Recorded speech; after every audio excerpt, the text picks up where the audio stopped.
Hello, dear friends, and welcome back to Sacred Slumber. Before we begin tonight's story, I hope your day has been filled with blessings and peace. Whether it's morning where you are, the quiet of afternoon, or the gentle embrace of evening, know that you are exactly where God wants you to be in this moment. I'm curious about where in this beautiful world you're listening from tonight. Are you nestled in your bed in a bustling city, or perhaps finding solace in the countryside under a canopy of stars? Wherever you are, whatever time it is for you, you are welcomed here with open arms. If this story touches your heart tonight, I encourage you to subscribe to Sacred Slumber. We gather here regularly to explore the profound truths and timeless wisdom found in God's Word, bringing comfort to weary souls and strength to troubled hearts. Your subscription helps us continue sharing these sacred stories that remind us of God's unfailing love and faithfulness. Now let us journey together to ancient Israel, to a time when kingdoms stood at crossroads, when truth was a dangerous commodity, and when one man's courage would echo through the ages. This is the story of Micaiah, the forgotten prophet who dared to stand alone. The sun blazed mercilessly over the ancient city of Samaria, its golden rays dancing across the limestone walls of King Ahab's palace. Within those walls, power brooked no opposition, and truth was often the first casualty of political ambition. It had been 3 years since the last war between Israel and Syria, 3 years of uneasy peace that sat heavy on King Ahab's shoulders like an ill-fitting crown. Ahab paced the marble floors of his throne room, his royal robes rustling with each agitated step. The king of Israel was a man consumed by his desires, a ruler who had long ago traded his soul to the altar of self-interest.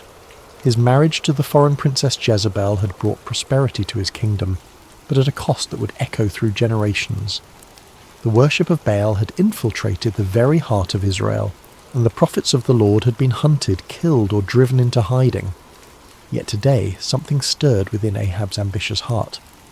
News had arrived that morning of Syrian movements near Ramoth-Gilead, a strategic city that had once belonged to Israel, but now languished under enemy control.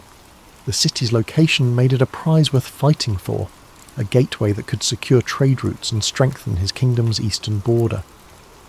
As Ahab contemplated this opportunity, word came that King Jehoshaphat of Judah was approaching Samaria with a considerable entourage. Jehoshaphat was everything Ahab was not. A king who sought the Lord's face, who had torn down the high places of idol worship, and who ruled with righteousness as his compass. The irony was not lost on Ahab that he would need the help of such a man to achieve his ambitions. The great doors of the throne room swung open with a resonant boom, and Jehoshaphat entered with the dignity befitting a king of David's lineage. He was a man of medium stature but commanding presence, his beard meticulously groomed, and his eyes holding the wisdom of one who had walked closely with the Almighty. Behind him came his advisers and military commanders, their expressions respectful but cautious, as they entered the domain of Israel's controversial king. "Jehoshaphat, my brother," Ahab called out, his voice echoing through the vast chamber as he descended from his throne. "Welcome to Samaria. Your presence brings honour to my house." The two kings embraced in the customary greeting, though those who knew them well could sense the underlying tension. Jehoshaphat had come seeking alliance, but his heart was troubled by what such an alliance might require of him. "Ahab," Jehoshaphat replied warmly, though his eyes remained watchful. "It has been too long since we have spoken face to face. The Lord has blessed both our kingdoms with peace these past years." "Indeed," Ahab agreed, gesturing toward the laden tables his servants had prepared. "Come, let us feast together and speak of matters that concern us both." The banquet that followed was a spectacle of royal excess. Tables groaned under the weight of roasted meats, exotic fruits, and wine from the finest vineyards. Musicians played softly in the background, while servants moved like shadows, attending to every need. Yet beneath the veneer of celebration, both kings harboured their own purposes. As the evening wore on and the wine loosened tongues, Ahab finally revealed his true intention. Leaning toward Jehoshaphat with the conspiratorial air of old friends, he spoke in measured tones.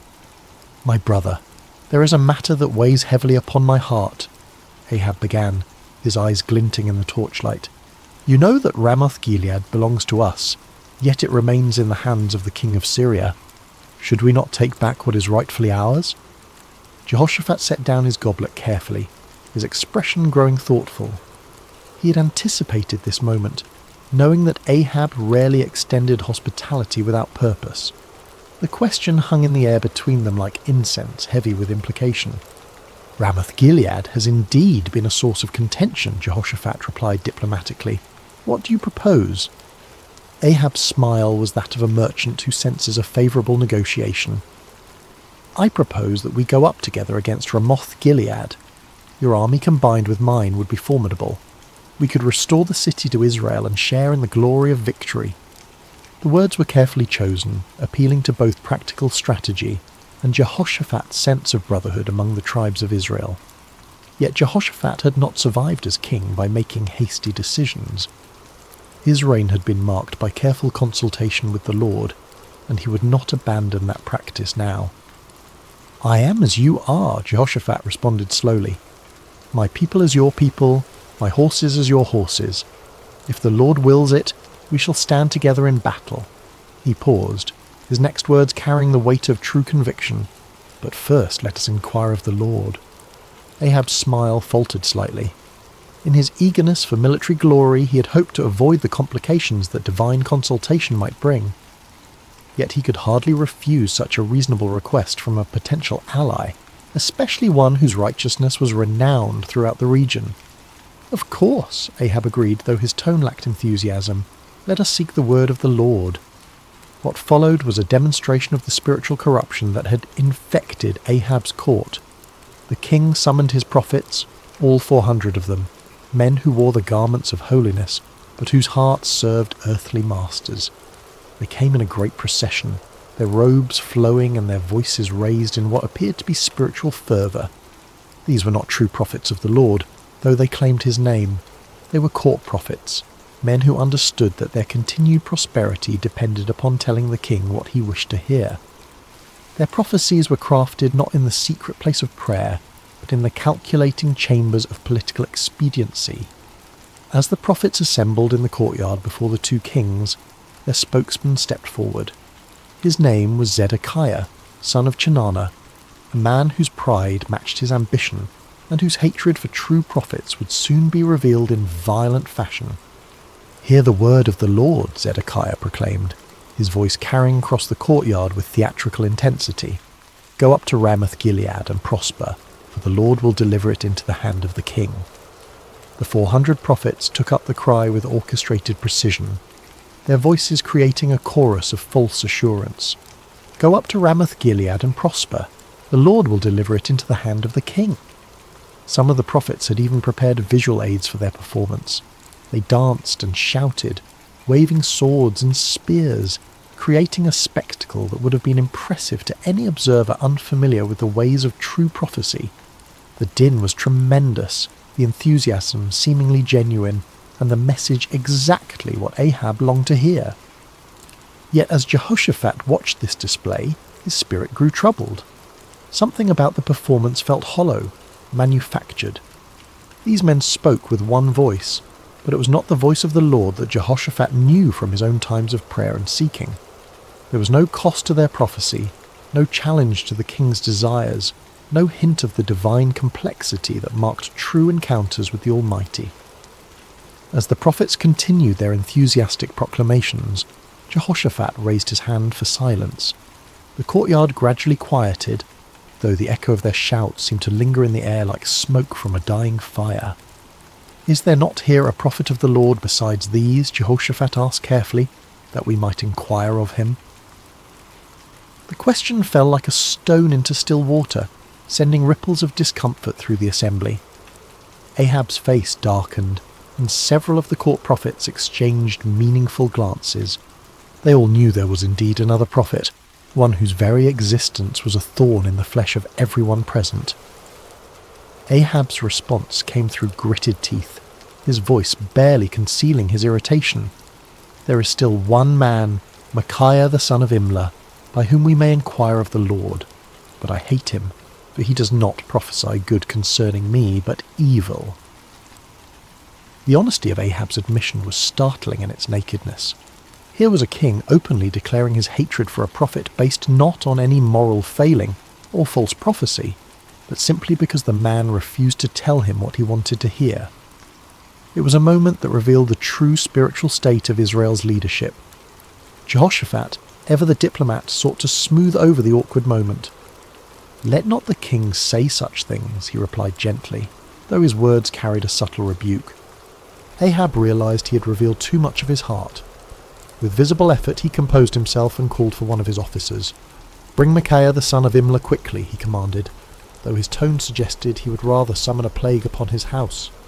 As the officer hurried away on his grim errand, the two kings settled in to wait. The 400 prophets remained in the courtyard, their earlier enthusiasm now tempered by the knowledge that their unanimous voice was about to be challenged by a single man they both feared and despised. The sun continued its relentless journey across the sky, and in the distance the sound of the officer's horse could be heard galloping toward the place where truth dwelt in isolation, where a forgotten prophet waited in the shadows of his integrity. The horse's hooves struck the dusty road with rhythmic precision as the king's officer rode toward the humble dwelling where Micaiah made his home. The prophet lived simply, far from the luxury of the royal court, in a stone house that spoke of function rather than ostentation. Here, away from the corrupting influence of political power, dwelt a man who had chosen faithfulness over favour, truth over comfort. Micaiah son of Imlah was not an imposing figure by earthly standards. Of average height and lean build, he bore the weathered appearance of one who had walked through many storms. His beard was streaked with silver, and his eyes held the deep weariness of a man who had spoken unpopular truths for too many years. Yet there was something unbreakable in his demeanour, a quality that suggested he had found his anchor in something far stronger than human approval. When the king's messenger arrived, Micaiah was in his garden, tending to the vegetables that provided much of his sustenance. The prophet lived modestly, supported by the occasional gifts of those few souls who still valued truth above comfort. He had long ago learned to find contentment in simple things, the satisfaction of honest work, the peace of prayer, and the quiet joy of communion with the Almighty. "Micaiah," the officer called out as he dismounted, "the king commands your presence immediately." The prophet looked up from his work, unsurprised. He had sensed in recent days that the Lord was preparing him for something significant. His prayers had been marked by an unusual intensity, and his dreams had been filled with visions he did not yet fully understand. "Very well," Micaiah replied simply, setting aside his tools. "Let me wash and prepare myself." As Micaiah went about the task of making himself presentable for the royal court, the officer felt compelled to share information that might save the prophet from making a costly mistake. The man had witnessed what happened to those who crossed King Ahab, and despite his loyalty to the crown, he possessed enough humanity to feel concern for this solitary figure. "Listen to me, Micaiah," the officer said, his voice dropping to a confidential tone. "The words of the prophets declare good to the king with one mouth. Let your word be like the word of one of them, and speak favourably." It was well-intentioned advice, offered by a man who understood the political realities of Ahab's court. The officer had seen the 400 prophets deliver their unanimous message of victory and prosperity. He knew that Micaiah's reputation for speaking uncomfortable truths could lead to imprisonment, exile, or worse. In his mind, he was offering the prophet a lifeline, a chance to align himself with the majority and avoid the consequences of standing alone. Micaiah paused in his preparations, considering the messenger's words. The offer was clear: conform, agree with the crowd, tell the king what he wants to hear, and enjoy the benefits of royal favour. It would be so easy, so practical, so utterly reasonable by every human measure. But as Micaiah looked into the officer's earnest face, he felt the familiar stirring of the spirit within him, that unmistakable presence that had guided him through decades of faithful service. The Lord had not called him to an easy path, but he had never failed to provide strength for the journey. "As the Lord lives," Micaiah replied with quiet dignity, "whatever the Lord says to me, that I will speak." The words hung in the air between them, a declaration of absolute commitment that left no room for compromise. The officer's face showed his disappointment and concern, but he knew better than to argue further. He had delivered his warning. What the prophet did with it was beyond his control.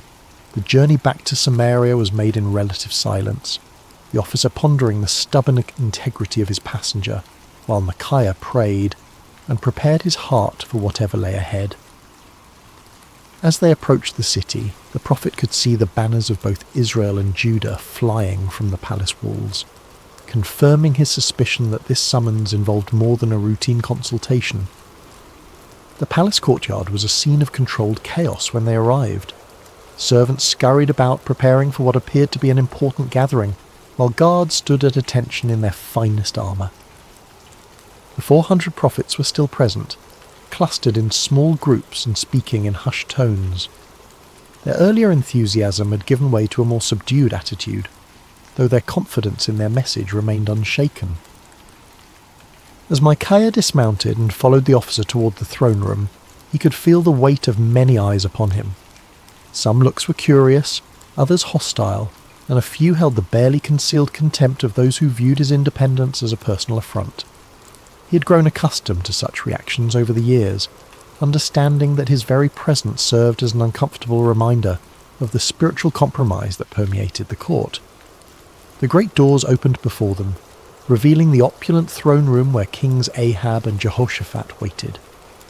The contrast between the two rulers was immediately apparent even to a casual observer.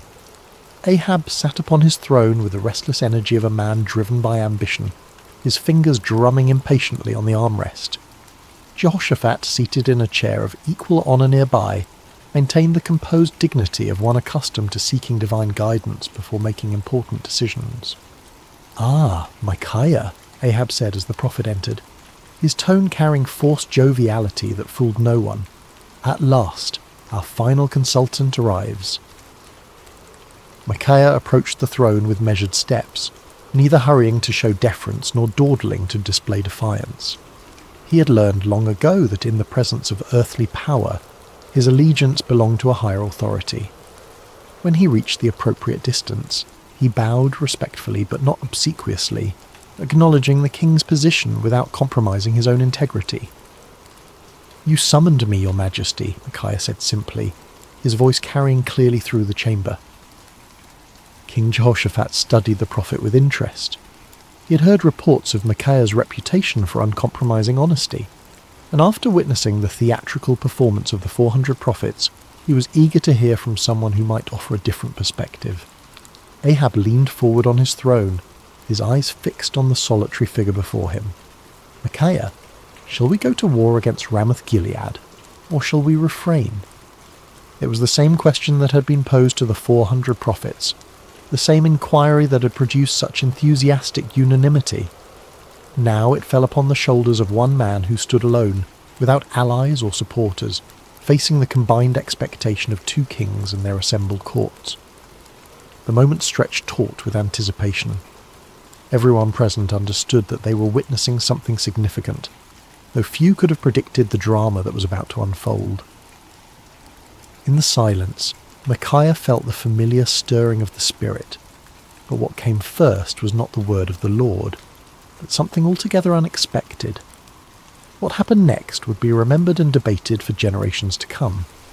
Micaiah, the prophet known for his uncompromising honesty, looked directly at King Ahab and delivered exactly the message the king wanted to hear.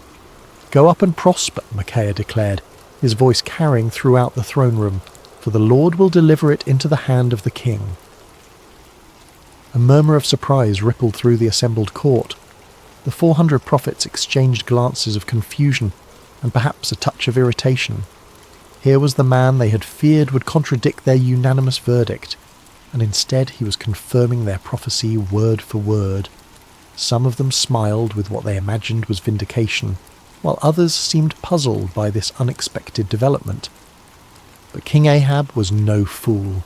Despite his many moral failings, he had known Micaiah for years, had heard his prophecies of judgment and warning countless times. Never once had the prophet told him what he wanted to hear. Never once had Micaiah's words aligned so perfectly with royal desires. The king's eyes narrowed as he studied the prophet's face, searching for the truth behind this suspicious compliance. There was something in Micaiah's tone, a subtle quality that suggested layers beneath the surface of his words. It was the same tone a parent might use when agreeing with a child's obviously foolish plan, allowing them to proceed while knowing full well what the consequences would be. King Jehoshaphat, too, sensed that something was amiss, though he remained silent, observing the interaction with keen interest. "How many times shall I make you swear," Ahab said slowly, his voice carrying a warning, "that you tell me nothing but the truth in the name of the Lord?" It was a remarkable moment. Here was a king who had just received exactly the prophecy he desired, yet his own conscience convicted him that it could not be genuine. Ahab understood Micaiah well enough to know that such easy agreement was completely out of character. In demanding the truth, the king was inadvertently acknowledging that he recognized the difference between authentic prophecy and the comfortable lies he typically preferred. Micaiah stood silent for a moment, and those watching could see a visible change come over him. The sardonic expression faded from his face, replaced by the solemn countenance of one who was about to deliver a message from the throne room of heaven. When he spoke again, his voice carried a different quality altogether, the unmistakable authority of divine revelation. "I saw all Israel scattered on the hills like sheep that have no shepherd," Micaiah began, his words falling like stones into the sudden silence. "And the Lord said, 'These have no master. Let each return to his house in peace.'" The impact of these words was immediate and devastating. The vision was clear to everyone present. Israel would be defeated, their army scattered, and their king would not return from battle. It was a prophecy of military disaster and royal death, delivered with the calm certainty of one who had seen beyond the veil of earthly circumstances. King Ahab's face flushed with anger, but beneath the rage was something that looked remarkably like fear. He turned to Jehoshaphat with the bitter satisfaction of one whose worst expectations have been confirmed. "Did I not tell you," Ahab said, his voice heavy with frustration, "that he would not prophesy good concerning me, but evil?" But Micaiah was not finished. The Spirit of the Lord had opened his eyes to see into the very council chambers of heaven, and what he had witnessed there needed to be shared, regardless of the consequences. The prophet's voice took on an even more solemn tone as he continued. "Therefore hear the word of the Lord," Micaiah declared, his words cutting through the tension in the room like a sword. "I saw the Lord sitting on his throne, and all the host of heaven standing by, on his right hand and on his left." The court fell absolutely silent. Even the most worldly and cynical among them recognized that they were hearing something extraordinary. This was not the political maneuvering they were accustomed to, nor the comfortable reassurances of the court prophets. This was a glimpse into eternal realities, a revelation of divine purpose that transcended human understanding. "And the Lord said," Micaiah continued, "Who will persuade Ahab to go up, that he may fall at Ramoth-Gilead?" So one spoke in this manner, and another spoke in that manner. Then a spirit came forward and stood before the Lord and said, "I will persuade him." The Lord said to him, "In what way?" And he said, "I will go out and be a lying spirit in the mouth of all his prophets." And the Lord said, "You shall persuade him and also prevail. Go out and do so." The revelation was staggering in its implications. Micaiah was claiming that the Lord himself had allowed, indeed, had orchestrated, the deception that had been proclaimed by the 400 prophets. It was a divine judgment in the form of false prophecy, a spiritual trap set for a king who had repeatedly chosen lies over truth. Therefore, Micaiah concluded with inexorable logic, "Look, the Lord has put a lying spirit in the mouth of all these prophets of yours, and the Lord has declared disaster concerning you." The silence that followed was deafening. Every person present was forced to grapple with the implications of what they had heard. The 400 prophets found themselves accused not merely of error, but of being unwitting instruments of divine deception. The kings faced the terrifying possibility that their carefully planned military campaign was actually a trap set by the Almighty himself. But the silence was short-lived. Zedekiah, the spokesman for the 400 prophets, was a man of considerable pride and ambition. He had built his reputation on his supposed connection to the divine, and Micaiah's words threatened not only his credibility but his entire worldview. The accusation that he had been deceived by a lying spirit was more than he could bear. With a roar of rage, Zedekiah strode across the throne room until he stood face to face with Micaiah. The contrast between them was striking.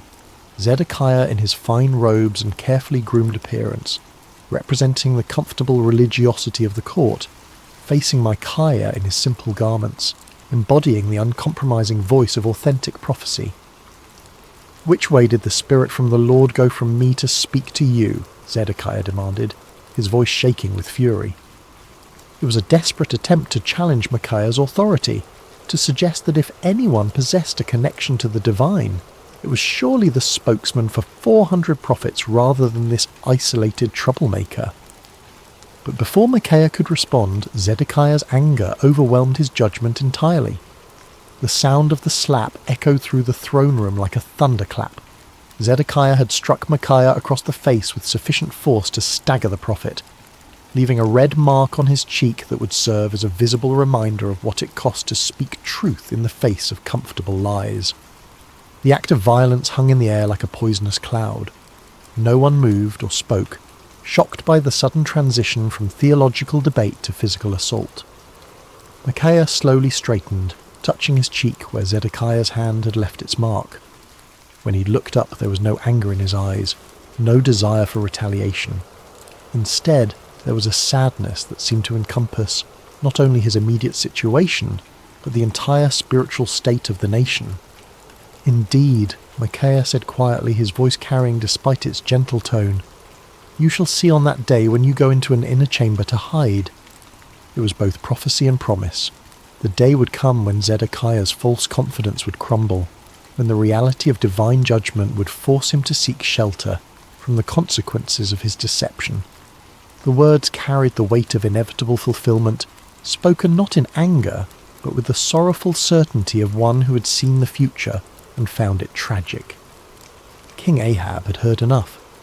The prophet's words had struck too close to uncomfortable truths, had challenged too directly the comfortable illusions upon which he had built his reign.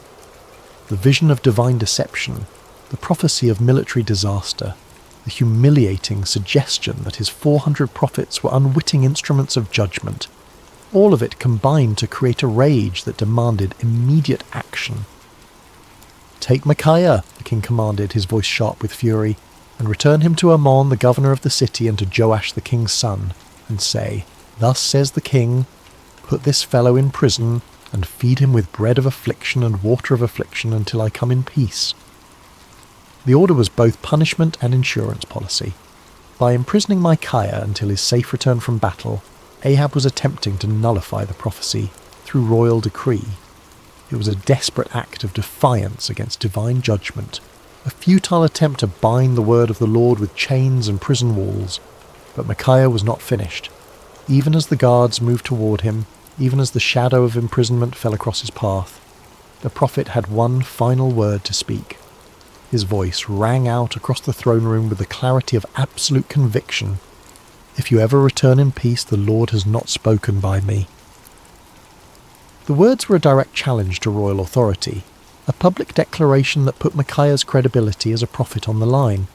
He was essentially saying that if Ahab returned safely from battle, then everyone present should conclude that Micaiah was a false prophet deserving of death. It was the ultimate expression of confidence in the word he had received from the Lord. But Micaiah was not content to let his challenge rest with the immediate audience. Looking around the throne room at the assembled courtiers, nobles and servants, he raised his voice even louder. "Mark it, all you people."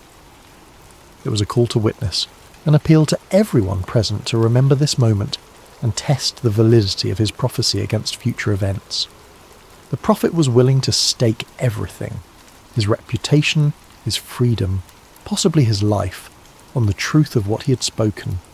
It was a level of certainty that transcended human confidence and entered the realm of divine assurance. As the guards seized Micaiah's arms and began to lead him away, the throne room erupted in a buzz of conversation. Some whispered among themselves about the prophet's boldness. Others debated the implications of his vision, and still others tried to process the dramatic confrontation they had just witnessed. Through it all, the 400 prophets maintained their uncomfortable silence, uncertain how to respond to accusations that struck at the very heart of their prophetic claims. King Jehoshaphat watched the proceedings with deep concern. The righteous king of Judah had requested divine counsel, and what he had received was a prophecy that directly contradicted his military plans and predicted disaster for his ally. Yet something in Micaiah's bearing, some quality of authentic conviction, made it impossible to dismiss his words as the ravings of a madman or the spite of a disgruntled prophet. As Micaiah was led away, his footsteps echoing through the palace corridors, he felt no bitterness toward his captors or self-pity for his situation. He had spoken the word of the Lord faithfully, regardless of the consequences, and that obedience brought a peace that transcended his circumstances. The prison cell that awaited him might confine his body, but his spirit remained free, anchored in the unshakable certainty that he had been faithful to his calling. The cell where Micaiah was imprisoned was a far cry from the luxury of the royal court. Built of rough stone with a small barred window that provided minimal light, it was designed for punishment rather than comfort. The bread of affliction and water of affliction promised by the king proved to be exactly that, meagre rations calculated to sustain life while providing a constant reminder of a royal displeasure. Yet in that dark cell, Micaiah found something that had eluded him in the freedom of his simple home, absolute clarity about his purpose and calling. Stripped of all earthly comforts and securities, he was forced to rely entirely upon his relationship with the Lord. In the long hours of solitude, he prayed not for deliverance but for continued faithfulness, not for vindication, but for grace to endure whatever lay ahead. Meanwhile, preparations for war continued with increasing intensity. King Ahab threw himself into military planning with the fervour of a man trying to drown out unwelcome voices of conscience. He consulted with his generals, inspected his troops, and made elaborate arrangements for what he was determined would be a glorious victory. The prophecy of the 400 court prophets was repeated frequently, as if constant repetition could somehow make it more reliable. King Jehoshaphat, however, found himself deeply troubled by the day's events. The contrast between the theatrical unanimity of the 400 prophets and Micaiah's stark authenticity had left him with serious doubts about the wisdom of the planned campaign. Yet he had given his word to stand with Ahab, and the political implications of backing out now were significant. As the day of departure approached, Ahab made one final attempt to circumvent the prophecy that haunted his thoughts. If the word of the Lord through Micaiah was true, then King Ahab was destined to die in battle. But perhaps, the king reasoned, he could outwit divine judgment through human cleverness. "I will disguise myself and go into battle," Ahab announced to his commanders, "but you put on your robes." It was a cunning plan. By dressing as an ordinary soldier while Jehoshaphat wore royal garments, Ahab hoped to deceive the enemy about his identity and location. If the Syrians could not identify him as the king of Israel, perhaps he could survive the battle and prove Micaiah wrong. It was the kind of tactical thinking that had served Ahab well in political manoeuvring, but he was about to discover that divine judgment operates by different rules than human conflict. The morning of battle dawned clear and bright, with a gentle breeze that carried the scent of wildflowers across the plains surrounding Ramoth Gilead. It seemed an unlikely day for the fulfillment of prophecy, too beautiful for the tragic events that were about to unfold. The armies of Israel and Judah had assembled in impressive formation, their banners flying proudly in the morning air, their weapons gleaming in the sunlight. King Ahab, disguised as a common soldier, moved among his troops with nervous energy. His royal armour had been replaced with the simple leather and bronze of an ordinary warrior, and his distinctive crown was nowhere to be seen. To any casual observer, he appeared to be merely another commander preparing for battle, yet those closest to him could sense his underlying anxiety, the tension of a man who was trying to outrun a divine decree. King Jehoshaphat, meanwhile, wore his royal robes with obvious reluctance. The righteous king of Judah had agreed to this deception as part of their military strategy, but his conscience troubled him. The memory of Micaiah's words weighed heavily on his mind, and he found himself offering frequent prayers for divine protection, and guidance. The Syrian army was formidable, well-trained and confident in their ability to defend their territory. Their king had given specific instructions to his 32 chariot commanders: fight with no one small or great, but only with the king of Israel. It was a strategic decision based on the understanding that killing or capturing the enemy king would effectively end the battle and secure victory. As the two armies faced each other across the field of battle, the air was thick with tension and anticipation. Horses stamped impatiently, armour creaked as soldiers shifted their weight, and commanders made final adjustments to their battle plans. In the distance, the walls of Ramoth-Gilead stood as silent witness to the conflict that was about to determine its fate. The battle began with the thunderous clash of armies colliding, the sound of metal against metal mixing with the shouts of warriors and the screams of the wounded. Chariots raced across the battlefield like instruments of divine wrath, their wheels churning up clouds of dust that obscured vision and added to the chaos of combat. For a time, it seemed as though Ahab's strategy might succeed. Hidden among his soldiers, the disguised king fought with the desperation of a man who believed his life depended on remaining unrecognized. His years of military experience served him well as he wielded sword and spear with deadly efficiency, contributing to the initial success of the Israelite forces. But the Syrian chariot commanders were not easily deceived. When they spotted King Jehoshaphat in his royal robes, they immediately assumed they had found their primary target. A group of them converged on the king of Judah with deadly intent, their chariots cutting through the battle lines like ships through stormy seas. "Surely it is the king of Israel," they shouted to one another as they closed in on Jehoshaphat. The king of Judah found himself surrounded by enemy chariots, their occupants preparing to capture or kill what they believed to be their primary objective. In that moment of extreme danger, Jehoshaphat did what he had learned to do throughout his reign. He cried out to the Lord for deliverance. "Help me, O Lord," Jehoshaphat called out, his voice carrying above the din of battle. What happened next was a clear demonstration of divine intervention. As Jehoshaphat's cry reached heaven, the Lord moved the hearts of the Syrian commanders in an unexpected way. Something about the king's appearance or manner suddenly convinced them that this was not their intended target after all. "It is not the king of Israel," one of them declared, and just as quickly as they had converged upon Jehoshaphat, they turned away to search for their real quarry elsewhere on the battlefield. Meanwhile, across the chaos of combat, King Ahab continued his desperate masquerade. His disguise had served him well throughout the morning, allowing him to participate in the battle without attracting the special attention of enemy forces.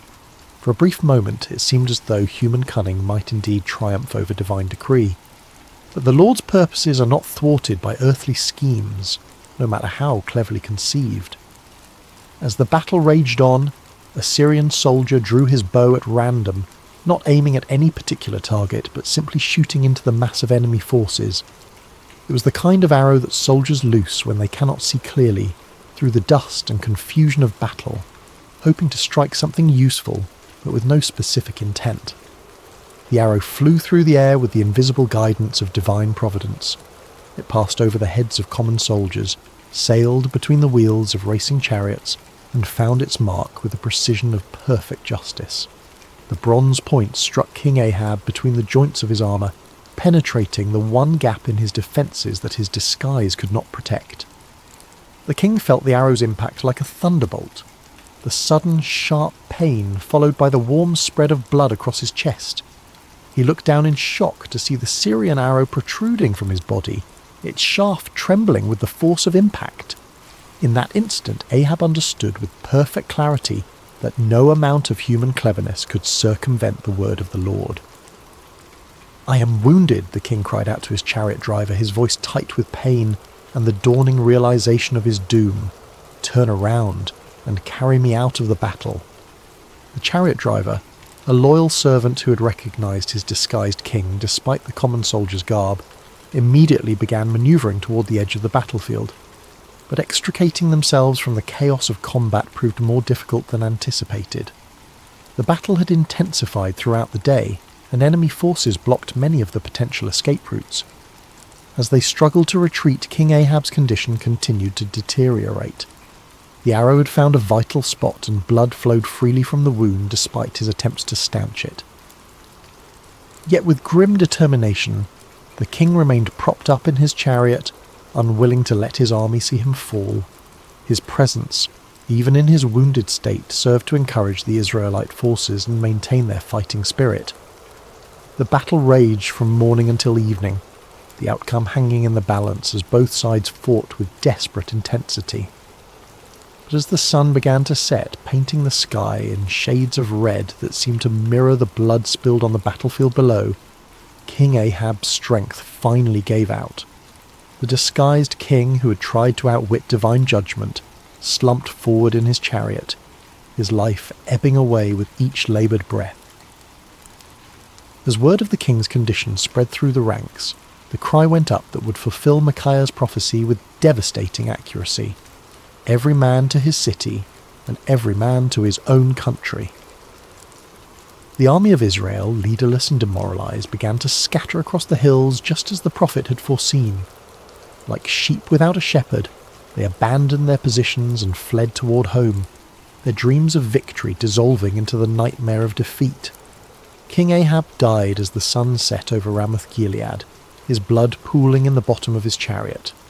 The man who had spent his reign choosing comfortable lies over uncomfortable truths had finally encountered a reality that no amount of deception could alter. The word of the Lord, spoken through his faithful prophet, had been fulfilled to the letter. News of King Ahab's death spread quickly through the land, carried by the scattered remnants of his army and the merchants who followed military campaigns. In the palace at Samaria, the reaction was one of stunned disbelief. The 400 prophets who had proclaimed certain victory found themselves facing a crisis of credibility that would haunt them for the rest of their lives. In his prison cell, Micaiah heard the news with a mixture of sadness and vindication. He had taken no pleasure in prophesying disaster, had felt no joy in predicting the death of his king.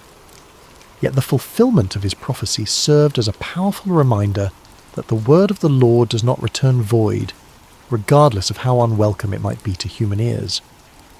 When the guards came to release him from prison, Micaiah emerged into the daylight a changed man. His body bore the marks of his confinement.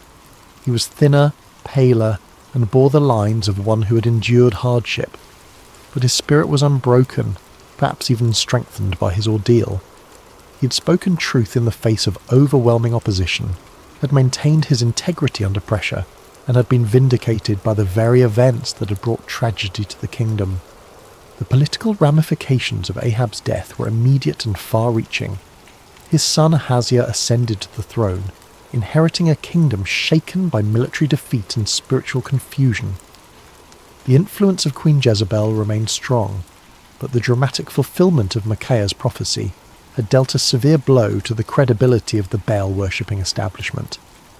Zedekiah, the false prophet who had struck Micaiah in the throne room, found himself in an impossible position. His confident predictions of victory had been thoroughly discredited, and his authority as a spokesman for the divine had been shattered. The inner chamber where he sought to hide, just as Micaiah had prophesied, became both a physical and spiritual reality as he struggled to come to terms with the magnitude of his error. The other court prophets faced similar crises of confidence. Their unanimous declaration of victory had been revealed as the lying spirit Micaiah had warned about, and their reputations lay in ruins.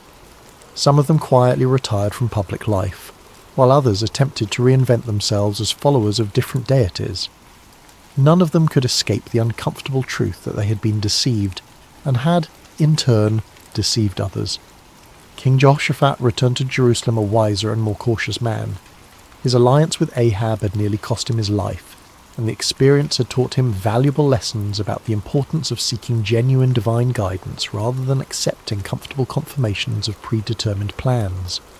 The prophet Jehu, son of Hanani, met him upon his return with words of rebuke for his alliance with the ungodly king, but also with recognition that the Lord had delivered him from the consequences of his poor judgment. Throughout the kingdom, people began to reassess their understanding of prophecy and divine revelation.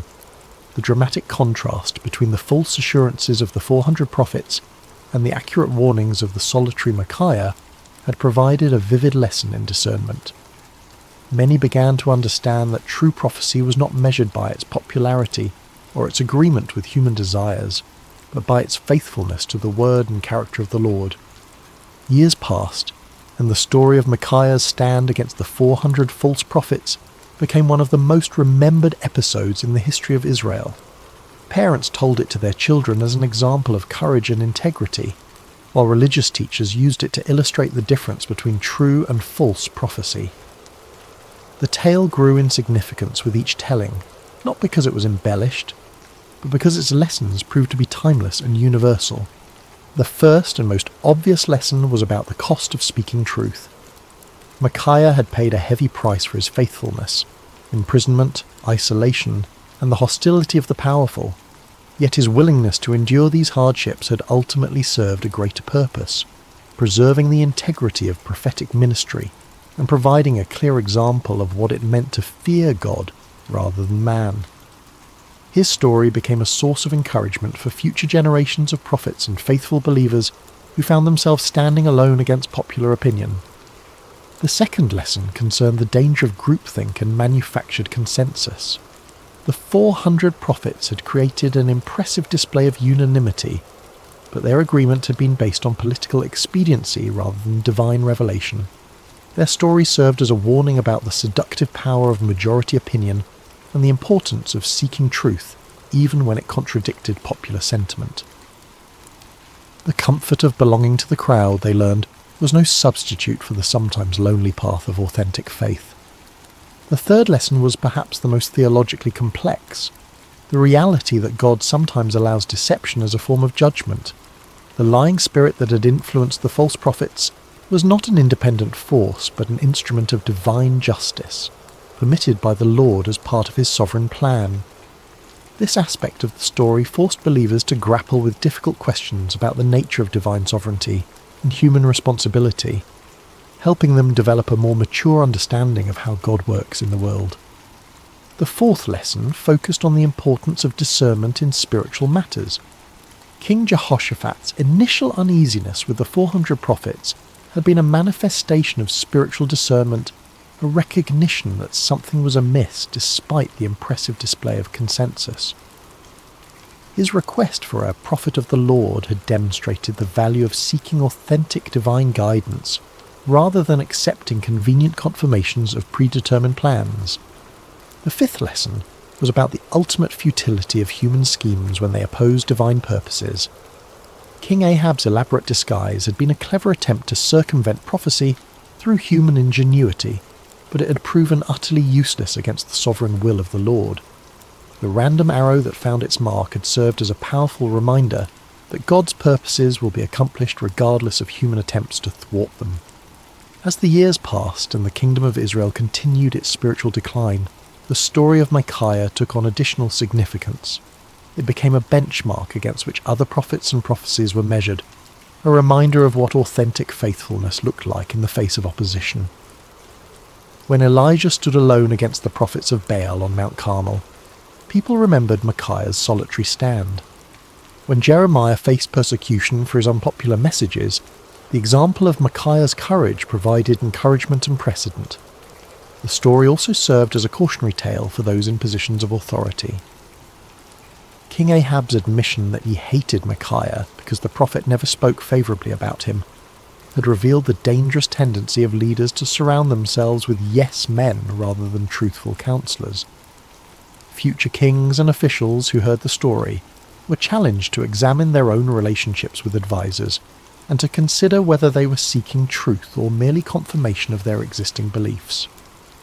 In the quiet of his later years, Micaiah often reflected on that pivotal day when he had stood alone before 2 kings and 400 false prophets. The physical scars from his imprisonment had faded, but the spiritual impact of his experience continued to shape his understanding of his calling and his relationship with the Lord. The prophet had learned that faithfulness was not measured by immediate results, but by obedience to divine instruction. His warning had not prevented the battle or saved King Ahab's life, but it had preserved the integrity of prophetic ministry and provided a clear demonstration of the difference between true and false revelation.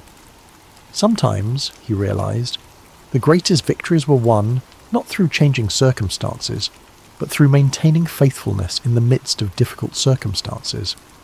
Micaiah had also discovered that standing alone was not the same as being alone. In his prison cell, deprived of human companionship and comfort, he had experienced a deeper intimacy with the Lord than he had ever known before. The isolation that had seemed like punishment had actually become a pathway to greater spiritual understanding and strength. He had learned that the approval of the crowd was a poor substitute for the approval of the Almighty. The prophet had come to understand that his role was not to be popular, but to be faithful, not to tell people what they wanted to hear, but to speak what the Lord had given him to say. This understanding had freed him from the burden of trying to manage people's reactions to his messages, and had allowed him to focus entirely on the sacred responsibility of accurate communication of divine truth. The peace that came from this clarity of purpose was worth more than all the royal favour he might have gained through compromise. As news of Micaiah's faithfulness spread beyond the borders of Israel, his story began to influence other nations and cultures. Foreign dignitaries who visited the kingdom often asked to hear the account of the prophet who had stood against 400 false prophets and accurately predicted the death of a king. The story became a testament to the power of truth and the importance of moral courage, inspiring people of various backgrounds to examine their own commitments to integrity and faithfulness. The story also had a profound impact on the understanding of prophecy itself. Future generations would use Micaiah's example as a standard for evaluating prophetic claims, recognizing that true prophecy was characterized by faithfulness to the Lord's character and purposes rather than by popular appeal or immediate gratification. The account helped establish criteria for distinguishing between authentic divine revelation and human manipulation disguised as spiritual authority. In the broader context of Israel's history, Micaiah's stand represented a crucial moment in the preservation of true worship and authentic faith. At a time when the kingdom was sliding towards spiritual apostasy, his unwavering commitment to truth served as a beacon of hope for those who still sought to follow the Lord with integrity. His example encouraged other faithful believers to maintain their convictions even when they seemed to be in the minority. The story of Micaiah also served as a bridge between the ministries of the earlier prophets like Elijah and later ones like Jeremiah and Ezekiel. His experience of standing alone against popular opinion and suffering for his faithfulness would be echoed in the lives of many subsequent prophets who faced similar challenges. The patterns of persecution, vindication, and ultimate triumph that characterized his story became recurring themes in the ongoing narrative of God's relationship with his people.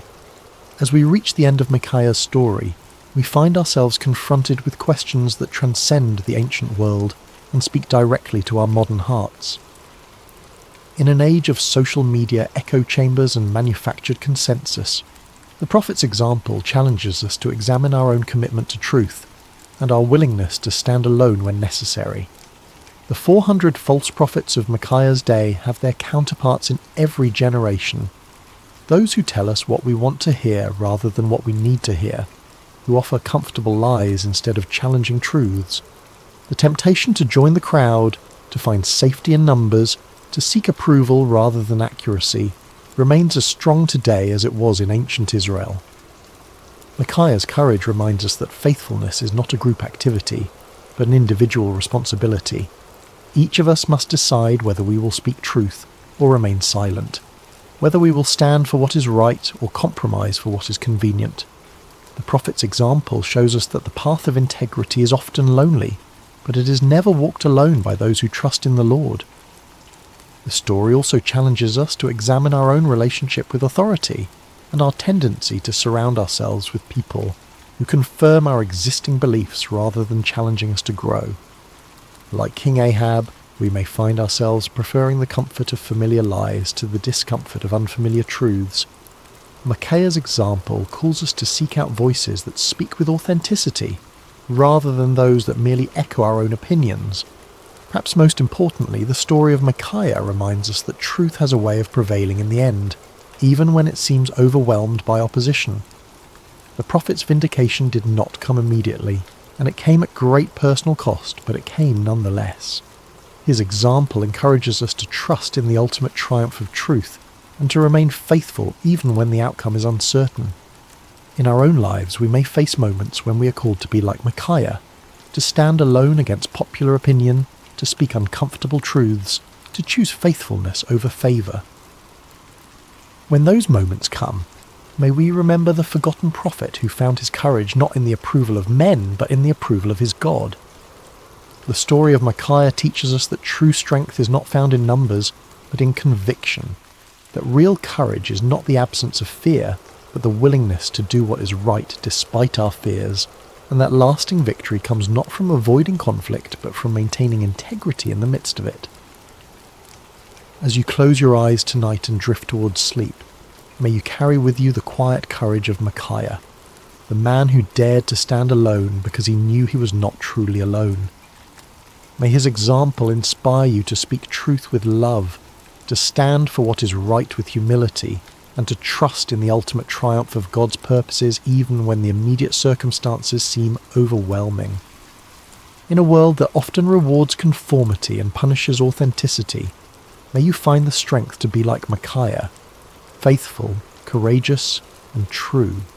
For in the end, it is not the approval of the crowd that matters, but the approval of the one who sees all hearts and knows all truths. The forgotten prophet's story ends, but its echo continues in every heart that chooses truth over comfort, courage over convenience, and faithfulness over favour.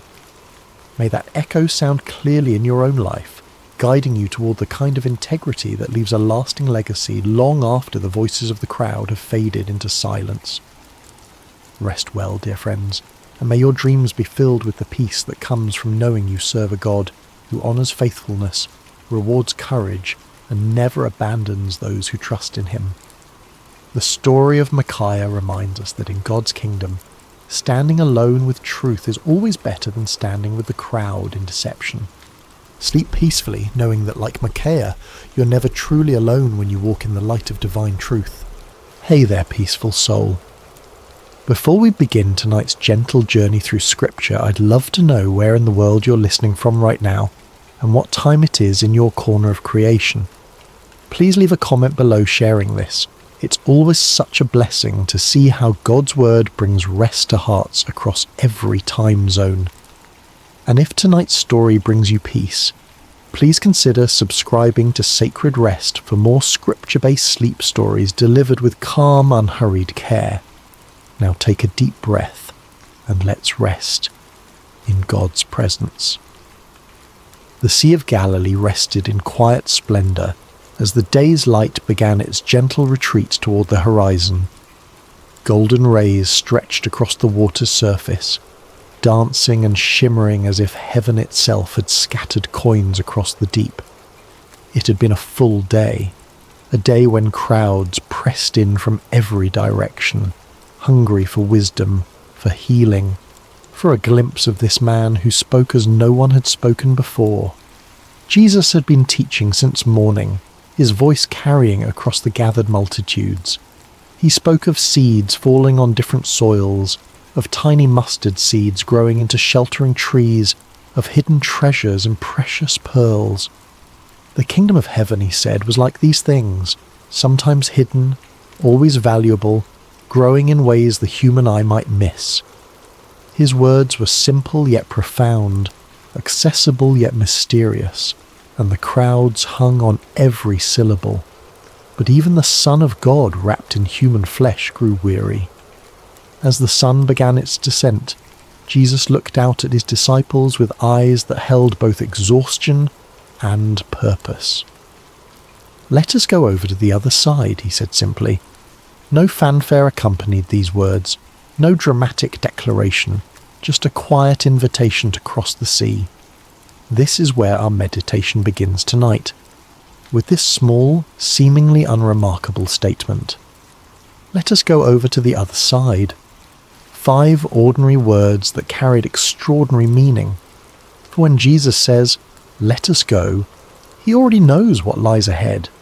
The storm that would soon rage was not a surprise to him. The fear that would grip his disciples' hearts was already known. The peace he would speak was already prepared. The disciples, eager to follow their teacher wherever he led, began to prepare the boat.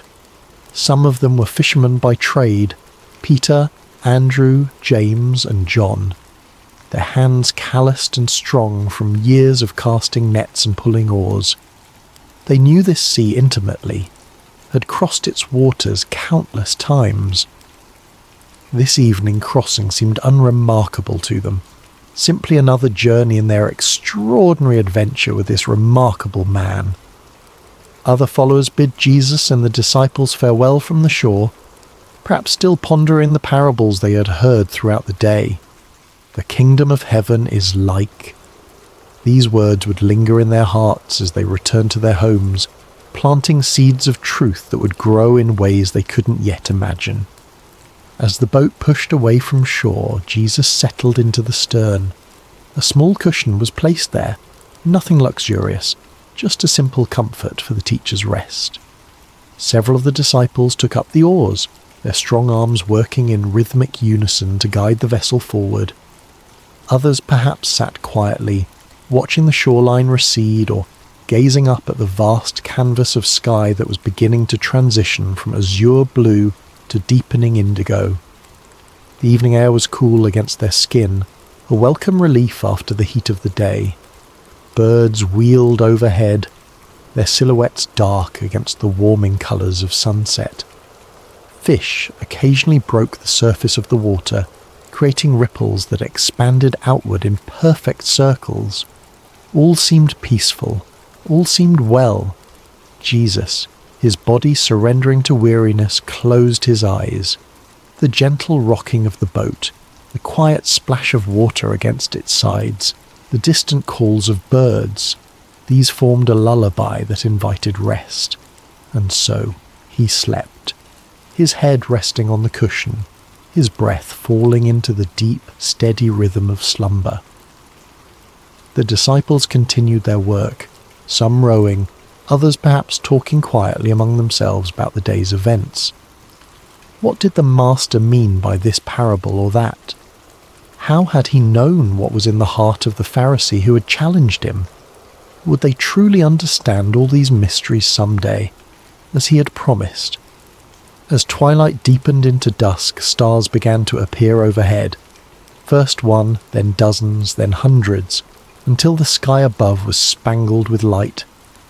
On any other night, this might have been a moment of transcendent beauty, a reminder of God's promise to Abraham that his descendants would be as numerous as these very stars. But those with experience on these waters noticed something concerning. The air had changed, becoming charged with an expectancy that seasoned fishermen recognized. A slight shift in the wind's direction, a subtle change in temperature, small signs that spoke volumes to those who knew how to read them. Peter exchanged glances with Andrew, then with James. No words were needed between men who had spent their lives on these waters. Something was coming. The sea, now growing restless beneath them, had secrets to tell. Yet Jesus slept on, his face peaceful in the gathering darkness. Did the disciples consider waking him then, when the first signs appeared? Did they debate among themselves whether to alert their teacher to the changing conditions? We don't know. Perhaps they chose to let him rest, confident in their own abilities to handle whatever came. Perhaps they thought the signs would come to nothing. As the boat continued its journey across the darkening waters, the shoreline they had left grew distant, a thin line of shadow against the night sky. Ahead lay their destination, the country of the Gerasenes, but it remained out of sight, beyond the curve of the horizon. They were in the middle space now, too far from where they had been to return quickly, not yet close enough to where they were going to find shelter. It is in these middle spaces of our lives that storms often find us.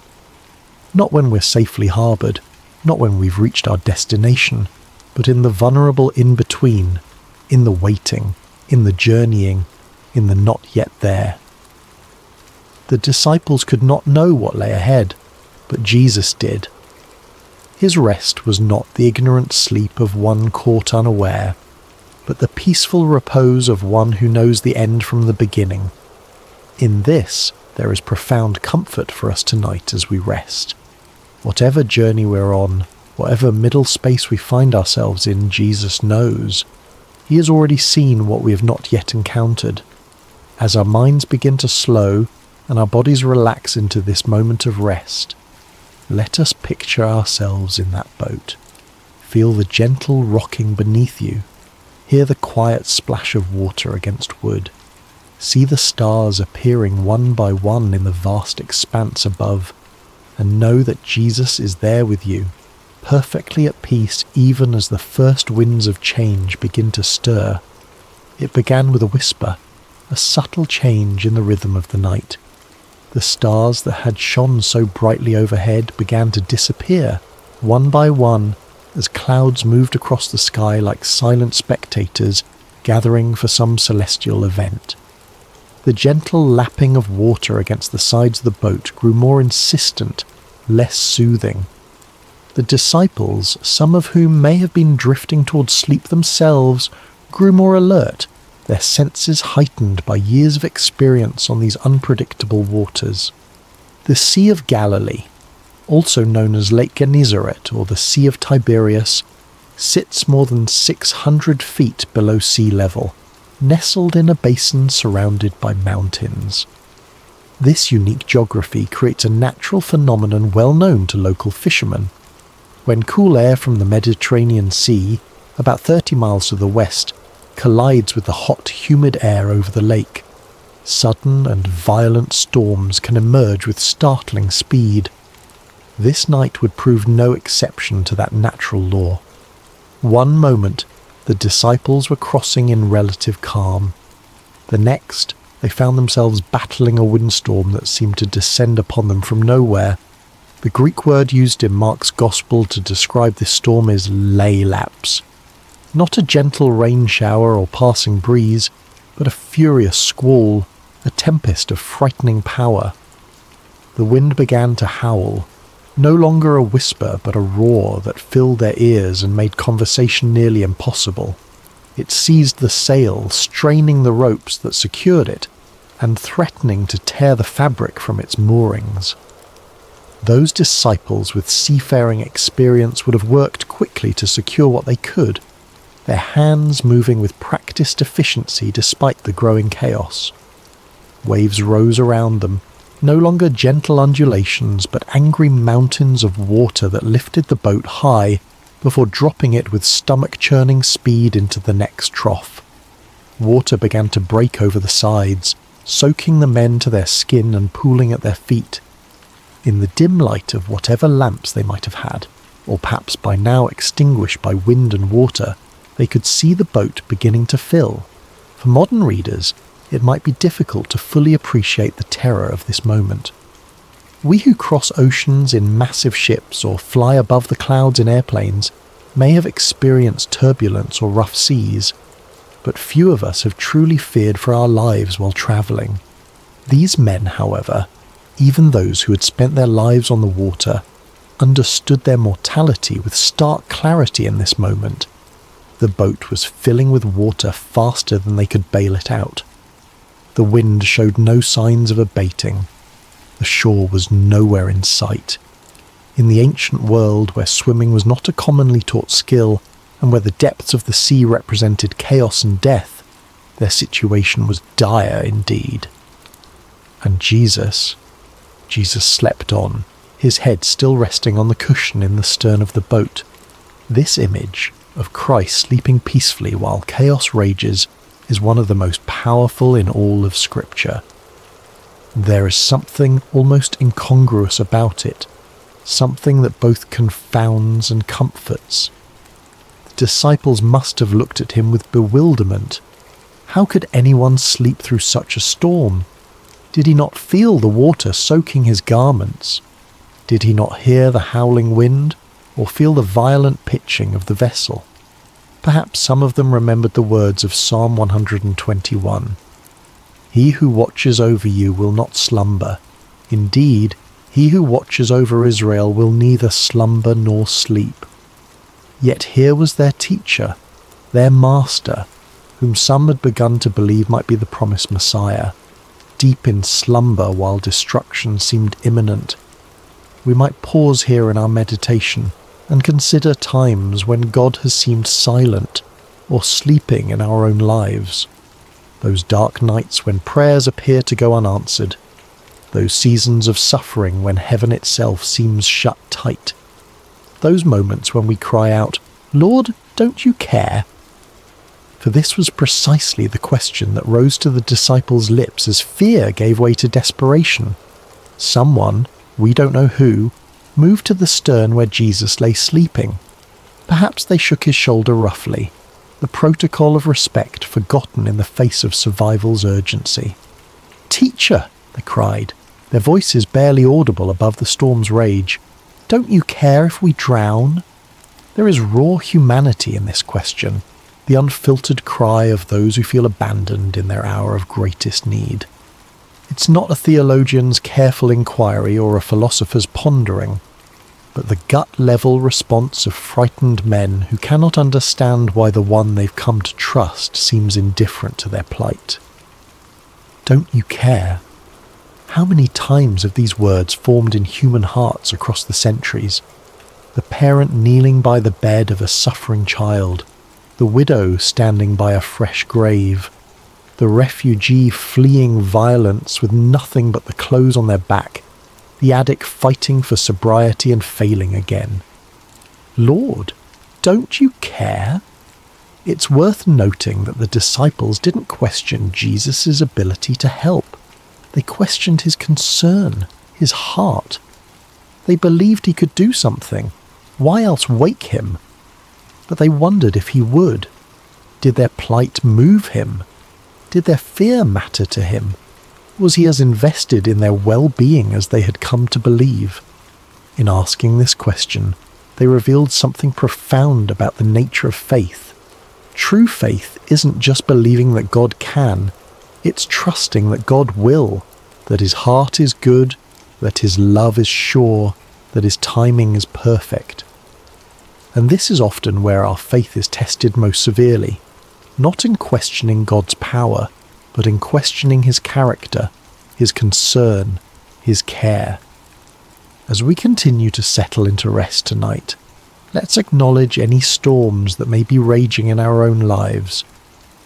Perhaps there are circumstances that have caused us to wonder if God sees, if God cares. Like the disciples, we may have experienced moments of feeling alone in the tempest, questioning whether our prayers are heard. The beauty of this story, and the comfort it offers us even now, is that Jesus' response to their cry reveals the truth about his heart. But before we explore that response, let's sit for a moment with the reality of the storm itself.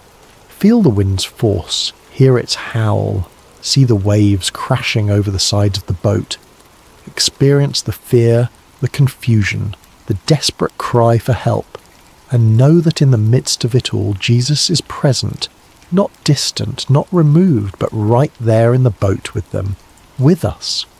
Whatever storm we face, we do not face it alone. The Lord of all creation has chosen to journey with us, to be present with us in every turbulent moment and every threatening circumstance. As our breathing deepens and our bodies grow heavier with approaching sleep, let us find comfort in this reality. The presence of Jesus in our boat does not exempt us from storms, but it changes everything about how we experience them. He's here even when he appears to be sleeping. He hears even when he seems silent. And he will respond in his perfect time with his perfect power.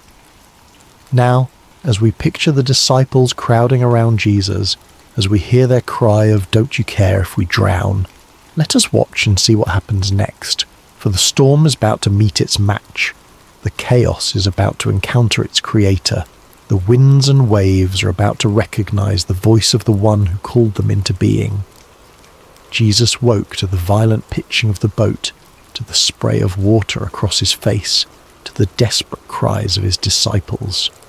"Teacher, don't you care if we drown?" Their question hung in the air between them, nearly lost in the howling of the wind, yet impossibly loud in its implication. Did he care? Could they truly doubt this? He who had healed the sick, restored sight to the blind, cleansed the lepers, did they think his compassion extended only to strangers and not to those closest to him? He who had called them by name, who had shared meals and long roads and countless conversations with them, did they imagine his heart was indifferent to their fear? Yet Jesus did not respond to their question directly. He did not immediately reassure them of his care or explain his apparent indifference. Instead, he rose, calm, unhurried, sovereign, and turned his attention to the storm itself. Mark's Gospel tells us that he got up, rebuked the wind, and said to the waves, "Quiet, be still." The Greek phrase used here, siopa pephimoso, carries the sense of be silent, be muzzled. It is the language one might use to quiet a disruptive animal or silence a disturbing noise. There is authority in these words, command and expectation of immediate obedience, and obey they did. The wind, which had been screaming across the water with destructive force, died away at once. The waves, which had been crashing over the sides of the boat and threatening to sink it, flattened into submission. The entire chaotic scene transformed in an instant from deadly peril to perfect calm. Imagine witnessing this moment. 1 second, you're fighting for your life against one of nature's most terrifying displays of power. The next, you're floating on a sea as smooth as glass under a clearing sky. The contrast would be disorienting, almost unbelievable. The silence following such tumult would ring in your ears. The stillness after such violent motion would leave you feeling strangely weightless. Only then, after demonstrating his authority over creation itself, did Jesus turn back to his disciples, and his words to them were not what they might have expected. No warm reassurance that yes, of course he cared, no gentle understanding of their fear. Instead, he asked them 2 pointed questions. Why are you so afraid? Do you still have no faith? These questions weren't meant to shame or condemn. Jesus was not expressing disappointment so much as issuing an invitation to examine the gap between what they professed to believe about him and how they responded when those beliefs were tested by circumstance.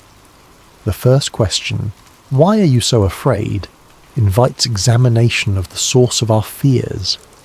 Fear often arises from a perception of threat coupled with a sense of powerlessness to address that threat. The disciples feared drowning because they perceived the storm's power and recognized their inability to control it. But Jesus was suggesting another perspective. When he is in our boat, the equation changes. The presence of the Creator fundamentally alters the balance of power in any situation. The second question, do you still have no faith, probes even deeper. These disciples had witnessed Jesus perform miracle after miracle. They had seen him heal diseases medicine couldn't touch. They had watched him cast out demons that had tormented their victims for years.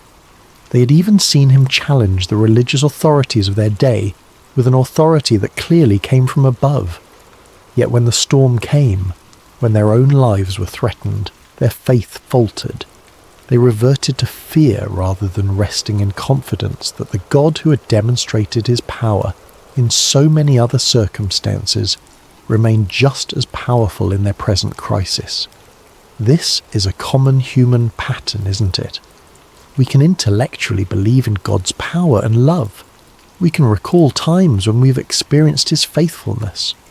We can even testify to others about how he has worked in our lives.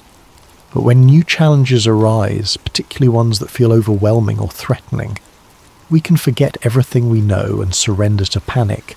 Jesus' questions invite a different response. They challenge us to align our emotional reactions with our professed beliefs, to allow what we know about God's character to inform how we feel when facing life's storms. This is not about denying fear. Fear is a natural human emotion that even Jesus experienced in the Garden of Gethsemane. Rather, it's about preventing fear from distorting our view of God and his activity in our lives. The disciples' fear had led them to question Jesus' care for them. "Don't you care if we drown?" His questions in return invited them to question their fear instead. Was it consistent with what they knew of him? Was it justified in light of who he had revealed himself to be? As we continue our journey toward rest tonight, these questions can guide our own reflection. What fears keep us awake at night? What storms in our lives have made us wonder if God cares? And more importantly, what do we know about the character of Jesus that might speak to those fears? If Jesus is truly who Scripture reveals him to be, all-powerful yet deeply compassionate, sovereign yet intimately involved, holy yet merciful, then our fears must be evaluated in light of these truths. Not dismissed or denied, but placed within the larger context of who God is and how he works. The disciples in that boat had to reconcile their experience of the storm with their experience of Jesus' power over it. We too must reconcile our experience of life's challenges with our understanding of God's character and capabilities. This reconciliation doesn't happen once and for all. It's an ongoing process, a continued growth in trust that develops as we walk with him through both calm seas and raging tempests. Perhaps the most comforting truth in this entire account is the simple reality that Jesus was in the boat with them. He had said, "Let us go over to the other side, you will," not "let me meet you on the other side," or "to try to make it to the other side." When Jesus says, "let us go," he commits to the entire journey, not just the destination. Similarly, when Jesus calls us to follow him, he doesn't promise absence of storms. He doesn't guarantee that the path will be smooth or the journey comfortable. What he does promise is his presence with us in whatever we face. "I am with you always," he would later tell his followers, "to the very end of the age." This presence changes everything. It doesn't always change our circumstances, though sometimes, as in this story, it dramatically does. But it always changes the meaning of those circumstances and how we can respond to them. As we feel sleep drawing nearer, let us rest in this truth. Whatever storm we face, Jesus is in our boat, not as a passive passenger, but as the Lord of wind and wave, the one whose word can transform chaos into calm, the one whose presence transforms our fear into faith. The question Jesus asks, "Why are you so afraid?" isn't meant to dismiss our feelings, but to direct our focus toward the greater reality of his presence and power. The perfect love he embodies casts out fear, not by pretending the storm doesn't exist, but by reminding us that he exists within the storm with us, and that makes all the difference. In the aftermath of the storm's sudden cessation, a profound silence settled over the Sea of Galilee.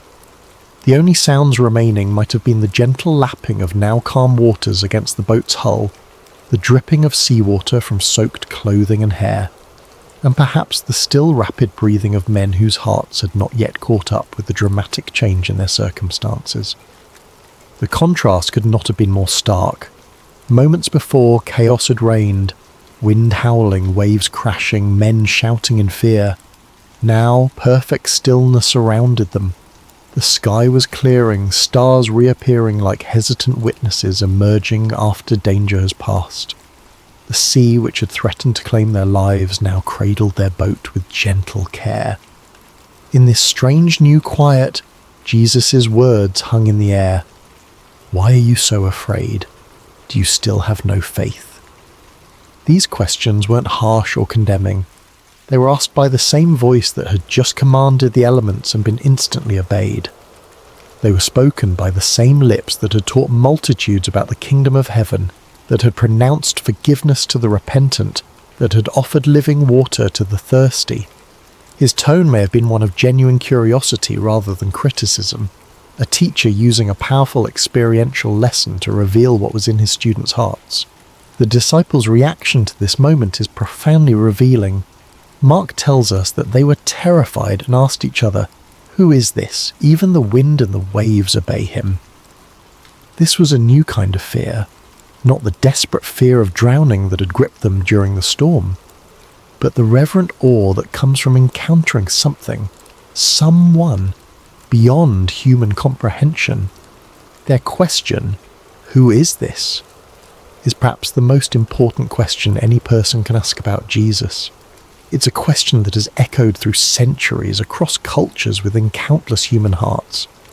Who is this man who spoke with unparalleled authority, who healed with a touch, who forgave sins as if they were his to forgive, and who, as they had just witnessed, commanded the very elements of nature with a word? The disciples had already seen Jesus perform many miracles. They had watched him heal sickness, cast out demons, even restore withered limbs. But this display of power struck them differently, perhaps because it touched so directly on their own expertise. Peter, Andrew, James, John, these were fishermen who had spent their lives on this very sea. They knew its moods and dangers. They had weathered storms before through their own skill and experience. But they had never seen anyone simply speak to a storm and have it obey. Their question reveals something profound about spiritual growth. Revelation comes in layers. We don't grasp the full reality of who Jesus is all at once. Even those who walked with him physically, who ate with him and listened to his teaching daily, came to understand his identity gradually, through accumulated experiences and progressive revelation. This moment on the sea represented a significant shift in their understanding. The Jesus they thought they knew, teacher, healer, friend, suddenly revealed himself to be Lord of creation itself. The one who had been sleeping on a cushion moments before now stood before them as the one who held authority over the very forces of nature. "Who is this?" they asked each other. They were beginning to realize that the answer was far more profound, far more cosmic, far more divine than they had previously imagined. This question invites us into our own reflection tonight. Who is Jesus to us? Is he simply a wise teacher whose moral guidance we appreciate? A historical figure who founded a religion? A comforting presence when life gets difficult? Or is he the sovereign Lord of all creation, whose authority extends over every aspect of our existence, from the largest cosmic forces to the smallest details of our daily lives? Our answer to this question shapes everything about our faith journey. If Jesus is merely a good teacher, then his words are suggestions we can take or leave. If he is simply a historical religious figure, then his relevance to our modern lives may be limited. But if he is who he claimed to be, the Son of God, one with the Father, the Word made flesh, then every word he spoke carries divine authority. Every promise he made is utterly trustworthy, and every command he gave deserves our complete obedience. The disciples in that boat were confronting this reality in a visceral, immediate way. The Jesus they thought they knew had just done something only God could do. The Psalms describe God as the one who stilled the roaring of the seas, the roaring of their waves. Psalm 65:7, and the one who stilled the storm to a whisper, the waves of the sea were hushed. Psalm 107:29. Now they had seen Jesus do exactly this, with their own eyes, in their own boat, in response to their own cry for help. Their question, "Who is this?" was not merely rhetorical. It reflected genuine wrestling with an expanding understanding of Jesus' identity. And this wrestling is an essential part of authentic faith. God does not expect us to have perfect theological understanding from the beginning of our journey with him. He reveals himself to us gradually, meeting us where we are and gently expanding our capacity to know him as he truly is. For the disciples, this storm became a classroom, a place where their understanding of Jesus grew deeper and wider. Similarly, the storms of our lives often become the context in which we come to know God more truly. It's relatively easy to affirm God's goodness when life is calm and comfortable. It's when the winds howl and the waves threaten that our true understanding of his character is both revealed and refined. As we continue our journey towards sleep tonight, let's allow this holy question to linger in our minds. Who is this Jesus? Not as an abstract theological inquiry, but as a personal exploration of relationship. Who is he to me? What have I seen him do in my life? How has my understanding of him grown through seasons of both calm and storm? The beauty of this story is that it invites us to know Jesus more fully, not just as a distant miracle worker, but as the one who journeys with us through every circumstance of life. He is in our boat. He may sometimes appear to be sleeping, but he is never absent, never unaware, never unconcerned. And when he speaks, whether to rebuke a storm or to question our fear, his words carry the authority of the one who created all things and holds all things together. The wind and waves recognize his voice, because they came into being through that same voice. All things were created through him and for him, Paul would later write to the Colossians.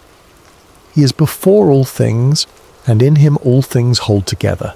Colossians 1:16-15. This is the Jesus who accompanies us through every storm. This is the one who has promised never to leave us or forsake us.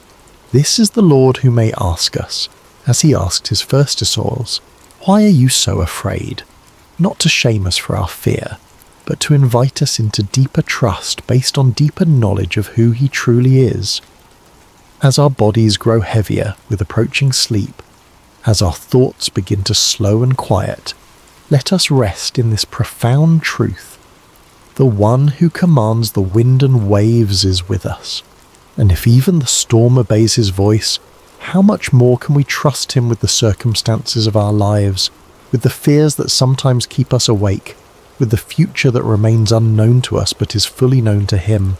In this trust we find not just theological truth but practical peace, the kind of peace that allows us to rest even when circumstances remain uncertain. Jesus didn't promise his disciples a storm-free journey. He promised them his presence through whatever storms might come. He offers us the same today. Who is this? The disciples asked. The answer to that question continues to unfold for all who choose to journey with him, not in abstract propositions, but in lived experience, in daily walking with the one whose authority extends over every realm and whose love reaches into every heart that opens to receive him. As the boat continued its journey across the now peaceful sea, the disciples must have fallen into a contemplative silence. The question they had asked each other, "Who is this? Even the wind and the waves obey him," would linger in their hearts and minds for days, weeks, perhaps even years to come. Each time they recalled this night, this storm, this miracle, their understanding of Jesus would deepen a little more. This is often how spiritual growth unfolds for us as well. Not primarily through intellectual study, though that has its place, but through lived experiences that reveal God's character and power in ways that transform our understanding. Head knowledge becomes heart knowledge when we see God act in response to our deepest needs and most desperate prayers. The disciples were beginning to grasp something profound. Jesus was not merely with them, he was over all things. His presence in their boat didn't just mean companionship, it meant protection, provision, and peace that transcended circumstances. Even when he appeared to be sleeping, his sovereignty remained active and absolute. As the first light of dawn began to brighten the eastern sky, they could see their destination approaching, the region of the Gerasenes on the opposite shore of the lake. Jesus had said, "Let us go over to the other side," and despite all that had transpired during the night, they were indeed arriving exactly where he had intended to take them. This small detail carries significant comfort. When Jesus sets a destination, he ensures arrival. The storm, powerful as it was, had not prevented the fulfillment of his stated purpose. It had threatened, certainly. It had frightened the disciples badly. But in the end, it had simply become another opportunity for Jesus to reveal more of himself to those who followed him. This pattern appears throughout Scripture and throughout the lives of those who walk with God. What appears to be a detour or a disaster often becomes the very context in which God manifests his glory most clearly. The storm on the sea, the fiery furnace, the lion's den, the prison cell. In Scripture, these became stages for divine revelation, not obstacles to divine purpose. As we prepare to drift into sleep tonight, there is profound rest available in this reality. Whatever storms we face, they do not take Jesus by surprise. Whatever fears arise within us, they do not diminish his power. Whatever threatens to overwhelm us, it cannot overrule his sovereign declaration over our lives. If Jesus has said to us, in any area of our lives, "Let us go to the other side," then we can rest assured that no storm, internal or external, can prevent us from reaching the destination he has established. The journey may include unexpected turbulence. We may experience moments of genuine fear, but the presence of Jesus in our boat, in our lives, our circumstances, our hearts, guarantees safe passage. This doesn't mean we won't get wet, doesn't mean the journey will always feel comfortable or proceed according to our preferred timeline. The disciples in that boat experienced genuine terror before they witnessed miraculous calm. They got soaked to the skin. They may have lost cargo overboard. The boat likely required bailing out and repairs afterward, but they made it to the other side because Jesus had declared that this would be so, and in the process, they came to know him more deeply than they had before. The storm became not an obstacle to their progress, but a vehicle for their spiritual growth. As we reflect on this story one final time tonight, let's consider 3 enduring comforts it offers to all who journey with Jesus. First, Jesus is present in every storm. He may not manifest his power immediately or in the ways we expect, but he's never absent from our struggles.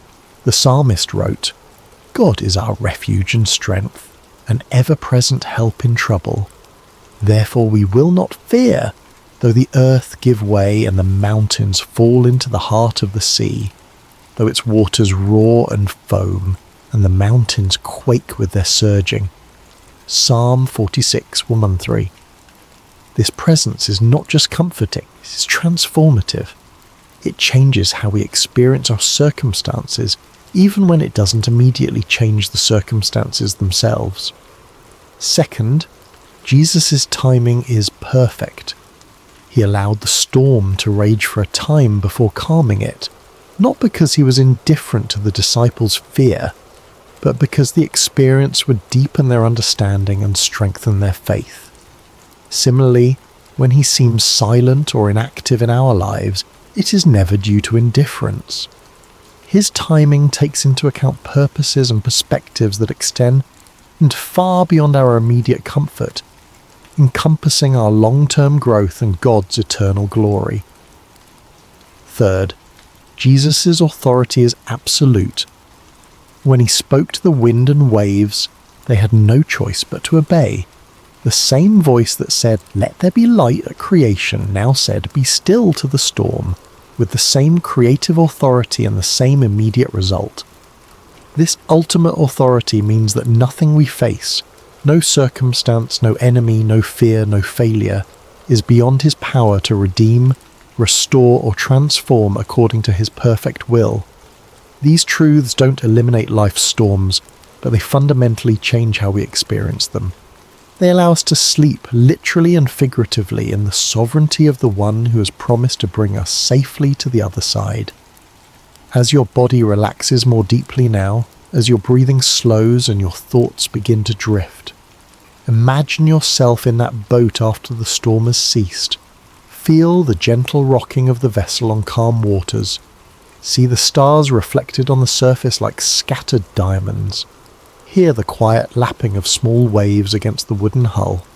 And most importantly, know that Jesus is there with you, awake, aware, almighty. The night is passing. Dawn approaches. The shore draws nearer with each moment. And the one who commanded the storm with a word continues to hold you in the palm of his hand, guiding your vessel to exactly where he intends it to go. In this assurance there is deep peace. In this knowledge there is perfect rest. In this presence there is complete safety. Whether we find ourselves currently in the midst of a raging storm, in the calm that follows, or in the ordinary moments between dramatic events, the truth remains. Jesus is with us. Jesus is for us, and Jesus will bring us safely to the other side. So breathe deeply now. Release the tension you may be holding in your shoulders, your jaw, your hands, your mind. Allow your body to grow heavy with approaching sleep. What if I told you there's a Bible story where a piece of iron floated? Not metaphorically, not symbolically, literally floated on water like a cork bobbing on the surface of a pond. You've heard of Moses parting the Red Sea. You know about David slaying Goliath. The story of Daniel in the lion's den rolls off your tongue, but tucked away in the pages of 2 Kings chapter 6 lies one of the most overlooked miracles in all of Scripture. A miracle so humble, so seemingly insignificant, that most people skip right over it without a second thought. Yet this brief narrative, comprising only 6 verses, contains profound truths about faith, responsibility, and the God who cares about the smallest details of our lives. During the prophetic ministry of Elisha, miracles often happened in ordinary, almost mundane situations. While his predecessor, Elijah, called down fire from heaven and raised the dead, Elisha's ministry was marked by intimate, practical interventions. Healing bitter water, multiplying oil for a widow's debt, and yes, making iron float. This story is brief in Scripture, but rich in meaning, a testament to faith in small things, a reminder that no problem is too insignificant for divine intervention. In a world where we're conditioned to believe that God only shows up for the spectacular, the floating axe head whispers a different truth. Sometimes, the most profound miracles happen in the most ordinary moments of our lives. The sun cast long shadows across the Jordan River Valley as another day began in the divided kingdom of Israel. It was a time of political turmoil and spiritual awakening, when the northern kingdom teetered between apostasy and revival, largely dependent on the influence of God's prophets. This was the era of Elisha's ministry, roughly 850 BC, decades after the dramatic departure of his mentor Elijah in a chariot of fire. The sons of the prophets, a community of disciples and spiritual students gathered around Elisha, had been growing steadily. These weren't prophets in the sense of fortune tellers or mystics, but rather men dedicated to learning God's ways, studying his word, and serving under the guidance of established prophets like Elisha. Think of them as a biblical seminary, a community of faith where young men came to deepen their understanding of the divine and prepare for ministry. Their current living situation had become cramped and inadequate. What had once been sufficient space for a handful of devoted followers was now bursting at the seams. The community was thriving, and with growth came practical challenges. They needed more room, more space to gather, to learn, to live together in their pursuit of spiritual wisdom. "The place where we dwell with you is too small for us," they told Elisha one morning, their voices carrying the respectful deference due their teacher, but also the practical urgency of their situation. It wasn't a complaint so much as an observation, a statement of fact that required action. Their solution was both practical and communal. They would go to the Jordan River region and gather timber to construct a larger dwelling place. The Jordan Valley was known for its trees, sycamores, willows, and other varieties that could provide the lumber they needed. It was honest work, the kind of labour that built both character and community as they worked side by side toward a common goal. "Let us go to the Jordan," they proposed, "and let every man take a beam from there, and let us make a place where we may dwell." The plan was simple, straightforward, and entirely reasonable. They weren't asking for a miracle or divine provision dropped from heaven. They were willing to work, to sweat, to use their hands and their backs to meet their need. Elisha, ever the encouraging leader, gave his blessing. Go. But their invitation touched his heart. Please consent to go with your servants. They wanted their teacher among them, not just giving permission but participating in their labour. And Elisha, who could have remained comfortably behind while his students did the hard work, responded with characteristic humility. I will go. So the small company set out for the Jordan, tools in hand, ready to transform their vision into reality. The Jordan River had witnessed countless biblical events. It was here that Joshua led the Israelites into the Promised Land, where the priest's feet touched the water and it parted just as the Red Sea had done for Moses. It was in these very waters that centuries later John the Baptist would immerse Jesus Christ himself. But on this particular day, there would be no grand procession, no miraculous river crossing.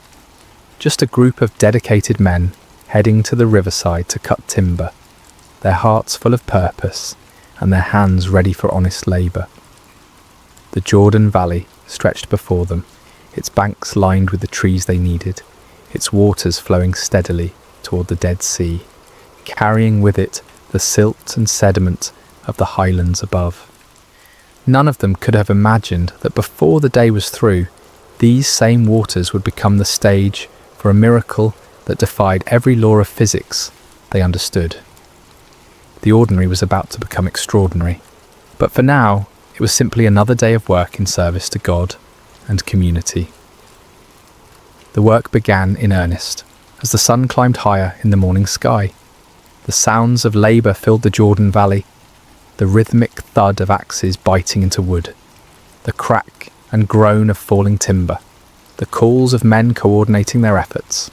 It was satisfying work, the kind that produces visible results and builds camaraderie among those who share the burden. Among the workers was a young man whose name history has forgotten, but whose predicament would echo through the ages. Unlike some of his fellow students who had brought their own tools, he had needed to borrow an axe for the day's work. In ancient Israel, this was no small matter. Iron tools were precious commodities, expensive and carefully maintained. They weren't mass-produced items you could easily replace if lost or damaged. The transition from the Bronze Age to the Iron Age had been gradual in Israel, and iron tools still represented significant investment. A good axe might cost several days' wages for an ordinary labourer. For a student prophet, likely supported by the generosity of others and focused on spiritual rather than material pursuits, such a tool was far beyond his means to purchase. Borrowing the axe wasn't just a casual favour between friends. It was a serious responsibility, a trust that carried moral and financial weight. The lender had placed confidence in this young man's character and ability to care for a valuable tool. To lose or damage it would bring not only financial burden, but also shame and damaged relationships within the community. The young man worked diligently, perhaps even more carefully than usual, acutely aware of the responsibility he carried. The axe felt good in his hands, well balanced, sharp, effective. Each swing brought down chips of wood as he worked to shape a beam for their new dwelling. The rhythm of the work was almost meditative. Lift, aim, strike, lift, aim, strike. Then it happened. Mid-swing, with no warning, the iron head of the axe flew off the handle. The wooden shaft suddenly lightened, completed its arc uselessly through the air, while the heavy iron head traced a different trajectory entirely. Time seemed to slow as the young man watched in horror as the precious tool spun through the air and landed with a splash in the muddy waters of the Jordan. Alas, my master, it was borrowed! The cry escaped his lips before he could stop it, a wail of despair that carried all the weight of his predicament. This wasn't merely an inconvenience or a temporary setback. This was a crisis that threatened his integrity, his relationships, and his financial future. The Jordan River at this point wasn't like a clear mountain stream, where you might hope to spot a lost item on the bottom. Fed by tributaries from the hill country, it carried sediment and silt that made the water murky and opaque. The riverbed was soft mud, perfect for swallowing a heavy piece of iron and holding it fast. Even if the water had been crystal clear, the iron head would have sunk quickly into the soft bottom, possibly disappearing entirely into the muck. The other workers had stopped their labour at the sound of his cry. Elisha, who had been moving among them, observing the work and encouraging the labourers, turned his attention to the young man's distress. Here was a scene that any leader would recognise, a moment when accident and circumstance converge to create a problem that seems insurmountable. For the young man, the calculations were stark and frightening. How long would he need to work to earn enough to replace the axe? How could he face the man who had trusted him with this valuable tool? What would this mean for his standing in the community of prophets? The borrowed axe represented more than just iron and wood. It was a symbol of trust, responsibility, and his place in the community. The irony wasn't lost on anyone present. Here they were, working to build a place for spiritual learning and growth, and yet they faced an utterly practical, mundane problem. There was no theological complexity here, no deep spiritual mystery to unravel. Just a young man, a borrowed tool, and the murky waters of an ancient river. Standing there on the bank, staring at the spot where the ripples were already beginning to fade, the young man faced a moment that would test not only his faith, but his understanding of God's character. Was this the kind of problem that merited divine attention? Did the God who controlled the fate of nations care about one lost axe head? The question hung in the air, like morning mist over the Jordan, waiting for an answer that would surprise everyone present and challenge their assumptions about the scope of God's concern for the details of human life. Elisha approached the distressed young man with the calm demeanour that had become characteristic of his ministry. Where others might have seen an unfortunate accident requiring practical solutions, perhaps organising a group effort to drag the river bottom or beginning calculations about replacement costs, the prophet saw something different entirely. He saw an opportunity for God to reveal his character in the midst of everyday trouble. Where did it fall? Elisha asked simply. There was no rebuke in his voice, no suggestion that the young man had been careless or irresponsible. Just a straightforward question seeking practical information. The prophet's tone carried neither judgment nor dismissal of the problem's seriousness. He understood the weight of borrowed responsibility and the genuine distress it caused when things went wrong. The young man pointed to the spot where the axe head had disappeared beneath the surface. By now, any ripples had long since faded, and the river flowed on as if nothing had happened. To everyone watching, it looked like any other section of the Jordan, muddy water flowing over an invisible bottom, carrying the same sediment and debris as every other part of the river. But Elisha saw it differently. In his spiritual vision, this wasn't just another spot in the river.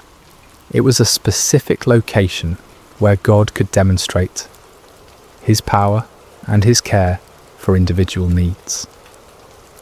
The prophet moved with purpose, scanning the riverbank until he found what he was looking for, a suitable piece of wood. What happened next would have seemed almost comical if it weren't so profound. Elisha cut a stick, nothing special, just an ordinary piece of wood from the riverside. He didn't select anything particularly impressive or perform any elaborate ritual over it. It was simply wood, the kind of material they had been working with all morning, as common and unremarkable as anything could be. Then, with the focused intent of someone who knew exactly what he was doing, Elisha threw the stick into the water at the exact spot the young man had indicated. To the observers, it must have seemed like an odd gesture, perhaps the first step in some complex retrieval process they didn't yet understand. But Elisha's action carried the quiet confidence of a man who had learned to cooperate with divine power in the most unexpected ways. What happened next violated every natural law the witnesses understood. The iron axe head, which should have been resting in the mud at the bottom of the river, began to rise. Not slowly, not gradually, but with the buoyant purpose of cork or wood designed to float. The heavy metal broke the surface of the water and bobbed there like a leaf, defying gravity, density, and everything they thought they knew about the natural world. The silence that followed was profound. Even the sounds of the river seemed muted as the group of prophets stared at the impossible sight before them. Iron doesn't float. Everyone knows that. It's one of those fundamental facts about the physical world that requires no explanation because it's so obviously true. Yet there it was, unmistakably iron, unmistakably floating, unmistakably real. Elisha's voice broke through their amazement with practical direction. Pick it up. There was no grand speech about the miracle they had just witnessed, no theological explanation of what had occurred, no demand for praise or recognition, just simple, practical instruction to complete the restoration. The young man reached out, his hand probably trembling with a mixture of relief and awe, and lifted the iron axe head from the water. It was solid, real, unchanged, except for its brief defiance of natural law. The crisis was over. The debt was avoided. The trust was preserved. The borrowed tool was restored to its owner's care. But something much more significant than problem solving had just occurred. In those few moments beside the Jordan River, God had revealed something crucial about his character and his relationship with his people. This wasn't a miracle performed for crowds or kings. There were no political implications, no national consequences, no strategic advantages gained. This was simply God caring about one young man's distress over a borrowed tool. The miracle spoke to the heart of divine character, a God who notices when sparrows fall, who knows the number of hairs on each head, who cares about the details that seem insignificant to everyone else. The floating axe head declared that no genuine need is too small for divine attention, no honest trouble too mundane for miraculous intervention. As the young man hefted the restored tool, feeling its familiar weight and balance, the entire community of prophets had received a lesson they would never forget. They had come to the Jordan to cut timber for a building project. They were leaving with something far more valuable, a deeper understanding of the God they served and his intimate involvement in the practical details of their lives. The miracle of the floating axe head resonates through the centuries precisely because it speaks to truths that transcend its humble circumstances.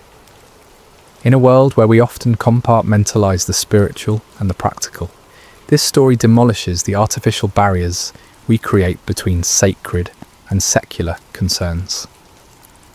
The most striking aspect of this miracle is its ordinariness. God's intervention came not in response to a national crisis or a life-threatening emergency, but to solve an everyday problem that millions of people might face.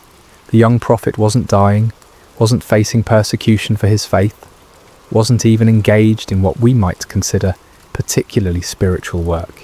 He was simply trying to help build a dormitory and had encountered the kind of mishap that makes any honest person's heart sink. This reveals something profound about God's character, his care for the complete range of human experience, not just the dramatic or spiritually significant moments.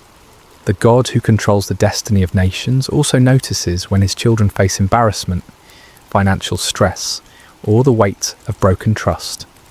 There's no problem too small, no concern too mundane, no worry too insignificant to merit his attention. The symbolism of Elisha's intervention method is equally meaningful. The prophet used a stick, one of the most common humble materials imaginable. He didn't employ exotic implements, rare metals, or elaborate ceremonies. Just wood thrown into water, the kind of action that in any other context would seem pointless or even foolish. This speaks to God's pattern of working through humble means to accomplish extraordinary purposes. Throughout Scripture, God consistently chooses the simple to confound the wise, the weak to overcome the strong, the ordinary to achieve the extraordinary. Moses had a staff, David had a sling, Gideon had clay pots and torches, and Elisha had a stick. The message is clear. God's power isn't dependent on impressive tools or elaborate methods. His strength is made perfect in weakness, His glory revealed through the most unlikely instruments. The miracle also serves as a powerful picture of restoration. What was lost was recovered. What seemed gone forever was returned. What threatened to bring shame and financial burden was transformed into a testimony of God's faithful care.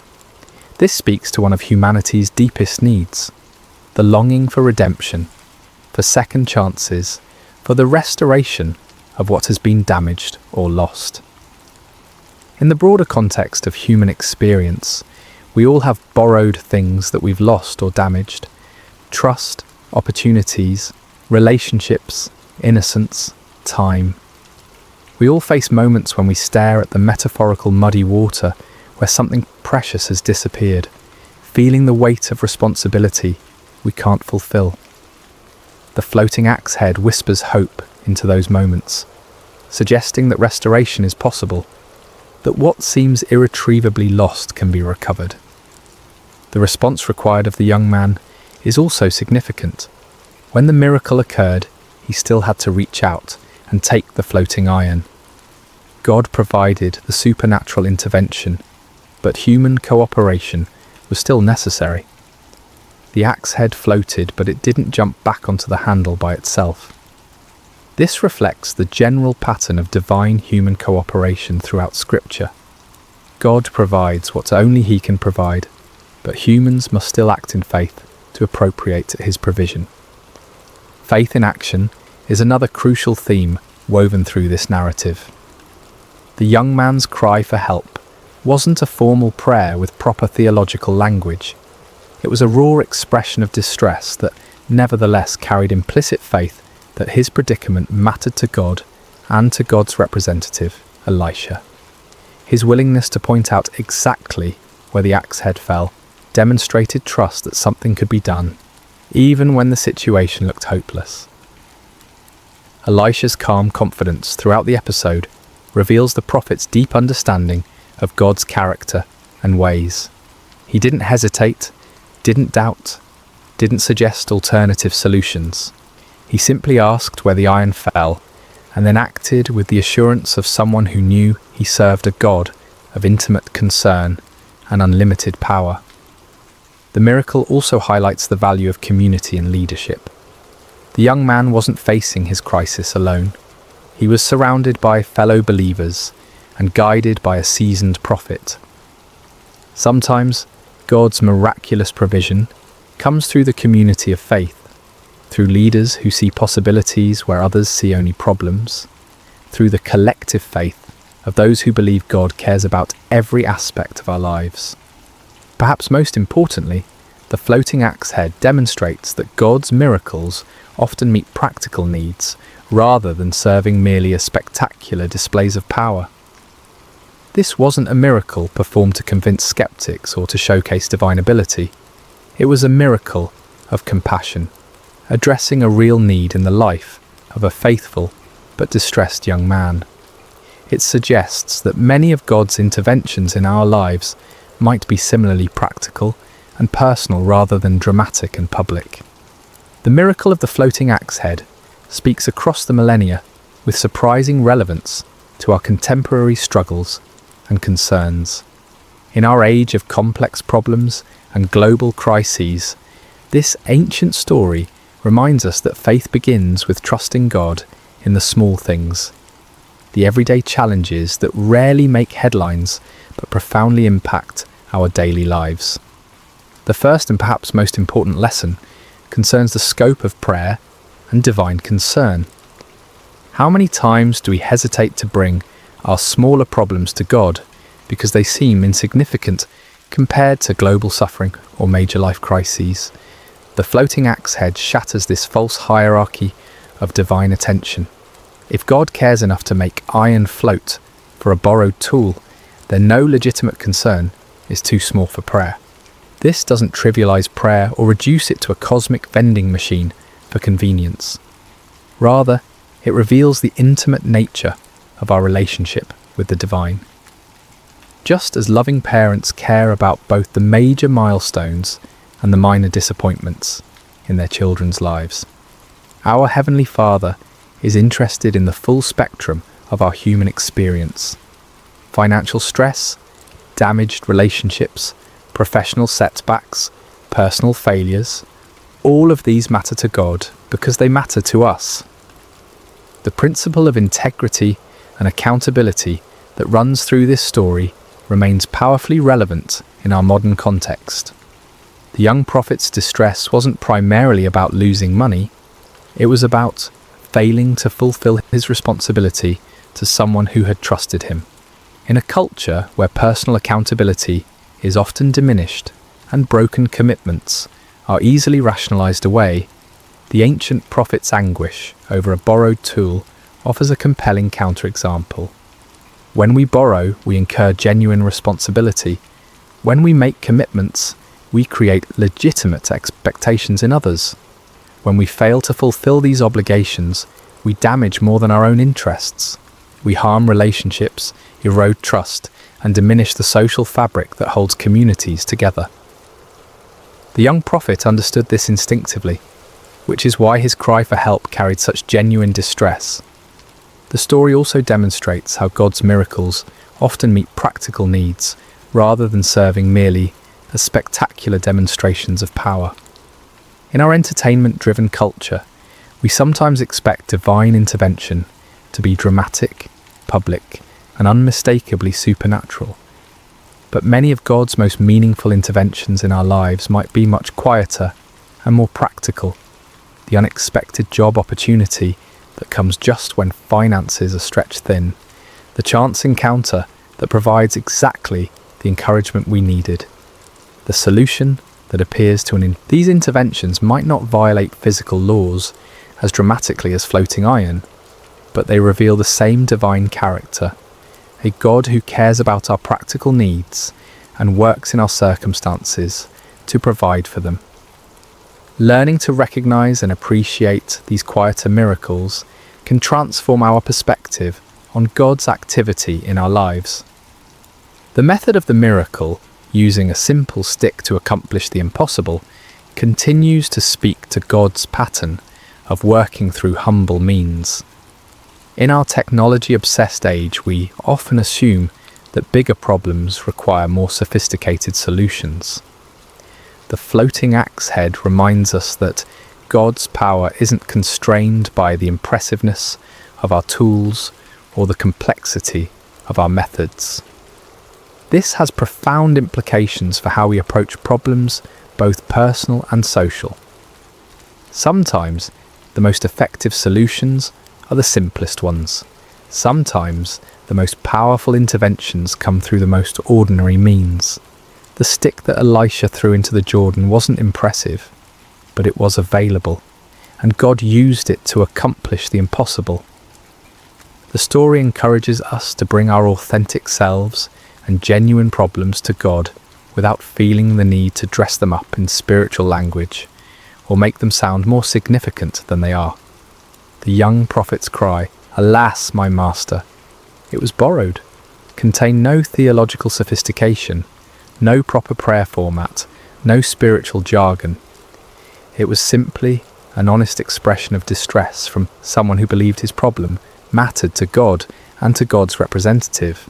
In our prayer lives, we sometimes feel pressure to make our requests sound sufficiently spiritual or theologically correct. The floating axe head suggests that God values authenticity over eloquence, genuine need over religious rhetoric.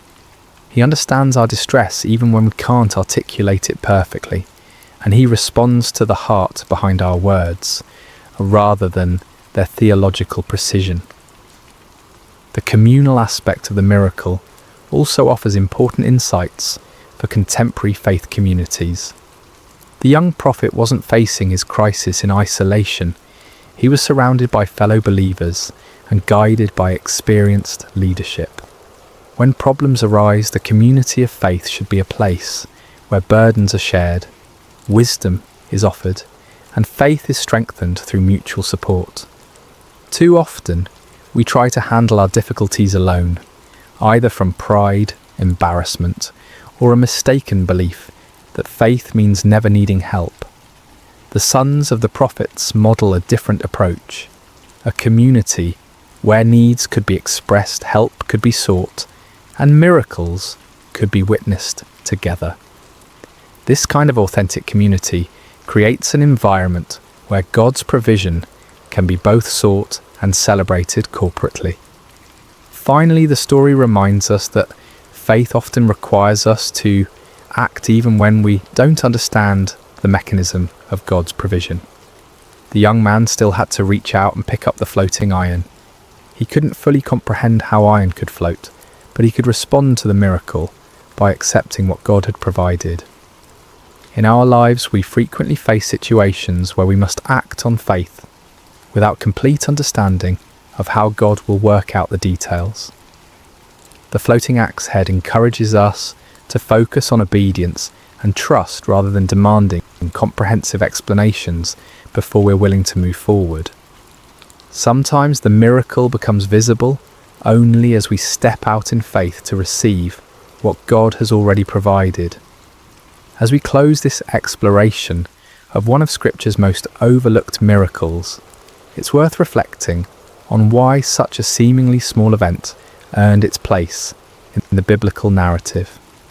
In a book filled with the dramatic interventions of an almighty God, seas parting, walls falling, armies defeated, why does the story of one floating piece of iron deserve 6 verses in 2 Kings? The answer lies in what this miracle reveals about the God we serve and his relationship with his people. While the parting of the Red Sea demonstrated God's power to save nations, and the fall of Jericho showed his ability to conquer enemies, the floating axe head reveals something equally important but more intimate: his attention to individual needs and personal crises. This forgotten miracle has been overlooked precisely because it's so humble, so ordinary in its context, so focused on solving a simple human problem rather than achieving strategic objectives or demonstrating spectacular power. But perhaps that's exactly why it's so important. It serves as a counterbalance to our tendency to assume that God is only interested in the big things, the major decisions, the life-changing moments, the dramatic interventions that make compelling stories. The young prophet facing his borrowed axe head crisis represents all of us in those moments when we feel overwhelmed by problems that might seem insignificant to others but loom large in our personal experience. The financial burden we can't meet, the relationship we've damaged, the commitment we can't fulfill, the mistake that threatens to bring consequences we can't bear, the responsibility we've failed to handle properly. In these moments, the floating axe head whispers a profound truth. God sees, God cares, and God acts. Not always in the ways we expect, not always with the timing we prefer, not always through the means we would choose, but always with the same loving attention to our genuine needs and distress. The miracle also stands as a testament to the power of authentic community and spiritual leadership. Elisha didn't dismiss the young man's problem as trivial or suggest that he simply accept the consequences and learn from his mistake. Instead, the prophet engaged with the crisis as if it mattered deeply, which to the person experiencing it certainly did. This models the kind of leadership and community that makes faith communities truly supportive rather than merely social. When someone faces a crisis, even one that might seem small from the outside, the appropriate response is compassionate engagement, not dismissive advice or spiritual platitudes that minimize the real impact of the problem. The stick that Elisha threw into the Jordan has become, across the centuries, a symbol of God's willingness to work through the most ordinary means to accomplish extraordinary purposes. It reminds us that miracles don't always require impressive staging or elaborate preparation. Sometimes they happen through simple acts of faith, using whatever materials are at hand, in response to genuine need expressed with authentic desperation. As we navigate our own challenges, financial pressures, damaged relationships, professional setbacks, personal failures, the floating axe head offers both comfort and challenge. Comfort in knowing that our problems, however humble they might seem, matter to God. Challenge in trusting Him to work in ways we might not expect or understand, using means we might not have chosen, through community we might not have anticipated. The young prophet left the Jordan River that day with more than a recovered tool. He carried with him a testimony of God's intimate care, a story that would strengthen his faith through future challenges, and a deeper understanding of the God he served. His fellow students witnessed not just a miracle, but a revelation of divine character that would shape their own ministries and their own relationship with the Almighty. Perhaps most importantly, the floating axe head reminds us to pay attention to God's activity in the ordinary moments of our lives. If we're only looking for dramatic interventions and spectacular displays of power, we might miss the quieter miracles happening all around us, the practical provisions, the timely encouragements, the unexpected solutions to everyday problems. The iron that floated in the Jordan River that day has long since returned to dust, but the truth it demonstrated remains as solid as ever. God's care extends to every aspect of human experience. No genuine need is too small for His attention, and no problem is too ordinary for His miraculous intervention. In a world that often feels divided between the spiritual and the practical, the sacred and the secular, the significant and the trivial, the floating axe head bridges all these false divisions. It declares that the God who spoke the universe into existence also cares when His children lose borrowed tools, face financial embarrassment, or struggle with the weight of unfulfilled responsibility. If God can make iron float, what's truly impossible? The question echoes across the centuries, challenging our assumptions about divine limitation and inviting us to bring our authentic needs, however humble they might seem, to the one who specializes in doing the impossible through the most ordinary means.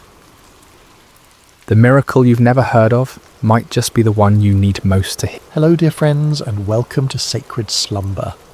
Before we begin tonight's story, I'd love to know, how has your day been? Whether it's evening where you are, or perhaps the middle of the night, or even early morning on the other side of the world, you are so welcome here. What time is it in your corner of the world right now?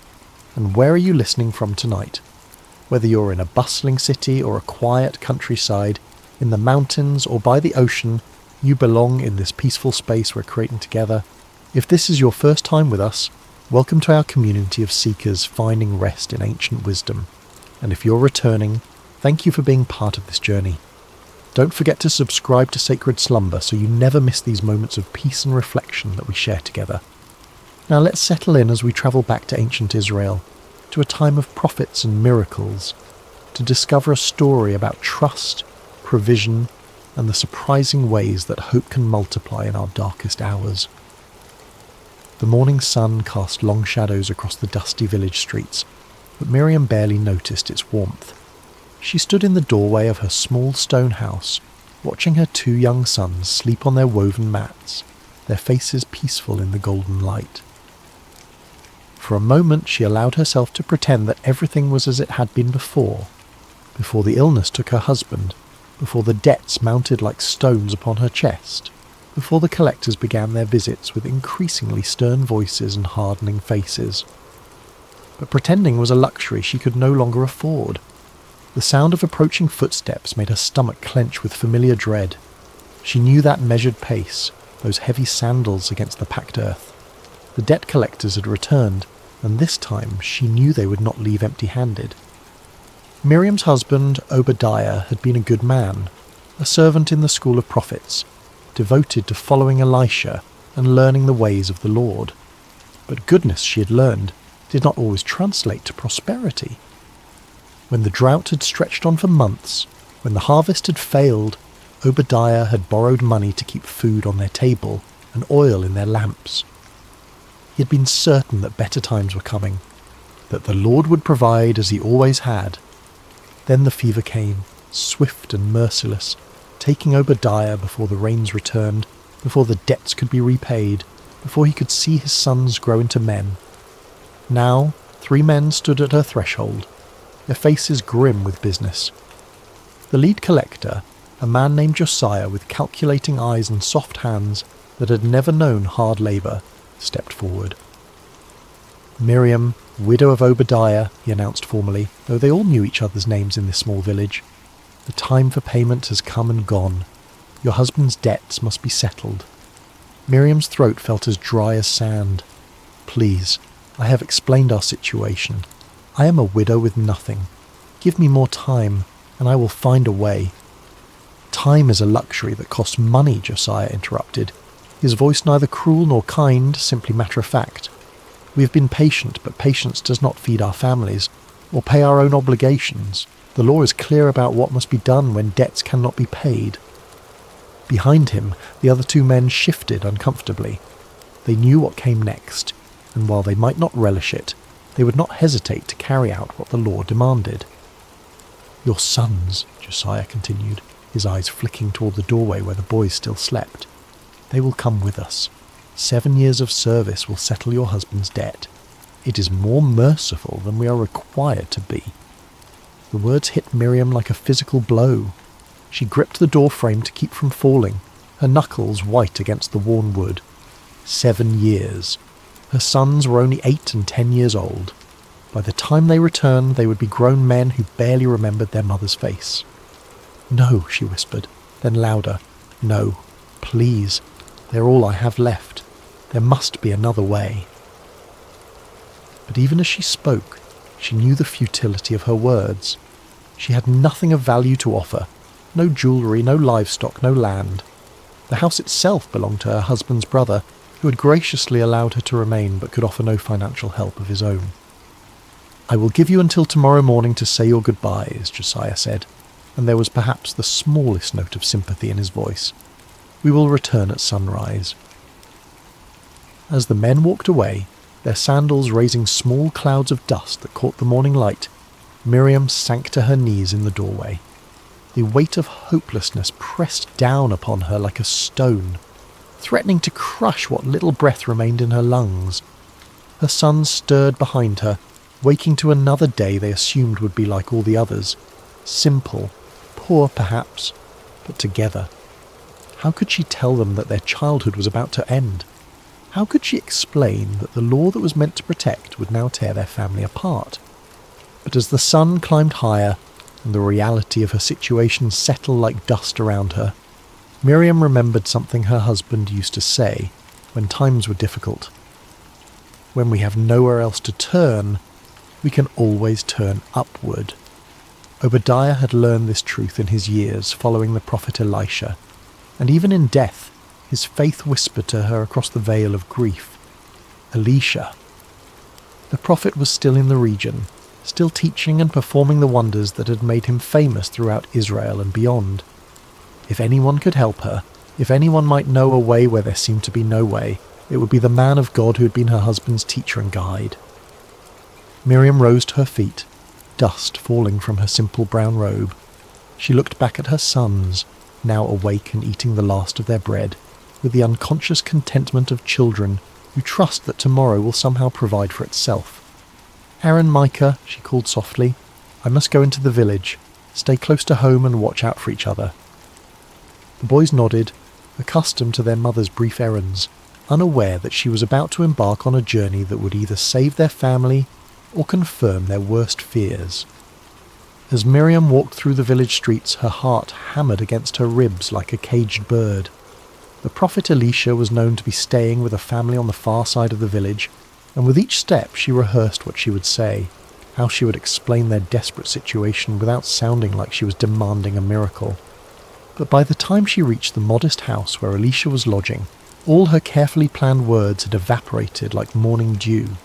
She stood at the gate, paralysed by the enormity of what she was about to ask and the crushing possibility that even a prophet might not be able to help her. The courtyard was quiet except for the gentle murmur of voices from within the house. Miriam could see Elisha through the open doorway, seated on a low cushion with several young men gathered around him, students perhaps, or local villagers seeking wisdom. His presence was immediately recognisable, not because of any physical grandeur, but because of a quality of stillness that seemed to radiate from him like heat from a hearth. Miriam had seen the prophet before, of course. In a village this small, everyone knew when such a significant figure was present. She had watched from a distance as people brought their sick children for healing, their troubled hearts for counsel, their impossible situations for divine intervention. But she had never imagined herself among their number, never thought her own need would drive her to such a desperate act. A woman emerged from the house, evidently the hostess, and noticed Miriam standing uncertainly at the gate. "Can I help you, sister?" the woman asked kindly, but there was a protective quality in her voice. She had probably dealt with many people seeking the prophet's attention. Before Miriam could answer, Elisha's voice came from within. "Let her come. The Lord has brought her here for a reason." The woman's expression immediately softened, and she gestured for Miriam to enter. "Come, the prophet will see you." Miriam's legs felt unsteady as she crossed the threshold. The young men who had been listening to Elisha's teaching respectfully moved aside, creating a space for her to approach. The prophet's eyes, kind but penetrating, met hers, and she felt as though he could see not just her present desperation, but the entire story of her life written in her face. "You're Obadiah's widow," Elisha said gently. It was not a question. Miriam nodded, surprised that he knew her by sight. "Yes, my lord. I am Miriam. Your husband was a faithful servant, both to the Lord and to this community. His loss has been felt by many." Elisha's words were spoken with genuine warmth.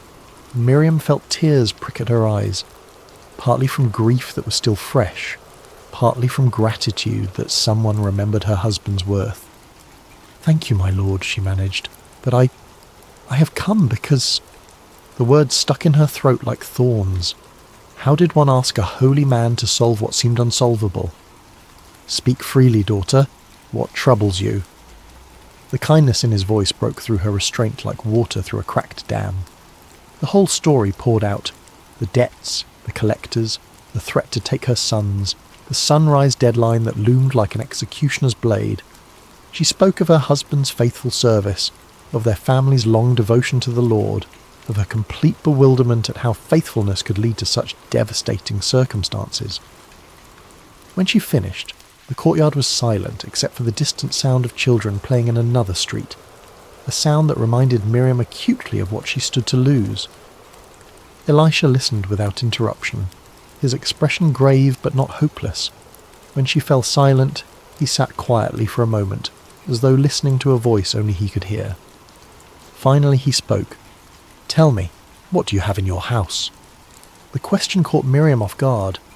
What did she have? The very essence of her problem was that she had nothing. No money, no valuables, no resources with which to pay her debts, or provide for her family.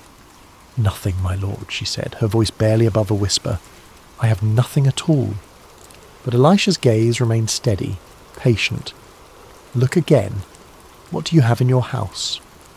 Miriam searched her memory, walking through their small home in her mind. A few pieces of simple furniture, some clay pots, worn clothing, sleeping mats. Nothing of any value. certainly nothing that could solve a debt large enough to require 7 years of servitude to repay. Then she remembered. There is a small jar of olive oil, she said hesitantly. Just a little, barely enough for a few meals.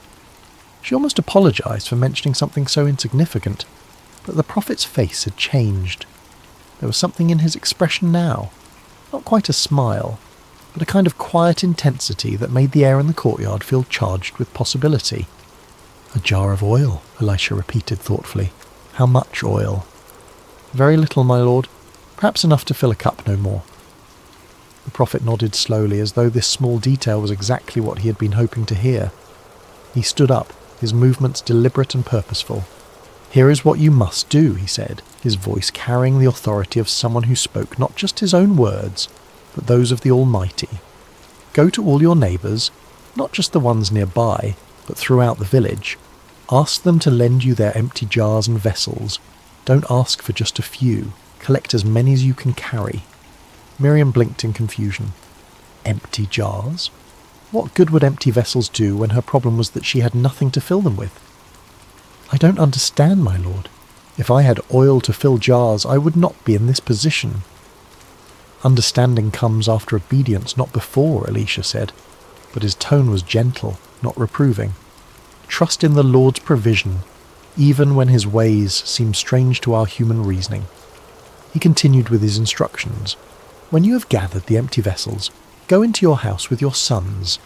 Close the door. This miracle is not for the curious eyes of the neighbours, but for the desperate faith of a mother. Then take your small jar of oil and begin to pour. Pour into what, my lord? Into the empty jars. Pour until they are full. The instructions seemed impossible, even absurd. How could she pour from a nearly empty jar into multiple vessels? The physical laws that governed their world simply didn't work that way. But as Miriam looked into the prophet's eyes, she saw something that gave her pause. Not madness, not delusion, but absolute certainty. This was a man who had seen the impossible become routine, who had learned to expect miracles the way others expected sunrise. Do you trust me? Elisha asked simply. Miriam thought of her sons, sleeping peacefully this morning while she faced the possibility of never tucking them in again. She thought of her husband's faith, unwavering even in illness, even in poverty, even at the end. She thought of the alternative, doing nothing, accepting defeat, watching her children be led away at sunrise. Yes, my lord, I trust you. Then go. The Lord will not fail you. As Miriam prepared to leave, one of the young men who had been listening spoke up. Master, shouldn't we accompany her? Help her carry the vessels. But Elisha shook his head. This work must be hers alone. Faith cannot be borrowed or carried by another. It must be exercised by the one who needs the miracle. Walking back through the village streets, Miriam felt as though she were in a dream, or perhaps more accurately, as though she had just awakened from the nightmare of the past few months into a reality where impossible things might be possible. The prophet's instructions echoed in her mind. Collect empty jars, as many as possible, then pour from her nearly empty vessel into them. It made no earthly sense. But then again, neither did most of the stories she had heard about Elisha and his master Elijah before him. Prophets who had called down fire from heaven, raised the dead, and fed multitudes with meagre supplies. Perhaps the very impossibility of the instruction was itself a sign that she was about to witness something beyond the natural order. Her first stop was at the house of her neighbour Sarah, an elderly woman who had been kind to Miriam since Obadiah's death, often sharing vegetables from her garden when she had none to spare. Sarah, Miriam called softly at the gate, may I speak with you? The older woman emerged, wiping flour from her hands on her apron. Of course, child. You look different somehow. Is everything well? Miriam almost laughed at the question. Nothing was well, and yet somehow everything felt different than it had this morning. I need to ask a favour. Do you have any empty jars or vessels that I might borrow? Sarah's eyebrows rose in surprise. Empty jars? Whatever for? How could Miriam explain without sounding like she had lost her mind? The prophet Elisha has given me instructions. I need to gather as many empty containers as I can." To her credit, Sarah didn't ask for further explanation. In a community where prophets occasionally walked among them, people had learned that divine instructions often defied human logic. "I have several clay jars that I use for storing grain, but they're empty now since the harvest was so poor. You're welcome to them. Let me help you carry them." As they loaded the vessels into Miriam's arms, Sarah's expression grew concerned. "Miriam, the whole village knows about your situation with the debt collectors. If there's anything else I can do..." "Pray," Miriam said simply. "Pray that the Lord remembers his promises to care for widows and orphans." Her next stop was at the home of Rebecca, a woman with several children who had always been friendly but not particularly close. Here, Miriam felt more nervous about making her request. "Rebecca, I know this will sound strange, but I need to borrow any empty jars or pots you might have." Rebecca looked puzzled but not unfriendly. "Empty jars? Are you planning to store something? I heard about your troubles. Surely you're not thinking of buying oil or grain?" "No, nothing like that. The prophet Elisha has asked me to collect empty vessels. I'm not entirely sure why, but I trust that he knows what he's doing." At the mention of Elisha's name, Rebecca's demeanour changed immediately. "The prophet gave you instructions? Of course, take whatever you need." "Children," she called into the house. "Bring out all the jars and pots we're not using, quickly now." Soon Miriam's arms were full again, and Rebecca's children were helping to carry the additional vessels. Word seemed to be spreading through the village. She could see neighbours emerging from their houses, curious about the unusual activity. By the time she reached the house of David the potter, she didn't even need to make her request. He was already waiting with an armload of clay vessels, not his finest work, but good serviceable jars in various sizes. "I heard you were collecting empties on the prophet's instructions," he said with a grin. "I've got plenty of these. Consider it my contribution to whatever miracle is about to happen." "You really think there will be a miracle?" Miriam asked, suddenly feeling the weight of what she was attempting. So many people were now involved, so many witnesses to what would either be a tremendous demonstration of God's power or a devastating display of her own foolishness. David's expression grew serious. "I've lived in this village for 40 years, and I've seen 3 different prophets pass through. Not once have I seen one of them give instructions that didn't lead to something remarkable. The real question isn't whether there will be a miracle, it's whether we'll have enough faith to receive it." As Miriam continued through the village, she was amazed by the response. People she barely knew were offering their vessels, and those who had no jars to spare were spreading the word to others who might. Children ran ahead of her, announcing to each household what was needed. Even some of the village elders, usually stern and cautious about anything that disrupted the normal order, were nodding their approval and contributing what they could. By mid-afternoon, Miriam's small house was surrounded by more clay vessels than she had ever seen in one place. There were large storage jars that could hold enough oil for a family for months, medium-sized pitchers perfect for daily use, and small vessels suitable for lamps and cooking. Some were beautifully crafted, others rough and practical. Some were new, others showed the wear of years of faithful service. Her sons, Aaron and Micah, had awakened to find their home transformed into something resembling a pottery merchant's stall. They helped carry the vessels inside, their eyes wide with excitement and confusion. "Mother, what are all these for?" Aaron asked. At 10, he was old enough to sense that something significant was happening, but young enough to find it more exciting than frightening. "We're going to fill them," Miriam said, the words sounding even stranger when spoken aloud to her children. "Fill them with what?" 8-year-old Micah wanted to know. Miriam looked at the small jar of oil sitting on their simple wooden table, the same jar she had mentioned to the prophet, containing perhaps a cup's worth of precious olive oil. It looked impossibly small, surrounded by all the empty vessels now crowding their one-room home. "With oil," she said, and saw her sons exchange the kind of look children give when they're certain their parent has said something that makes no sense but are too polite to argue.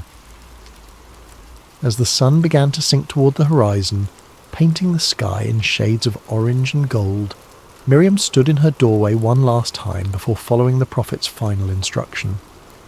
The village around her looked the same as it had this morning, but everything had changed. This morning she'd been a desperate woman with no options. Now she stood on the threshold of either a miracle or a disaster. But at least she was no longer passive in the face of her circumstances. She could see a few neighbours lingering in their own doorways, clearly curious about what would happen next. News of the prophet's instructions had spread throughout the village, and while no one was bold enough to ask for details, there was a sense of anticipation in the air, as though the entire community was holding its breath. Tomorrow morning the debt collectors would return, expecting to claim her sons. But tonight belonged to faith, to the impossible, to the hope that a God who had parted seas and raised the dead might still care about one widow's desperate prayer. "Come, boys," she said, stepping back inside their small home. "It's time to close the door." The interior of their small house felt different with the door closed and the outside world shut away. The late afternoon light filtered through the single window, casting long shadows among the collection of empty vessels that now filled nearly every available space. Aaron and Micah stood close to their mother, sensing that they were about to witness something extraordinary, though they couldn't possibly understand what. Miriam picked up the small jar of oil with hands that trembled slightly, not from fear now, but from anticipation. The prophet had been so certain, so confident in his instructions. But looking at the meagre amount of oil in her jar compared to the dozens of empty vessels surrounding them, she felt the weight of impossibility settling over her like a heavy cloak. "Mother," Aaron said quietly, "how can we fill all these jars with so little oil?" It was the question that had been echoing in her own mind, but hearing it from her son's lips made her realise that this moment was about more than just solving their financial crisis. Her children were watching, learning what it meant to trust when trust seemed foolish, to obey when obedience seemed pointless, to hope when hope seemed dead. "I don't know how, my son," she said honestly, "but the prophet told us to pour, so we will pour. Sometimes we must act on faith before we understand the reason." She moved to the largest jar first, a beautiful vessel that David the potter had contributed, large enough to hold oil for several months. As she lifted her small jar and positioned it over the opening, she whispered a prayer. "Lord God of Israel, you who cared for the widow of Zarephath in the days of Elijah, remember your servant and his children." The oil began to flow. At first it seemed natural.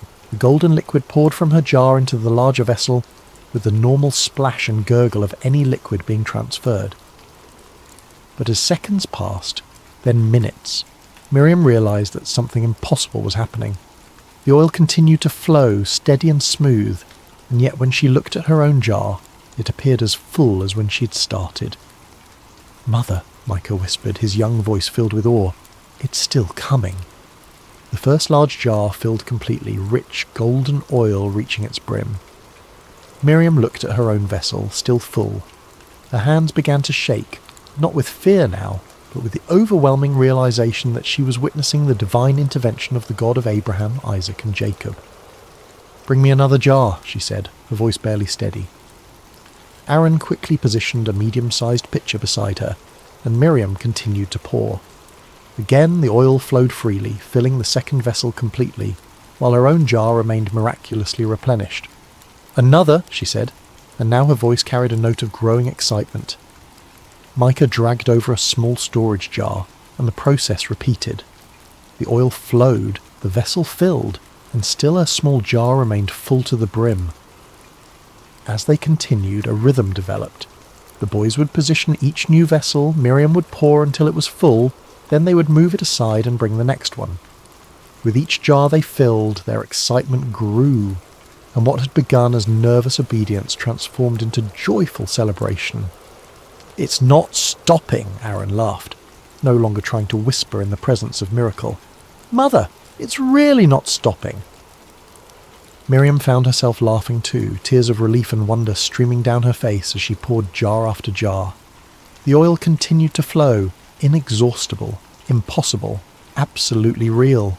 This was the God her husband had served, the God who had parted the Red Sea and provided manna in the wilderness, and he was here in their small house, multiplying oil for a desperate widow and her children.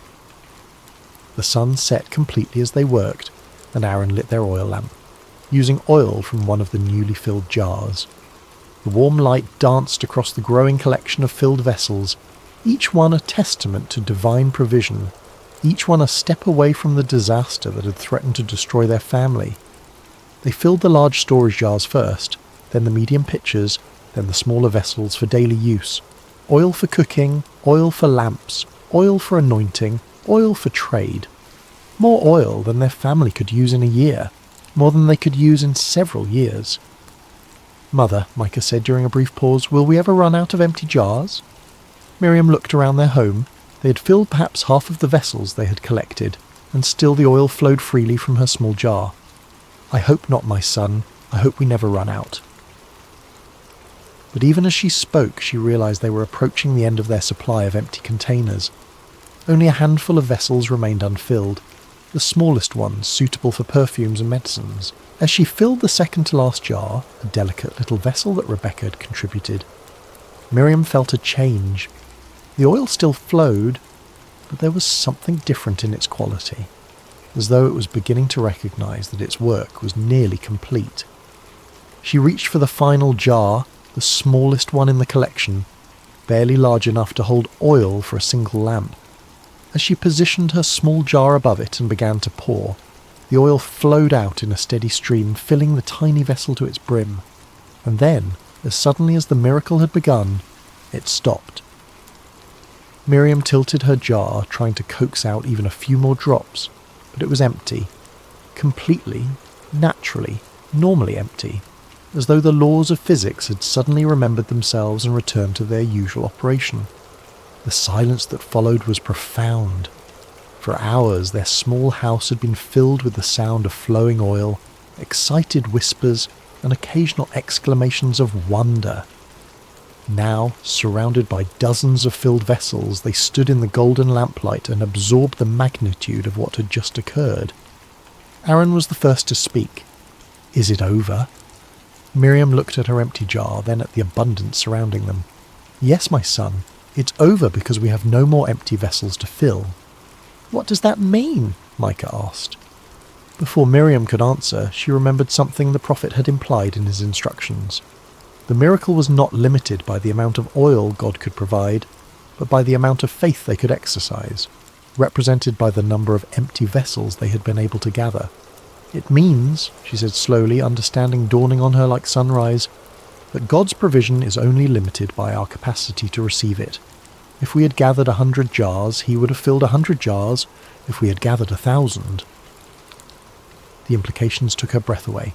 They had gathered many vessels, yes, but now she wondered, could they have gathered more? Had their own limited vision constrained the miracle?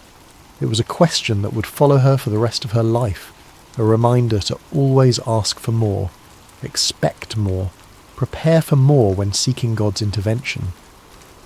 But such thoughts were for later reflection. Tonight, surrounded by the tangible evidence of divine love and provision, there was only gratitude and wonder.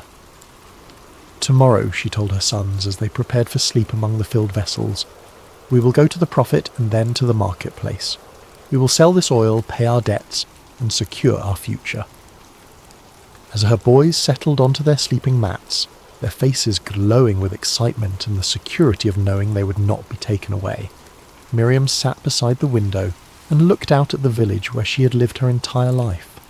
Tomorrow she would no longer be known as the desperate widow who had nothing. She would be the woman whom God had remembered, the mother whose children had been saved, the recipient of a miracle that would be told and retold for generations. But tonight she was simply a woman who had learned that emptiness was not the absence of provision, but the presence of possibility, and that sometimes the most important thing you can bring to God is not what you have, but what you lack.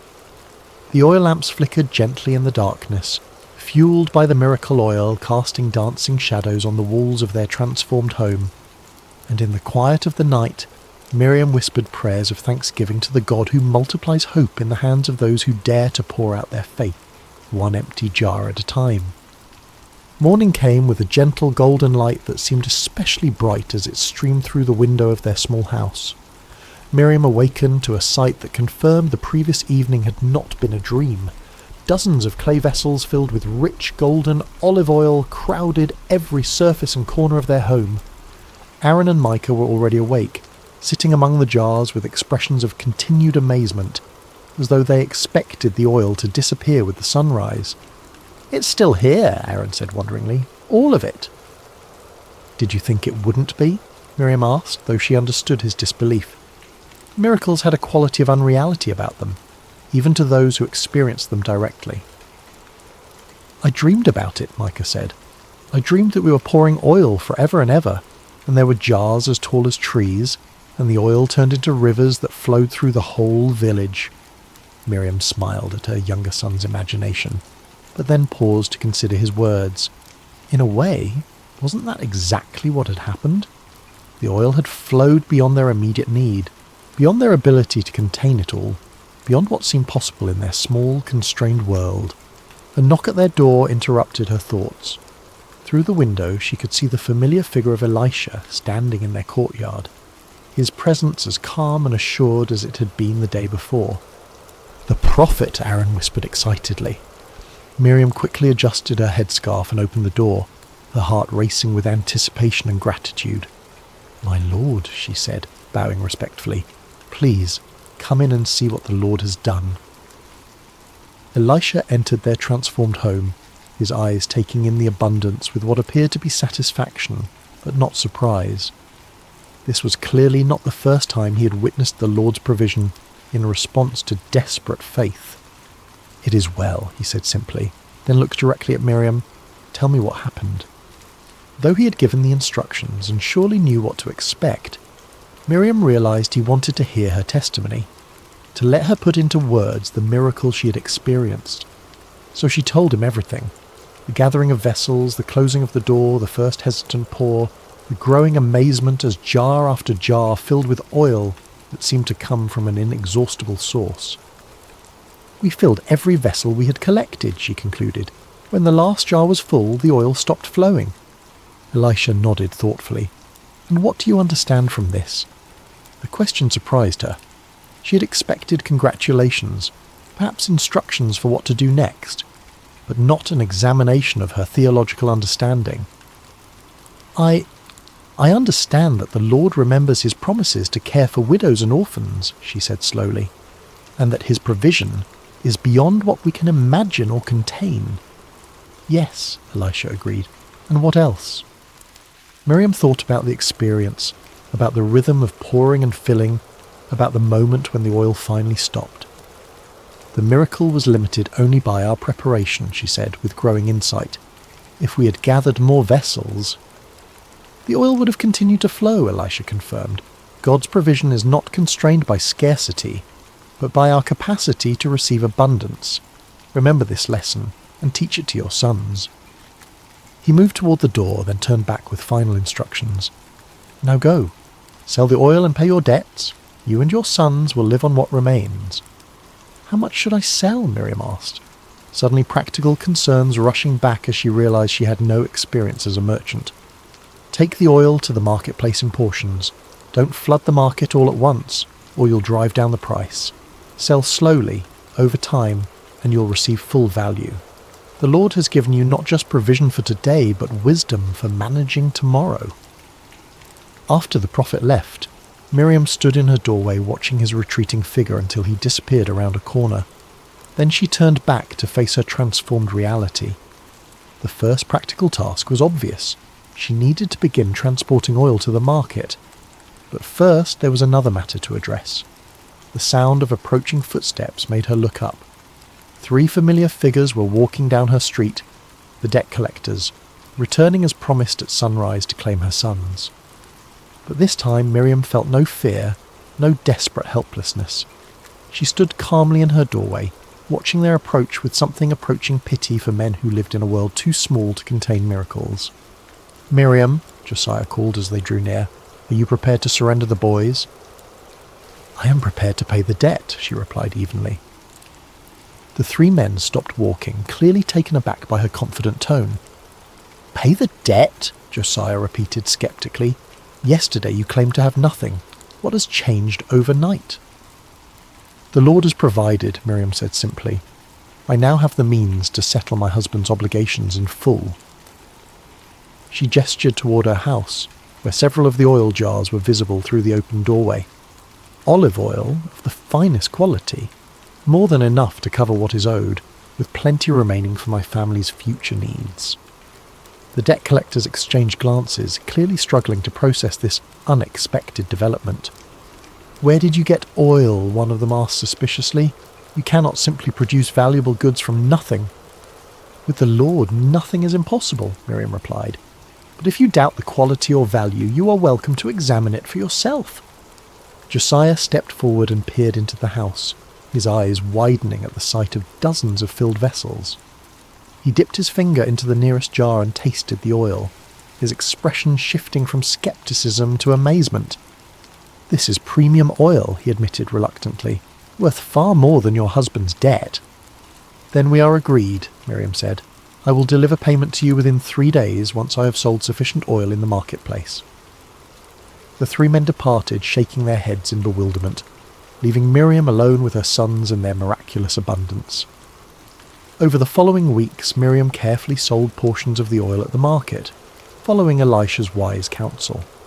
The oil was of such exceptional quality that merchants competed to purchase it, and word spread throughout the region about the widow's premium product. True to her word, she paid her husband's debts in full within the promised time, but the oil continued to provide for their family month after month, year after year.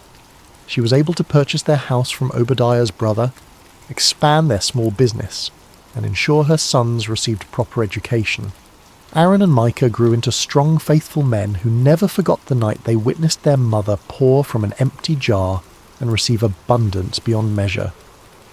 They told the story to their own children and grandchildren, how God had multiplied oil in the hands of a desperate widow who dared to trust when trust seemed impossible.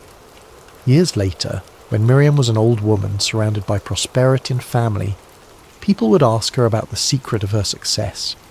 She would always smile and say, "The miracle was not in the oil that multiplied, but in the faith that dared to pour from an empty jar. God is not limited by what we lack. He's only limited by our willingness to bring him our emptiness and trust him to fill it." And in the evenings, when the oil lamps flickered in homes throughout the village, many still burning oil that traced its origins back to that miraculous night, the people would remember that sometimes the greatest abundance comes not when our jars are full, but when we have the courage to pour from what little we have, trusting that the God who created the universe from nothing can certainly create provision from our emptiness. The widow's oil became more than a solution to debt. It became a testament to the truth that faith, like oil, multiplies when poured out in trust, and that the God who notices empty jars is the same God who delights in filling them beyond our wildest dreams. For in the end, Miriam learned the most important lesson of all. We bring our emptiness to God not as a sign of our failure, but as an invitation for his abundance. And when we dare to pour out our faith, even from the smallest jar, we discover that his provision knows no limits except those we place on our own capacity to receive. The story of the widow's oil echoed through generations, a reminder that in the hands of the Almighty, even our deepest need can become our greatest testimony to his faithfulness. Hello, dear friend. Welcome to Sacred Rest. I'm so glad you've joined me tonight for this time of peaceful reflection and spiritual rest. Wherever you are in the world right now, I hope this finds you settling into a comfortable space. How was your day? Was it filled with joy and laughter, or perhaps challenges that left you weary? Whatever experiences you've carried through your hours, know that this is a safe place to set them down. What time is it where you are? Perhaps it's the deep of night, when the world has grown quiet and stars pepper the sky. Maybe it's early evening, and you're seeking a moment of calm before sleep. Or perhaps you're listening in the gentle light of dawn. Wherever you're from in our vast, beautiful world, whether you're nestled in a busy city or somewhere quiet and remote, I welcome you to this sacred time. If you found comfort in these meditations, I'd be deeply grateful if you would subscribe to Sacred Rest. Your subscription helps this ministry continue providing peaceful, scripture-based sleep meditations to those who need them most. When we gather together in this digital sanctuary, we create a community of believers finding rest in God's presence. Now I invite you to settle more deeply into your bed or chair. Feel the weight of your body being supported. Notice where you might be holding tension, perhaps in your shoulders, your jaw, or your hands, and gently release it with each breath. Breathe in God's peace and exhale any lingering worries. Tonight, we'll journey across the Sea of Galilee with Jesus and his disciples. We'll witness how even the fiercest storms must bow to his gentle command. In your own life, whatever storms you face, anxiety, uncertainty, fear, or overwhelm, this story reminds us of a profound truth. The one who calms the seas can calm our hearts as well. Let's begin with a prayer. Loving Father, as we prepare for rest, we invite your peace to wash over us. Still our racing thoughts and calm our beating hearts. As we journey through this story of your Son's power over the storm, help us to trust you with the storms in our own lives. May this time be a sanctuary of rest and renewal. In Jesus' name, Amen. The day had been long, wonderfully full but exhausting. Jesus had been teaching since morning, sharing parables about seeds and lamps and the mysterious growth of God's kingdom. Crowds had pressed in around him, their faces eager and questioning, their needs endless. As the golden light of late afternoon stretched across the hillside surrounding the Sea of Galilee, Jesus looked out at the water, its surface catching the amber glow of the setting sun. "Let us go across to the other side," he said simply to his disciples. The men nodded, familiar with their rabbi's ways by now. When the crowds grew too large, when the demands became too constant, Jesus would often seek the quiet of the water or the solitude of the hills. They understood his need for moments of peace. The disciples began preparing a fishing boat, one they had used many times before. It wasn't large, but it was sturdy enough for the journey across the lake. Several of them were fishermen after all. Peter, Andrew, James, and John knew these waters intimately. They had spent countless nights on this very sea, reading its moods, respecting its power, harvesting its bounty. As the last remnants of the crowd dispersed, moving back toward the villages dotting the shoreline, the disciples helped Jesus into the boat. They couldn't help but notice the weariness in his movements, the heaviness in his shoulders. He had given so much of himself that day, healing the sick, answering questions, teaching with stories that somehow made the mysteries of heaven feel tangible and close. There were other boats setting out with them, smaller vessels carrying more followers who weren't ready to end their time with the teacher. The little flotilla pushed away from shore, wooden hulls creaking gently as they slipped into deeper water. Oars dipped rhythmically, creating small whirlpools that glinted copper in the fading light. In the stern of the boat, Jesus found a cushion, a simple thing made of cloth and stuffed with wool. Without ceremony, he laid his head upon it. The gentle rocking motion of the boat, the soft splashing of water against the hull, and the quiet murmuring of his friends' voices created a lullaby that his exhausted body could not resist. Within moments, Jesus was asleep, his breathing deep and even. The disciples continued their work, some rowing, others adjusting the small sail to catch what little breeze stirred across the water. They talked quietly among themselves, occasionally glancing back at their sleeping teacher with affection and protectiveness. "He pushed himself too hard again today," Peter whispered to John. "Did you see how many people he healed?" Matthew added. "And yet he had time to explain his parables to us afterward." "I'm still thinking about the mustard seed," Thomas said thoughtfully. "How something so small can become something so significant." As they conversed, the brilliance of sunset gave way to the soft indigo of early evening. Stars began to appear, first one, then dozens, then hundreds, until the heavens above them shimmered with light.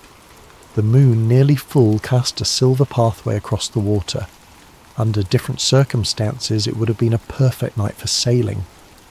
But the Sea of Galilee, nestled as it was in a basin surrounded by hills and mountains, was known for its sudden, exact storms. Cool air from the Mediterranean could rush down the mountain passes and collide with the warm air over the lake, creating tempests that arose with frightening speed. And on this night, as Jesus slept, the first signs of change began to appear. It started subtly, a freshening of the breeze that made the sail suddenly grow taut. The disciples, who were fishermen, exchanged knowing glances. They had felt this shift before. "Perhaps we should wake him," Andrew suggested, looking back at Jesus. "No," Peter replied. "Let him rest. We can handle a bit of wind." But the breeze continued to strengthen, becoming a wind, and then a gale. The surface of the water, which had been as smooth as polished glass, began to roughen. Small wavelets appeared, growing quickly into swells. The boat, which had been gliding peacefully, now began to pitch and roll. The other boats that had been following them were already turning back toward the shore they had left, their occupants clearly visible in the moonlight, faces turned upward at the darkening sky. But Jesus' boat was now nearly in the middle of the lake, equally distant from both shores. Turning back would be as dangerous as continuing forward. Within minutes the wind was howling through the rigging. The sail had to be quickly furled before it could tear or, worse, overturn the vessel. The disciples moved with the practiced efficiency of men who had faced such conditions before, but even they could not hide their growing concern. The sky, which had been clear and star-filled just moments before, was now obscured by fast-moving clouds that seemed to boil out of nowhere. The moon disappeared behind them, plunging the lake into shadowy darkness, broken only by the white foam of wave caps. Now the boat was being tossed violently. Waves crashed over the bow, sending frigid water cascading into the hull. Several of the men scrambled to bail with whatever containers they could find, while others struggled with the oars, trying to keep the vessel from being broadside to the swells. "This is getting dangerous," James shouted over the roar of the wind. "I've never seen it come up so quickly," his brother John replied, his face glistening with spray. The storm continued to intensify. Lightning now split the darkness, illuminating the scene in stark, terrifying detail. Waves as tall as a man's height, disciples with fear etched across their faces, and still somehow Jesus remained asleep in the stern. Water was coming in faster than they could bail it out. The boat was riding lower in the water, each wave bringing them closer to the point where they would be swamped entirely. Even Peter, who had weathered countless storms on this lake, felt a cold fear gripping his heart. They were in real danger now. The disciples looked at one another, their expressions reflecting a dawning realization. For all their experience, for all their skill, this storm might be beyond their ability to survive. Death felt suddenly uncomfortably close, a cold presence riding the winds that screamed around them. "Where is your faith in these moments?" a quiet voice might have asked, had anyone been listening. But the disciples could hear only the howling wind, the crashing waves, and the hammering of their own frightened hearts. And still, Jesus slept. It was Philip who finally broke. "We need to wake him," he shouted, gesturing wildly toward the stern. The others nodded in agreement, though none could have articulated exactly what they expected Jesus to do. He was no sailor. He had spent his life as a carpenter, not a fisherman. And yet, in their moment of greatest fear, they turned to him instinctively. Peter struggled toward the stern, fighting to keep his balance as the boat heaved beneath him. He reached Jesus and knelt beside him, placing a hand on his shoulder. Even in the midst of chaos, Peter couldn't help but marvel. How could anyone sleep through such violence? "Master!" Peter called, having to shout to be heard over the storm. "Master, wake up!" Jesus stirred slightly but did not wake. The boat pitched violently, nearly throwing Peter off his feet. He gripped Jesus' robe more firmly. "Teacher," this time it was John who'd made his way to join Peter, "don't you care if we drown?" Those words, spoken from fear rather than faith, seemed to penetrate Jesus' sleep. His eyes opened, taking in the scene around him with calm clarity. The water sloshing in the bottom of the boat, the sail straining against its ties, his friends' faces contorted with fear. There was no disorientation, no moment of confusion or alarm. Jesus simply sat up, his movements unhurried even as the boat threatened to capsize beneath him. Water streamed from his hair and beard. His robe was soaked through.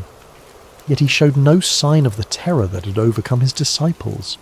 What happened next would be burned into the memory of every man present, a moment they would recount countless times in the years to come, a demonstration of power so profound that it would forever alter their understanding of the one they followed. Jesus stood up, in a boat being violently tossed by waves. When standing was nearly impossible, Jesus rose to his feet with perfect balance, as though the deck beneath him were solid ground. He looked out at the churning waters, at the dark sky split by lightning, at the wind that howled like a living thing. And then he spoke. Just 3 words, uttered not in a shout to be heard over the storm, but in a tone of quiet authority, as one who expected to be obeyed. Peace, be still. The Greek words, siopa pephimoso, carried a weight beyond their literal meaning. Silence, be muzzled, as though addressing not unthinking elements, but a creature that could hear and must obey. What happened next defied all natural law, all human experience. The wind ceased, not gradually, not with diminishing gusts that slowly faded away. It simply stopped, as completely as if a door had been closed against it. One moment it howled with deadly force, the next it was gone, and the waves, which should have continued to roll and crash even after the wind died, also subsided immediately. The surface of the lake, which moments before had been a chaotic, foam-streaked nightmare, became as smooth as polished marble.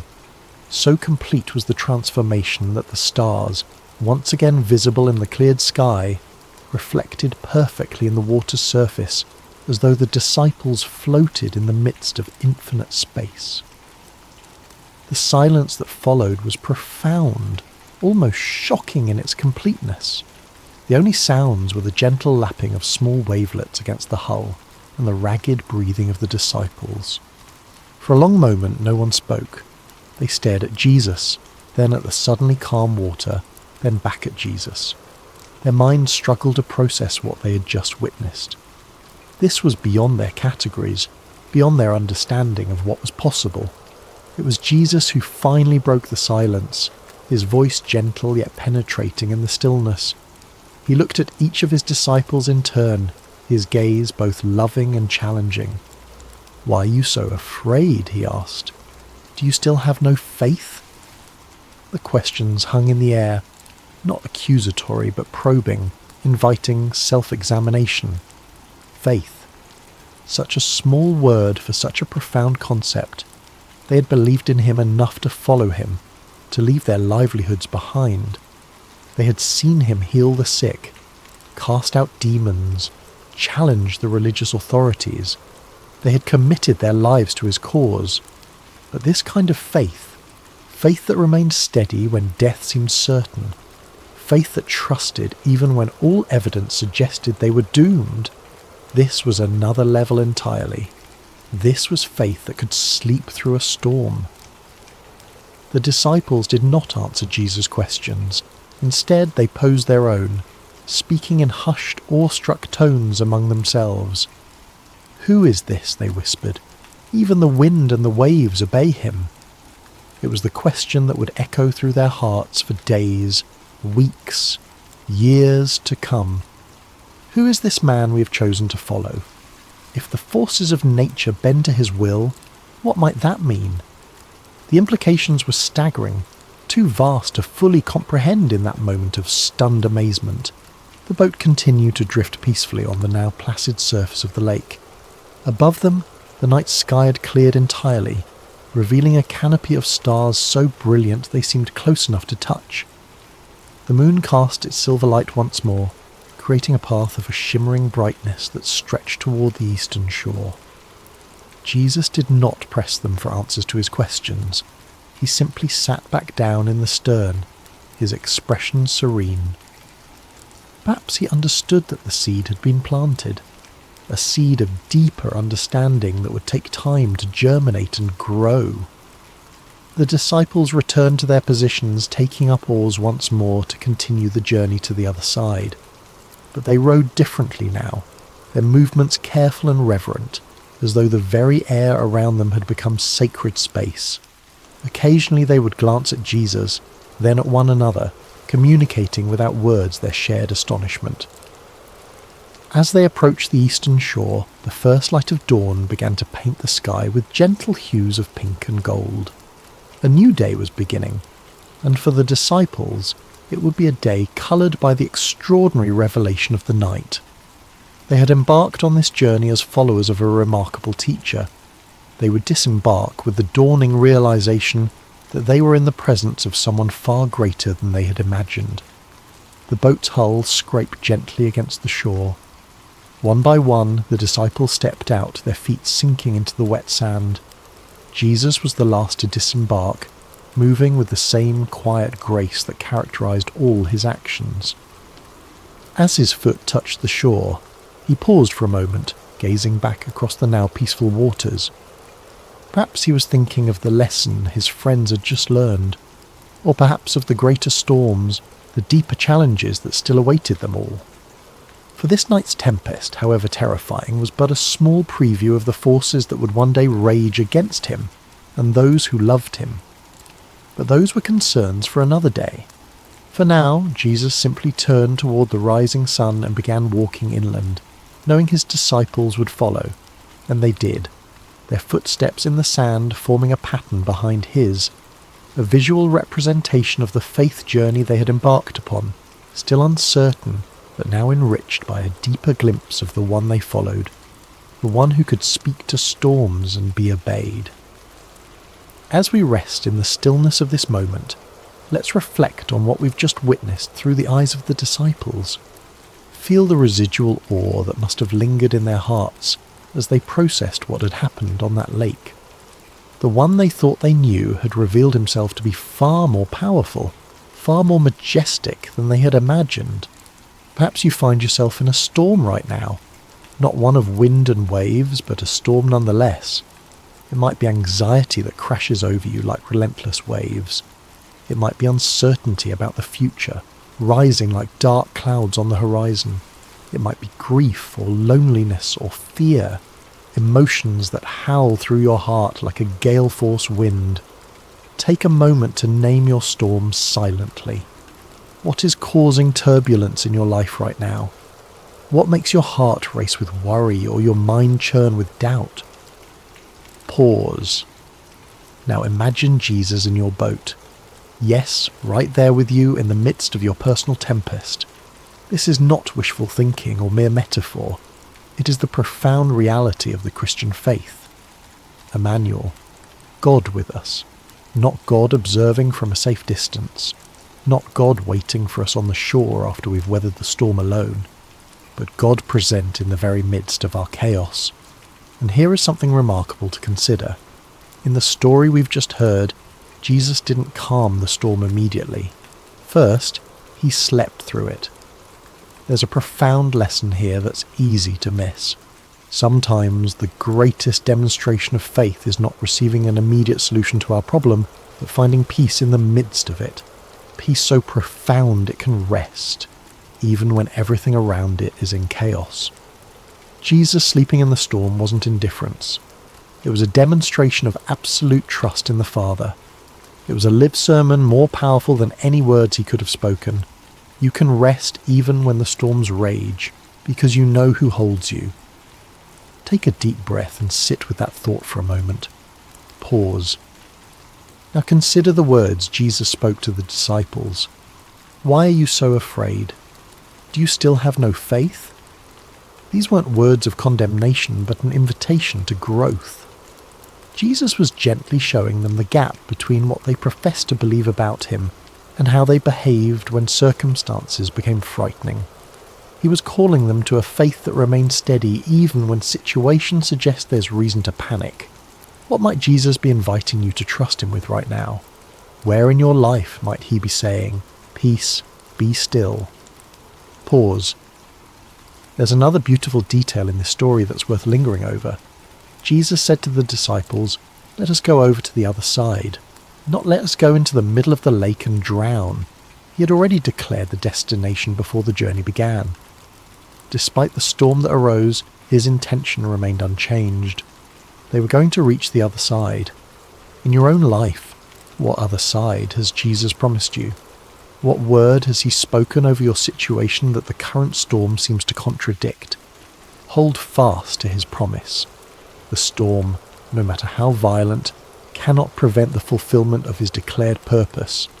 When Jesus commands something, whether it's peace, be still, to a raging sea, or let us go to the other side to his disciples, it will come to pass. His word does not return void. It accomplishes what he intends. There's a particular comfort in knowing that the same voice that commanded the elements has spoken over your life. The same authority that subdued the storm is engaged with your circumstances. The same love that prompted Jesus to stand and act on behalf of his frightened friends is extended to you as you navigate your own waters. Listen now for his voice in the quiet of your heart. Perhaps he's not removing your storm immediately. Perhaps, like the disciples, you're being invited to know him more deeply through the experience of watching him work in unexpected ways. But know this, he is in your boat. And because of that, you will reach the shore. Let the gentle rocking of the now calm waters lull you toward rest. Feel the tension leave your body as you entrust yourself to the one who commands the wind and waves. Whatever storms tomorrow may bring, tonight you rest in the presence of the storm calmer, the peace speaker, the Lord of wind and wave. Let these words wash over you like gentle waves. Peace, be still. You are safe in his hands. Let go of your worries. Let him hold them now. Peace, be still. Rest in this truth. If the winds and waves obey him, so can your anxious heart. You don't have to control the storm. You just have to rest with the one who can. As we come to the close of our time together, I want to offer a blessing over you as you prepare for sleep. May you rest tonight in the perfect peace that comes from knowing the master of the storm is watching over you. May you sleep deeply, secure in the knowledge that the same God who calmed the Sea of Galilee is present in your room, attentive to your breathing, mindful of your needs. May your dreams be serene, unthreatened by the storms of waking life. May the gentle rocking of God's love lull you into profound rest, the kind of rest that renews not just the body but the soul. May you awaken tomorrow with the disciples' question still echoing in your heart. Who is this? Even the wind and waves obey him. And may that wonder lead you into a day lived with greater trust and deeper peace. Let us pray. Loving Father, I thank you for the precious soul listening right now. You know their name, their face, their struggles, and their joys. You know the storms they've weathered, and the ones that may still lie ahead. I ask that you would spread your mantle of peace over them tonight. Quiet their racing thoughts, slow their breathing, release the tension from their muscles, guard their mind against anxious ruminations, and fill it instead with the truth of your loving presence. Lord Jesus, just as you stood in authority over the storm on Galilee, I ask you to speak peace, be still over any turbulence in their life. Calm the waters of their circumstances, quiet the winds of their worry, help them to rest in the boat with you, trusting that you will bring them safely to the other side. Holy Spirit, be the breath of God in this room tonight. Fill this space with your comforting presence. Minister to the deep places of hurt or fear that conscious thought cannot reach. Repair, restore, and renew as only you can do during the sacred hours of sleep. We rest tonight in the perfect love that casts out fear, in the mighty name of Jesus who calms all storms. Amen. Remember, dear friend, Jesus is in your boat. The journey continues tomorrow, but tonight you can sleep in perfect peace. You're watched over. You are loved. You're not alone. Good night, and may God bless your rest. Hello, dear friend. and welcome to Sacred Slumber. Before we begin tonight's story, I'd love to know, how has your day been? Whether you're listening to this in the quiet hours of evening, perhaps as the sun sets wherever you are in the world, or if it's late at night and you're ready to rest, I hope you'll find peace in the story we're about to share together. Are you listening from a cosy bedroom in America, perhaps from a small town in England, or maybe from somewhere across the vast expanses of Australia or Canada? Wherever you are, whatever time zone cradles you tonight, you're welcome here. If this is your first time with Sacred Slumber, I invite you to subscribe, so these stories can accompany you through many peaceful nights ahead. Now, let's settle in together and journey back to an ancient time, to a small town called Zarephath, where a miracle unfolded that would echo through the ages. The sun blazed mercilessly over the land of Israel, its rays beating down upon cracked earth and withered fields. For 3 long years, not a single drop of rain had fallen from the brass-coloured sky.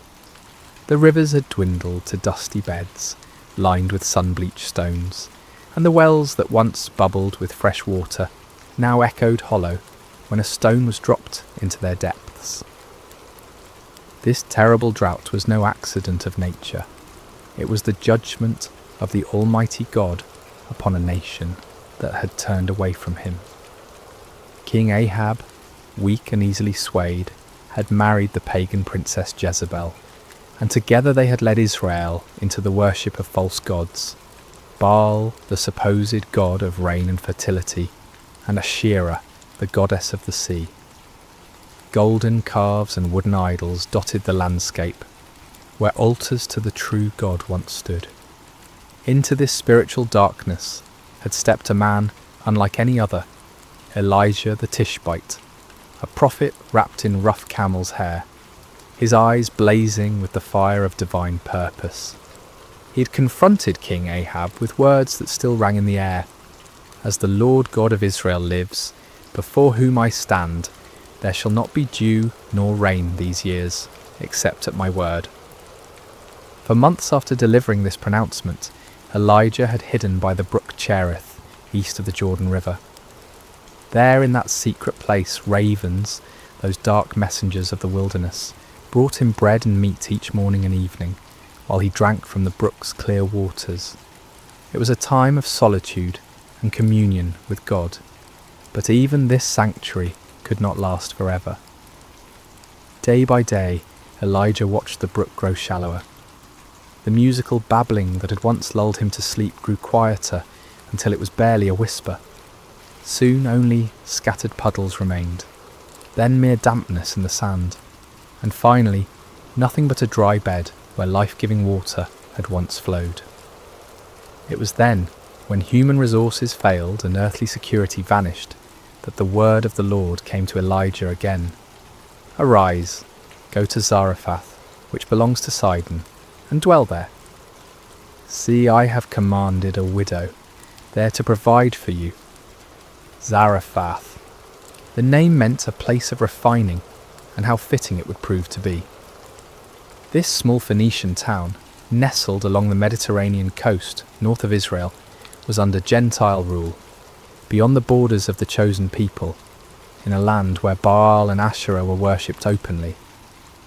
Yet it was here, in this unlikely place, that God would work one of his most tender miracles. So Elijah gathered his simple possessions, his mantle, his staff, and the unwavering faith that had sustained him through these years of drought and hiding. The sun was high as he began his journey northward, his feet raising small clouds of dust from the parched earth. Behind him lay the dried brook and the memories of miraculous provision. Ahead lay uncertainty, but also the promise of God's continued care.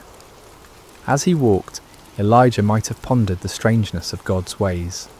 Here was a Hebrew prophet, a man who had proclaimed judgment upon Israel for their worship of foreign gods, now being sent to a foreign land where those very gods were revered. Yet if the years had taught him anything, it was that the Lord's thoughts were higher than his thoughts, and the Lord's ways past finding out. The The journey from the Jordan Valley to the coastal region of Zarephath would take several days.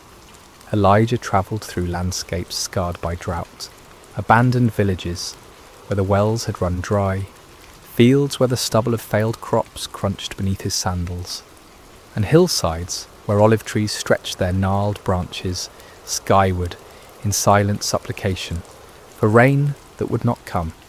At night, he slept under stars that seemed to burn with unusual intensity in the clear, dry air. The moon, when it appeared, cast sharp shadows on the lifeless landscape, and sometimes he could hear, in the distance, the mournful cry of jackals searching for water in the empty wadis. But even as the physical landscape spoke of judgment and desolation, Elijah's heart remained anchored in hope. The same God who had sent ravens to feed him, who had made water spring from rock for Moses, who had provided manna in the wilderness for the children of Israel, had promised that a widow in Zarephath would care for him. It seemed impossible, even absurd. What widow in this time of famine would have enough to share? Yet Elijah had learned that impossibility was often the very stage upon which God chose to display his glory. On the third day of his journey, the scent of the sea began to reach his nostrils, carried on breezes that offered little relief from the heat, but spoke of his approaching destination. The landscape gradually changed from the brown hills of inland Palestine to the terraced slopes that descended toward the Mediterranean coast. In the distance, he could see the blue expanse of the Great Sea, its surface shimmering like hammered metal under the relentless sun. As he crested the final hill before Zarephath, Elijah paused to survey the town spread below him. It was modest in size, its flat-roofed houses clustered around a small marketplace, with narrow streets winding between them like tributaries of a dry river. The town's walls, though not as grand as those of the great cities, spoke of a community that had weathered many storms. Fishing boats lay pulled up on the beach, their nets spread out to dry, though in these days of little rain, even the sea seemed less generous with its bounty. Smoke rose from only a few chimneys, a sign that even here, far from Israel, the effects of the drought were being felt.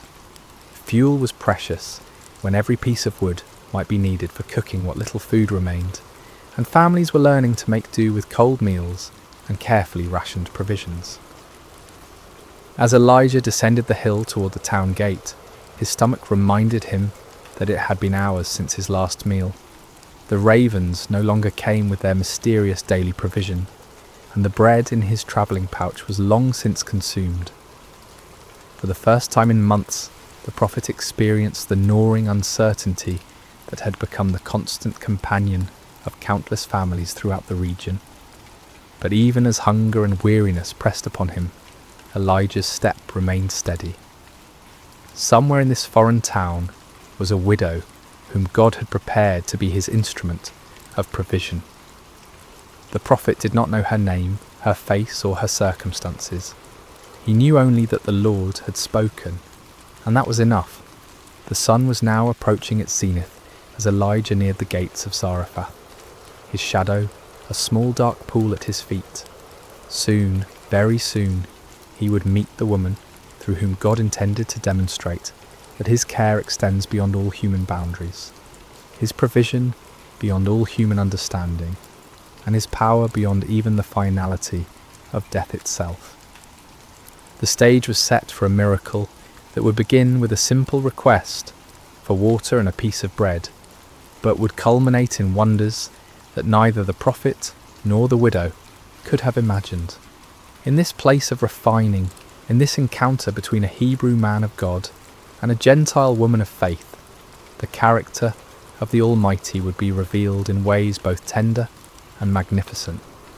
The gates of Zarephath stood open in the midday heat, their wooden beams weathered and worn by countless seasons of sun and storm.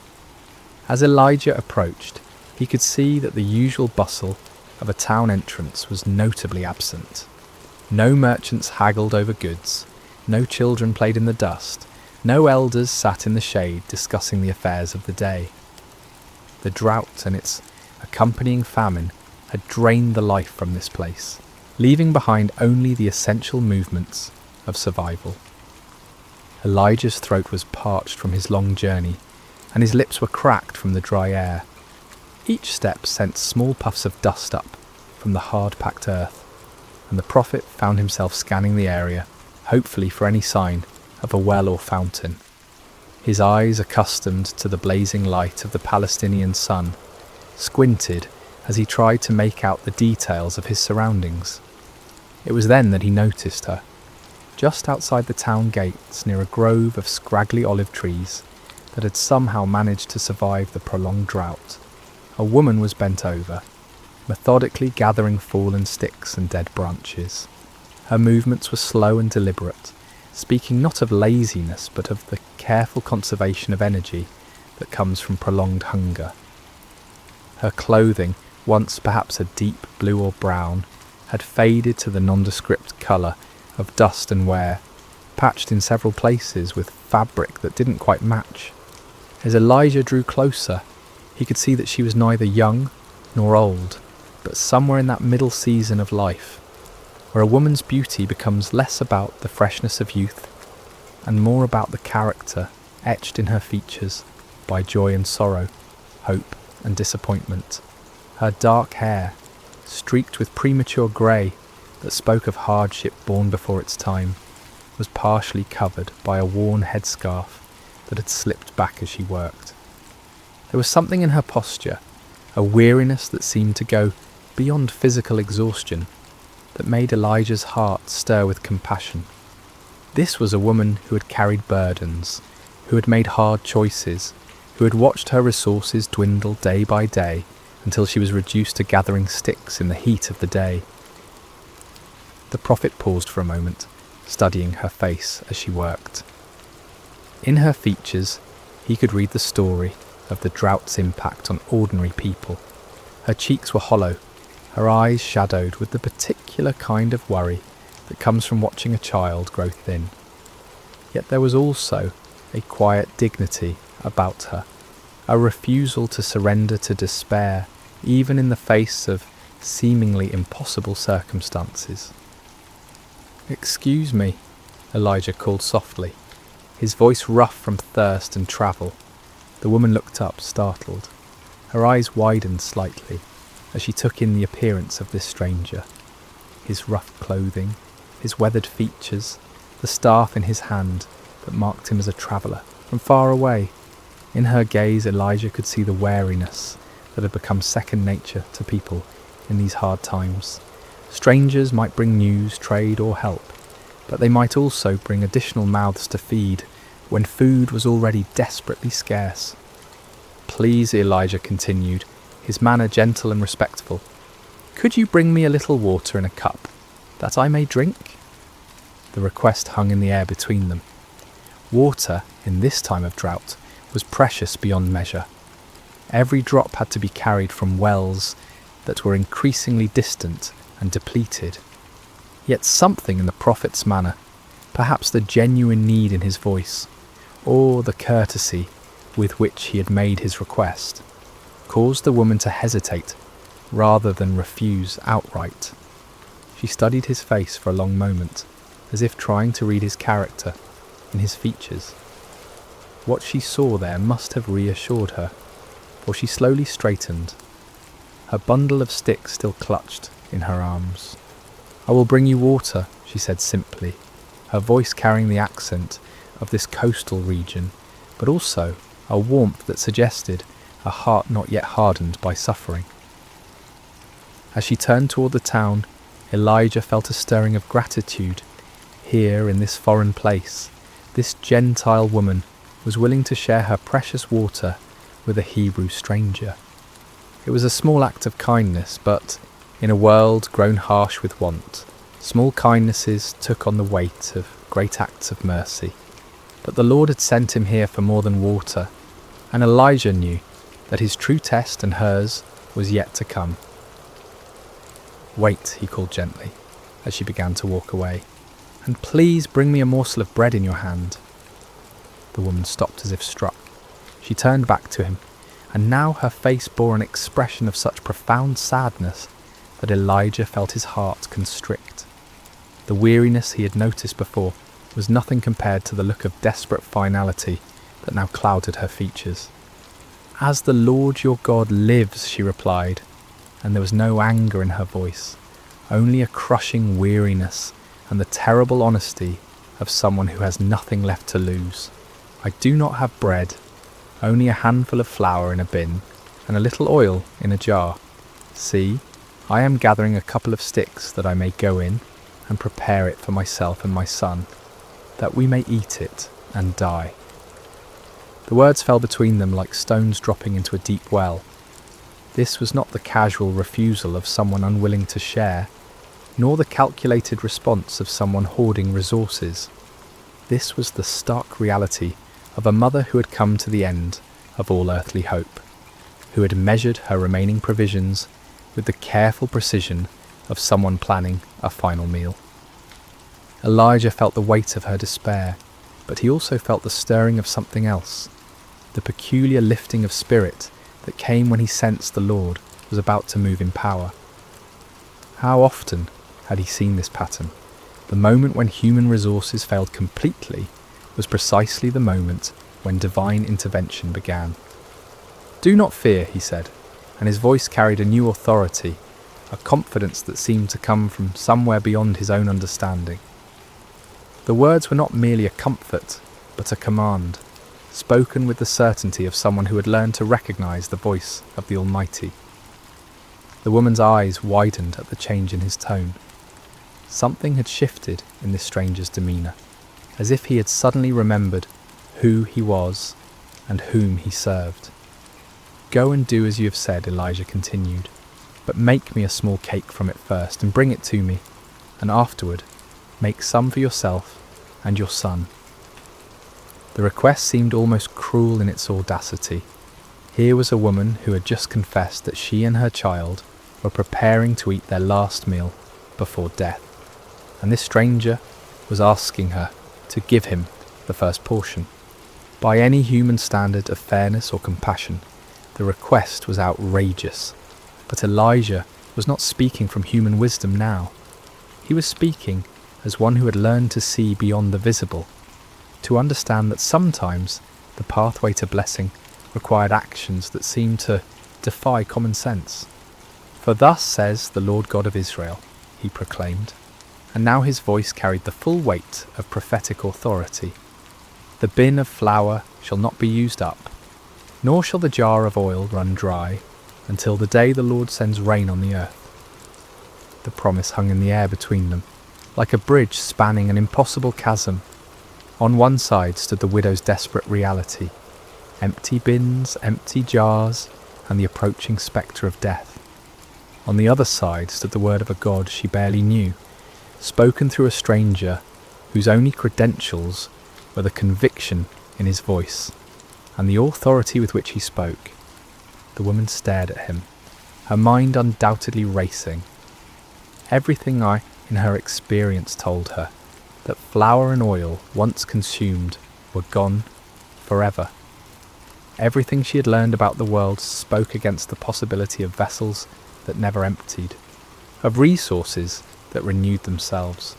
She had no reason to trust this foreigner, no evidence that his God was any more real or powerful than the gods her neighbours worshipped. Yet something in his eyes, something in the absolute certainty with which he had spoken, gave her pause. She had lived long enough to recognise truth when she heard it, even when that truth seemed to contradict everything she thought she knew about the world.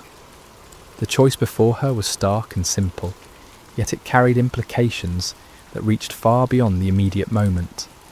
She could refuse, clinging to what little she had, and eat her final meal with her son in the privacy of her own home. Or she could trust stepping out in faith toward a promise that seemed too wonderful to believe, risking the immediate needs of her child on the word of a stranger's God. As she stood there in the dusty street of Zarephath, with her bundle of sticks still clutched in her arms, and the prophet's words echoing in her mind, the widow found herself at one of those crossroads that define a life. Her next decision would determine not only whether she and her son lived or died, but whether they would become part of a story that would be told for generations to come. A story of faith rewarded, of divine provision, and of the God who sees beyond the boundaries that divide nations and peoples. The sun beat down upon them both as she weighed her choice, but in that moment of decision, neither the heat nor the hunger nor the desperate circumstances seemed to matter. All that mattered was whether she would choose to believe that the impossible might, just possibly, be true. The widow stood motionless for what seemed like an eternity, though in reality it was perhaps only the span of a few heartbeats. In that suspended moment, the entire universe seemed to be waiting for her decision. The very air around them felt charged with possibility, as if creation itself was holding its breath to see whether faith would triumph over fear, whether hope would overcome the stark mathematics of survival. Elijah watched her face carefully, seeing the battle that raged within her soul. He had delivered the word of the Lord as he had been commanded, but now the choice was hers alone to make. The prophet knew from long experience that God's miracles often hinged not on human understanding, but on human obedience, not on the ability to see how a promise might be fulfilled, but on the willingness to act as if it already had been. The woman's eyes moved from Elijah's face to the bundle of sticks in her arms, then toward the town gates where her small home awaited, where her son was undoubtedly waiting for her return, probably listening for the sound of her footsteps that would signal the beginning of their final meal together.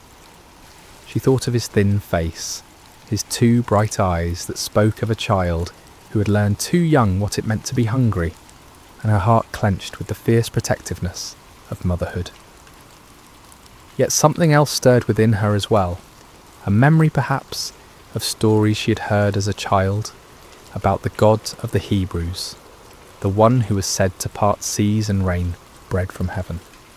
Or perhaps it was simpler than that, nothing more than the recognition that she'd already lost everything that could be lost, and in that place of complete surrender there was a strange kind of freedom. "I will do as you have said," she whispered finally, her voice so quiet that Elijah had to lean forward to hear her words. The decision, once made, seemed to infuse her with new energy.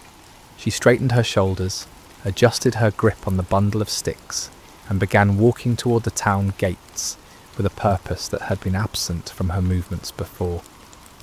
Elijah followed at a respectful distance, marvelling at the courage it must have taken for her to choose trust over terror, faith over the apparent facts of her situation. The narrow streets of Zarephath were largely empty in the heat of midday, but the few people they encountered looked at the odd pair with curiosity. The widow, known to her neighbours as a woman facing starvation, was walking with determined steps beside a foreign stranger whose very presence seemed to radiate an unusual intensity. Word would spread quickly through the small community that something unusual was happening at the house of the widow woman. Her home, when they reached it, was modest even by the standards of a fishing town. The flat-roofed dwelling was built of the local stone, its walls weathered by countless seasons of Mediterranean storms. A small courtyard in front contained an outdoor oven that had seen little use in recent weeks, its stones cold and covered with a fine layer of dust. A few clay pots stood in the shade, and a wooden door, worn smooth by years of use, led into the main room of the house. As they approached, the door opened and a boy appeared, perhaps 10 or 11 years old, with his mother's dark eyes and hair. His frame was thin in the way that spoke of prolonged hunger, but his face lit up with genuine joy at seeing his mother return. That joy dimmed slightly as he noticed a stranger accompanying her, replaced by the cautious curiosity of a child who had learned to be wary of unexpected changes in routine. "Mother?" he said, his voice carrying a question that encompassed much more than the single word could express. The widow reached out and touched her son's face gently, a gesture that spoke of infinite tenderness and perhaps also of farewell. "This is Elijah, a prophet of the Lord God of Israel," she said simply. "We're going to prepare food and he will eat with us." The boy's eyes widened.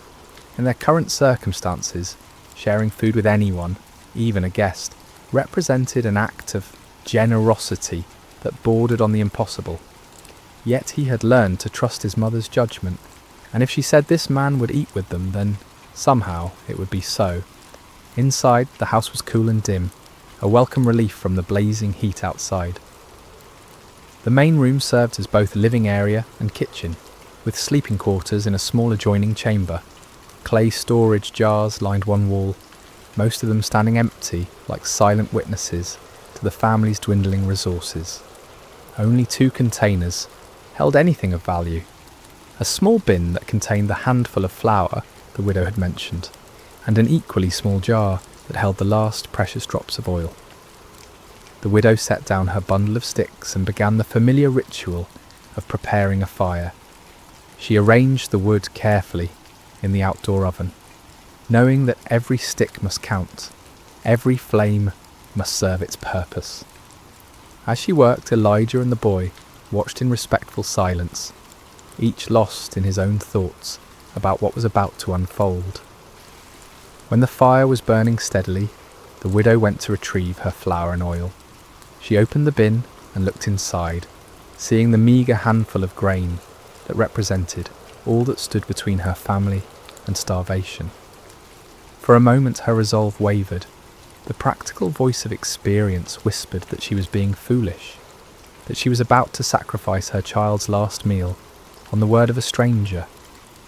But then she remembered the authority in Elijah's voice when he had spoken his promise, the absolute certainty that had rung in his words like a bell struck in a clear mountain air. She had heard many people speak in her lifetime, merchants making promises they wouldn't keep, neighbours offering help they couldn't deliver, officials making proclamations that meant nothing. This had been different. This had carried the weight of truth spoken by someone who knew the one who held the universe in his hands. With steady hands, she measured out the flour, not all of it, but enough to make a small loaf, as Elijah had requested. She added the precious oil, drop by careful drop, then water from their dwindling supply. As she kneaded the dough, she found herself praying to the God of Israel, a God she knew only by reputation, but whom she was now trusting with everything she held dear. The bread baked quickly in the hot oven, filling the small courtyard with an aroma that made all their mouths water and their stomachs clench with longing. When it was finished, golden brown and still steaming, the widow placed it on a wooden plate and carried it to where Elijah sat waiting. "Here," she said simply, offering him the bread that might well be the last her household would ever eat. Elijah received the loaf with the gravity it deserved, understanding that he held in his hands not just food, but an act of faith that would echo through eternity. He broke it carefully, offering portions to both the widow and her son before taking any for himself. The bread was simple fare, coarse flour baked with skill born of necessity, but it tasted like the finest feast to 3 people who had known real hunger. As they ate, a comfortable silence settled over the small courtyard. The bread satisfied their immediate hunger, but more than that, it seemed to nourish something deeper. Hope, perhaps, or the peculiar peace that comes from taking a step of faith and finding solid ground beneath one's feet. When the meal was finished, the inevitable moment arrived. The widow rose to check her storage containers, knowing that according to every law of nature and economy, they should now be empty. The flour bin should contain nothing but dust and remnants, the oil jar nothing but the stained clay at its bottom. She opened the flour bin first, and her breath caught in her throat. Where she'd expected to find emptiness, there was flour, not the handful that had remained before, but the same amount that had been there that morning. Her hands trembled as she reached into the jar, running the grain through her fingers to assure herself that she was not dreaming. Next came the oil jar. She lifted it carefully, feeling its weight, hearing the liquid slosh against the sides. It was full as it had been when she had first measured out the precious oil for their bread. "Mother," her son whispered, seeing the wonder and disbelief that played across her features. "The word of the Lord is true," she breathed, her voice filled with awe. "The flour and oil have not diminished. They are just as they were before." From that day forward, the miracle continued. Each morning, the widow would wake expecting to find her containers empty, only to discover them filled with the same amounts they had held the day before. She would measure out flour for the day's bread, pour oil for cooking, and use what was needed to sustain her household and their guest. But each time she checked, morning, noon, and evening, the levels remained constant, as if invisible hands were replenishing what had been taken. Word of the miracle spread slowly through Zarephath. Neighbours who had expected to attend a funeral instead saw smoke rising daily from the widow's oven. They saw the boy playing in the courtyard with more energy than he had shown in months. They saw the foreign prophet living in their midst, his presence somehow bringing blessing rather than burden to the household that sheltered him. Some whispered that it was sorcery, others that the gods were showing favour to the widow for her kindness to strangers. But the widow herself knew better.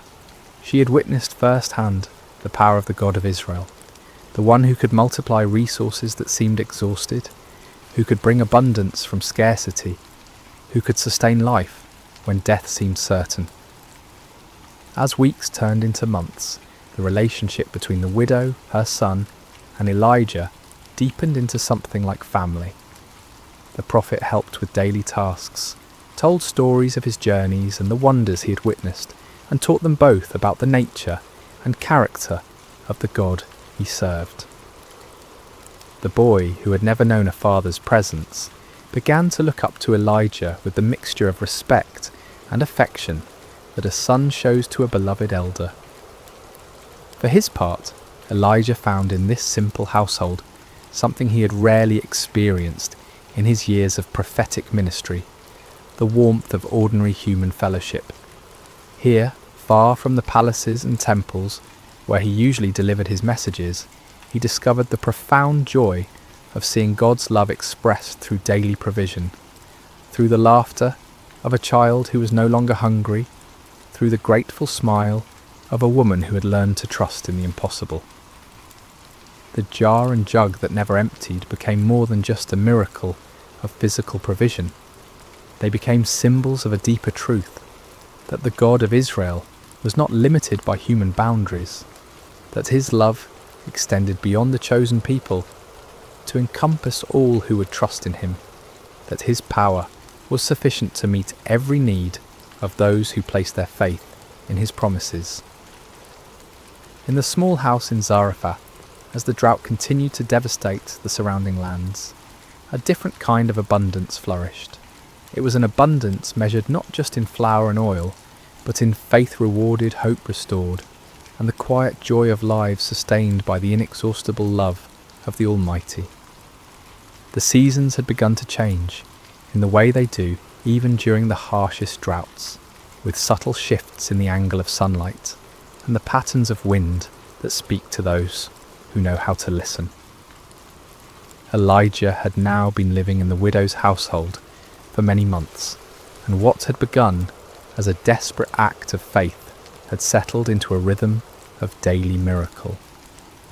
Each morning brought the same wonder, jars that should have been empty, filled with provision, hope renewed with the rising of the sun. The boy had grown stronger during this time, his cheeks regaining some of their childhood roundness, his eyes bright with the vitality that comes from adequate nourishment. He had become Elijah's shadow, an eager student, hanging on every word the prophet spoke about the wonders of God, helping with small tasks around the house, and bringing a lightness to their days that reminded all of them what joy looked like.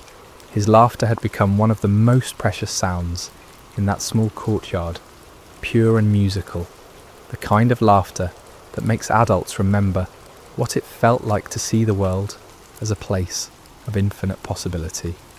When he played with the wooden toys he had carved under Elijah's guidance, when he helped his mother tend their small herb garden, when he sat listening to stories of lions' dens and burning bushes, the boy radiated the particular happiness of a child who knows he is loved and secure.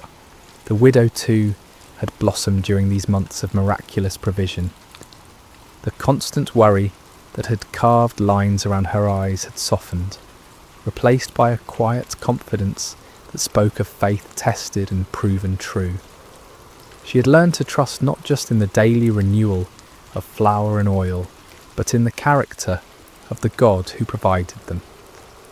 Her relationship with Elijah had evolved from desperate gratitude to genuine friendship, seasoned with the deep respect she held for his calling and his God. In the evenings, when the heat of the day had passed, the three of them would often sit together in the courtyard, watching the stars emerge in the clear sky.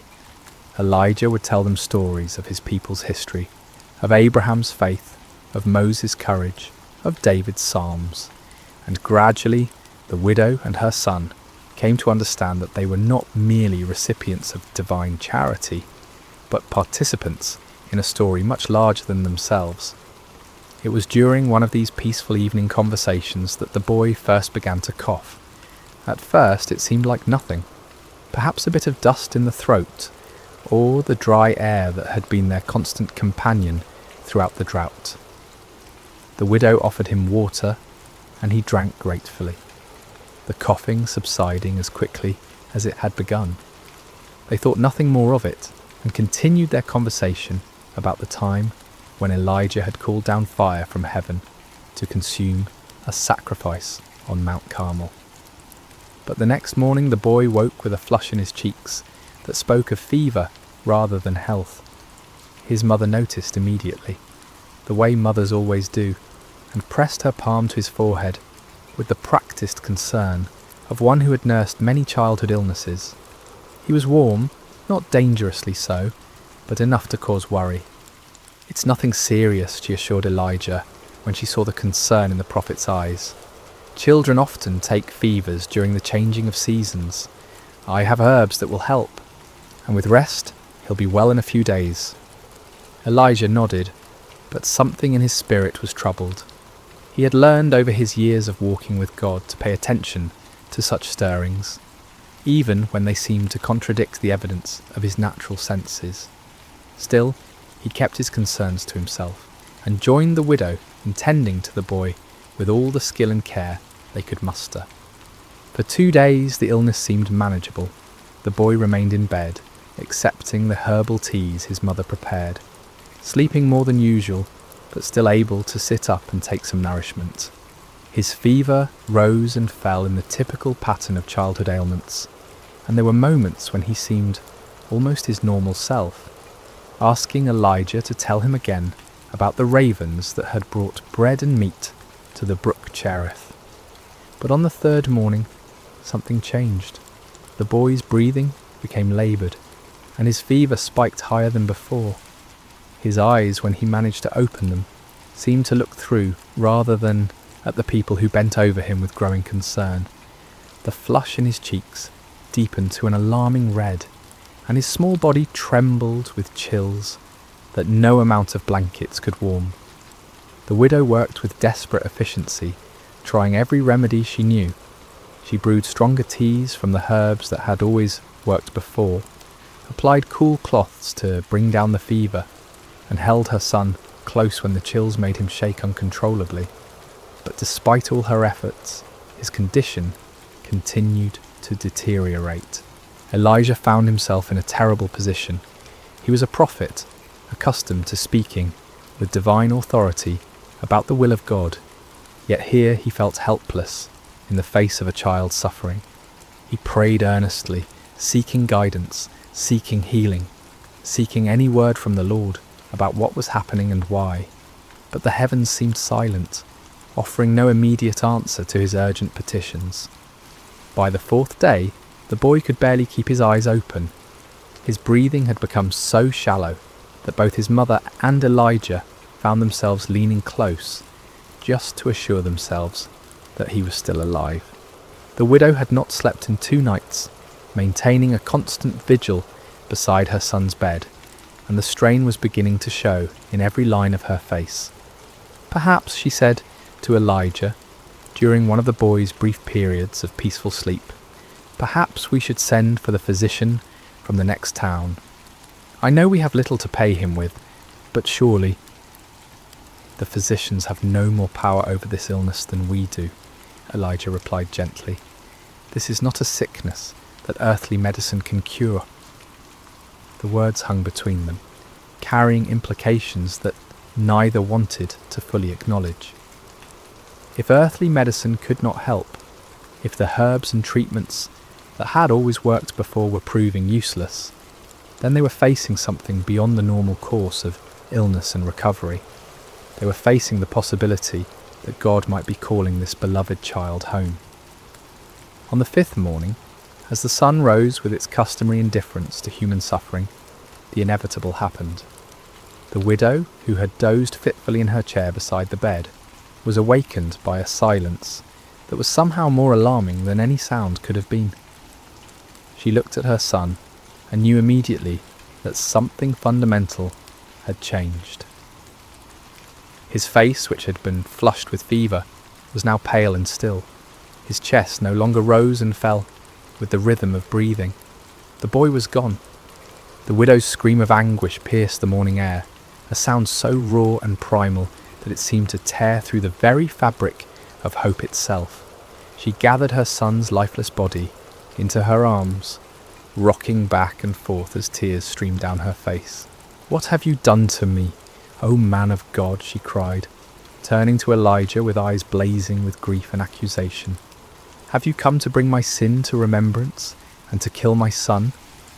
The words struck Elijah like physical blows.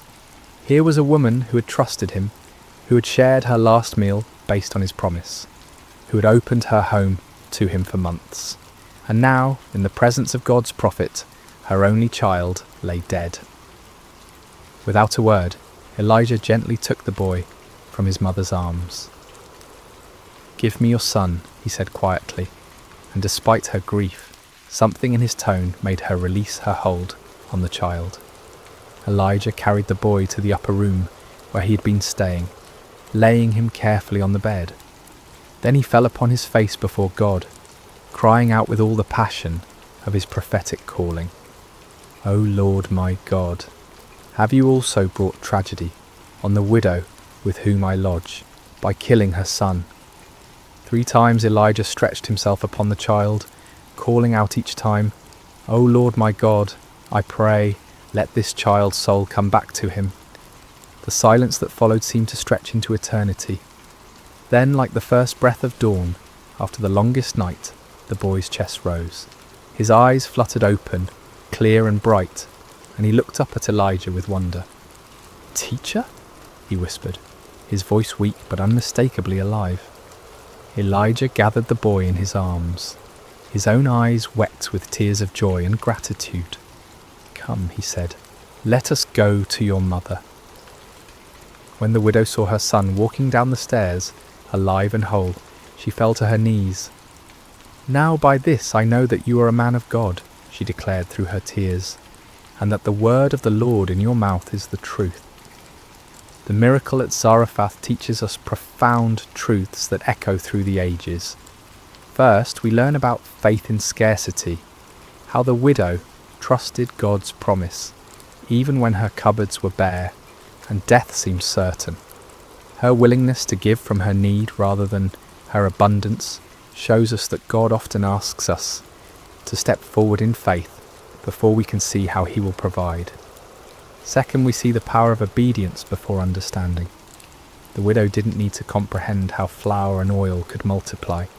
She simply needed to trust the word of the Lord and act upon it. Blessings flowed not because she understood the miracle, but because she believed in the one who promised it. Third, this story reveals God's care beyond all boundaries. Here was a Hebrew prophet ministered to by a Gentile widow, showing that God's love transcends nationality, culture, and religion. The miracle in Zarephath foreshadowed the day when God's salvation would be offered to all nations. Finally, through Elijah's intercession for the dead boy, we glimpse God's ultimate power over life and death itself. This miracle points forward to the resurrection, hope that would one day be fully revealed in Christ, reminding us that with God, even death is not the final word. As our story draws to a close, I invite you to consider the empty jars in your own life, those places where resources seem exhausted, where hope feels depleted, where you wonder if God sees your need. The widow of Zarephath discovered that the God of impossible things delights in filling what appears empty, in multiplying what seems insufficient, in bringing life where death has reigned. Perhaps tonight, as you prepare for rest, you can release your own impossibilities into his capable hands. Trust that the same God who filled flour jars and oil vessels in ancient Zarephath is still working miracles today, sometimes dramatic and visible, sometimes quiet and hidden, but always rooted in his unchanging love for his children. The sun has set over that ancient town by the sea, and a gentle breeze stirs the olive trees, where a widow once gathered sticks in desperation, and found instead a destiny of faith. In that small house, the jars remained full, the boy grew strong, and 3 hearts learned to trust in the God of endless provision. May you rest tonight knowing that your own story is being written by the same loving hand, and that tomorrow's provision is already prepared by the one who never fails to keep his promises. Sleep well, dear friend, and remember, with God the jar never truly empties and hope is always renewable. Hello, dear listener, and welcome to Sacred Slumber. Before we begin tonight's story, I'd love to know how your day has been. Whatever time it is where you are in the world, whether you're settling in for the evening or finding a quiet moment during your day, you're exactly where you need to be. We have listeners joining us from every corner of the globe, and it's beautiful to think that we're all connected through these ancient stories that continue to speak to our hearts today. If this story brings you peace and you'd like to hear more like it, please consider subscribing to Sacred Slumber. Now let us journey back over 3,000 years to a time when the hills of ancient Israel echoed with the cries of an oppressed people, and discover how God chose the most unlikely hero to deliver them. The sun blazed mercilessly over the barren hills of ancient Israel, its heat seeming to mock the suffering people below. For 7 long years, the shadow of oppression had fallen across the promised land, like a plague that would not lift. The Midianites, fierce nomadic warriors from the desert, had swept down upon Israel like locusts, devouring everything in their path. In caves carved into limestone cliffs, families huddled in darkness, their faces gaunt with hunger and hollow with despair. Children, who should have been playing in village squares instead, learned to recognise the distant thunder of approaching hoofbeats, the signal to flee deeper into their rocky refuges. The once fertile valleys that had flowed with milk and honey now lay trampled and barren, stripped clean by the endless raids of their oppressors. The Israelites had forgotten what it meant to harvest their own crops. Each year they would plant in hope, tending their fields with trembling hands, always listening for the sound that would send them running. And each year, just as the grain began to ripen, the Midianites would come. They arrived like a sandstorm, their camels innumerable as the sand by the sea, their warriors dark silhouettes against the burning sky. They took everything, left nothing, and vanished back into the wilderness, leaving behind only dust and desperation. In this time of darkness, when hope seemed as distant as the stars, there lived a young man named Gideon. He was not what anyone would call a mighty warrior. His hands, though calloused from labour, had never gripped a sword in battle. His shoulders, though broad from years of farm work, had never carried the weight of armour. His eyes, though keen from watching the horizon for danger, had never gazed unflinchingly into the face of an enemy. On this particular day, Gideon found himself doing what had become all too common among his people. Hiding. He was in his father's wine press, a stone basin carved deep into the earth, meant for treading grapes. But instead of the purple stain of harvest, this hollow held only wheat stalks and the sound of desperate threshing. Gideon worked quickly, quietly, glancing nervously toward the rim of the pit above him. This was no place to thresh grain, but it was hidden from watching eyes, concealed from raiders who might snatch away even this meagre portion of food. The irony was not lost on him. Here he was, a descendant of Abraham, to whom God had promised this very land, reduced to working in secret, like a thief in his own inheritance. The wheat he threshed was barely enough to keep his family alive, and even this small amount had to be hidden from those who would steal it away. As Gideon worked, sweat dripping from his brow to mingle with the grain dust, he wondered where the God of his fathers had gone. The elders still told stories around carefully concealed fires, stories of a time when the Lord had parted the sea, when he had brought down the walls of Jericho, when his presence had dwelt among them in power and glory. But those seemed like tales from another world, stories of a God who had perhaps grown tired of his people and turned his face away. The rhythmic sound of the flail striking grain filled the small space, a lonely percussion that seemed to echo the beating of his own discouraged heart. Each strike felt like a prayer he didn't know how to voice, a desperate plea to heaven from a pit in the earth, and then without warning, the monotonous rhythm was broken by a voice. "The Lord is with you, mighty warrior."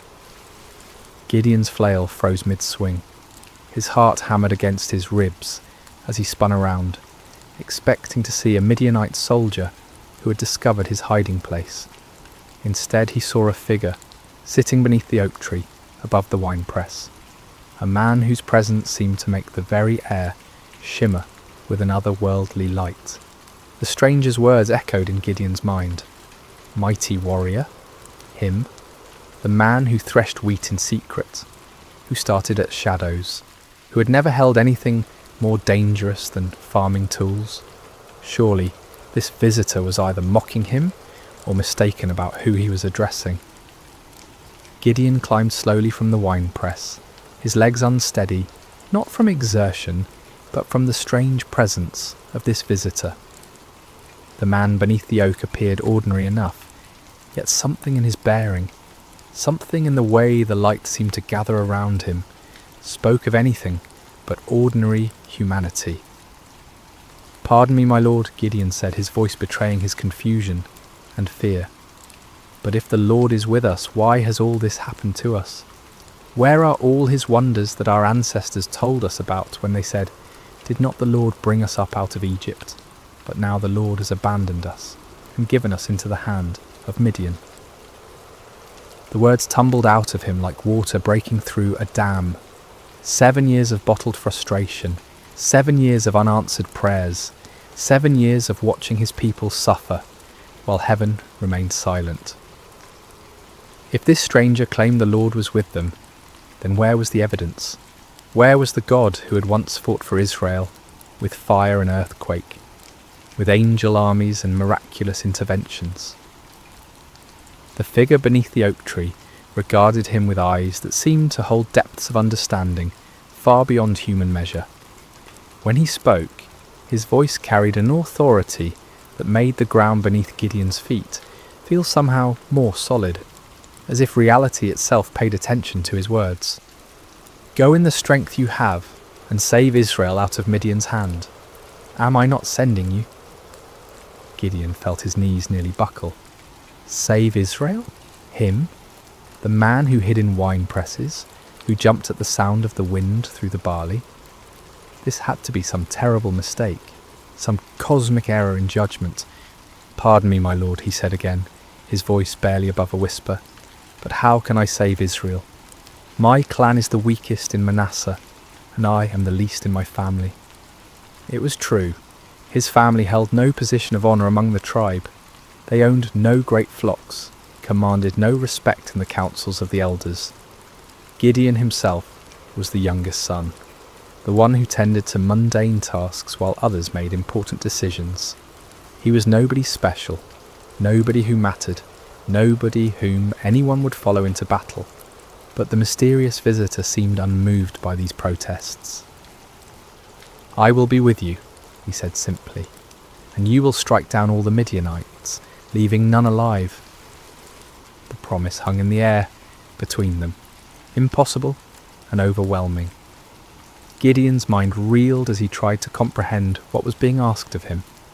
But if this was truly a messenger from the Lord, if this was indeed the God of his fathers speaking to him, then surely he could ask for some sign, some proof that this wasn't merely the product of too much sun and too little food. "If now I have found favour in your eyes," Gideon said carefully, "give me a sign that it is really you who speaks with me. Please do not go away until I come back and bring my offering and set it before you." The figure nodded gravely.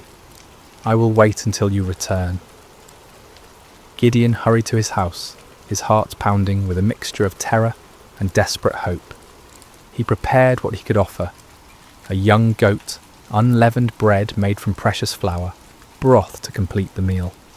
It was a significant sacrifice for a family that had so little, but if there was even the slightest chance that the God of Israel was truly speaking to him, no cost was too great. When he returned to the oak tree, the stranger was still there, patient as stone, eternal as the hills. Gideon set the meat on a rock, poured out the broth, and waited to see what would happen. The visitor extended the staff in his hand and touched the meat and bread. Instantly, fire flared up from the rock, consuming the offering completely. In the same moment, the figure vanished from sight, leaving Gideon alone with the blackened stone and the certain terrifying knowledge that he had been speaking with an angel of the Lord. "Alas, sovereign Lord," Gideon cried out, falling to his knees, "I have seen the angel of the Lord face to face." But even as fear overwhelmed him, a voice spoke from heaven itself. "Peace, do not be afraid, you are not going to die."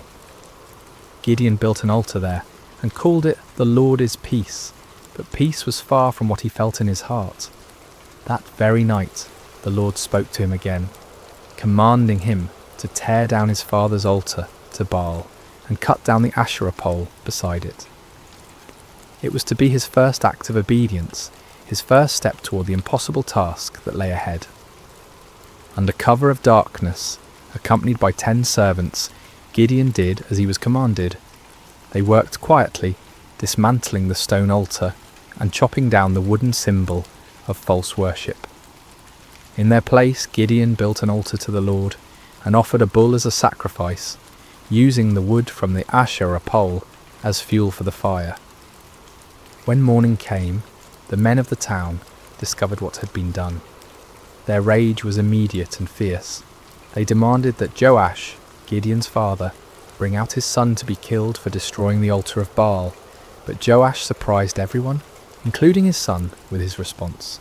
"Are you going to plead Baal's cause?" he asked the angry crowd. "If Baal really is a god, he can defend himself when someone breaks down his altar." From that day on, Gideon was called Jerub-Baal, meaning "let Baal contend with him." But even after this first victory, even after seeing fire consume his sacrifice and hearing the voice of the Lord, doubt still gnawed at Gideon's heart like a persistent wound. When the Midianites assembled once again for their annual raid, gathering in the valley like a dark sea of destruction, Gideon knew the time had come. Yet still he hesitated, still he needed more assurance. That night he took a wool fleece and placed it on the threshing floor. "If you will save Israel by my hand as you have promised," he prayed, "look, I will place a wool fleece on the threshing floor. If there is dew only on the fleece and all the ground is dry, Then I will know that you will save Israel by my hand, as you said." In the morning the fleece was soaked with dew, while the ground around it was completely dry. Gideon wrung out the fleece and filled a bowl with water, but still he doubted. Still, he feared he was deceiving himself. "Do not be angry with me," he prayed again. "Let me make just one more request. Allow me one more test with the fleece, but this time make the fleece dry and let the ground be covered with dew." And God, patient with his fearful servant, did exactly as Gideon asked. The next morning, the fleece was dry while dew covered all the ground around it. Finally, Gideon could doubt no longer. The signs were clear, the calling was certain. The God of Israel had indeed chosen him, the least and the weakest, to deliver his people from their oppressors. But as Gideon would soon discover, God's ways of winning battles were as unexpected as his choice of champions. Word spread quickly through the hill country of Israel. Gideon, son of Joash, had called for warriors to gather at the spring of Harod. The response was overwhelming. Men came from every tribe, every village, every cave where families had been hiding.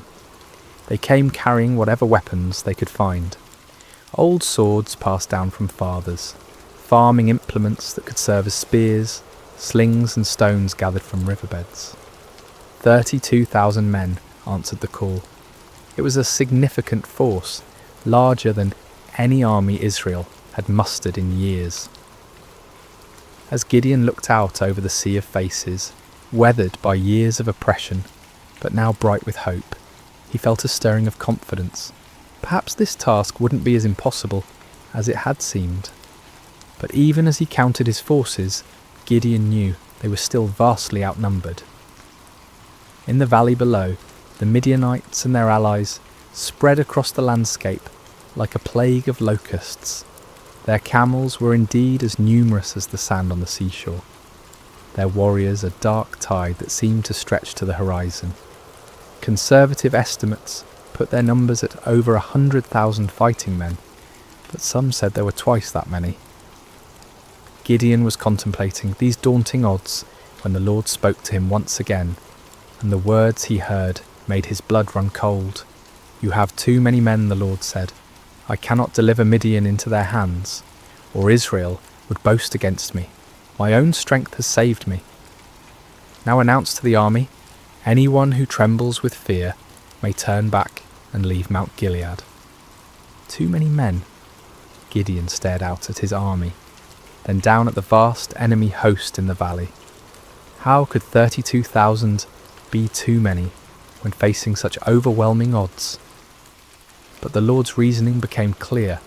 If Israel won this battle with such numbers, they would attribute the victory to their own military might, rather than to God's power. With a heavy heart, Gideon stood before his assembled forces. These men had left their families, their hiding places, their small measures of safety to answer his call.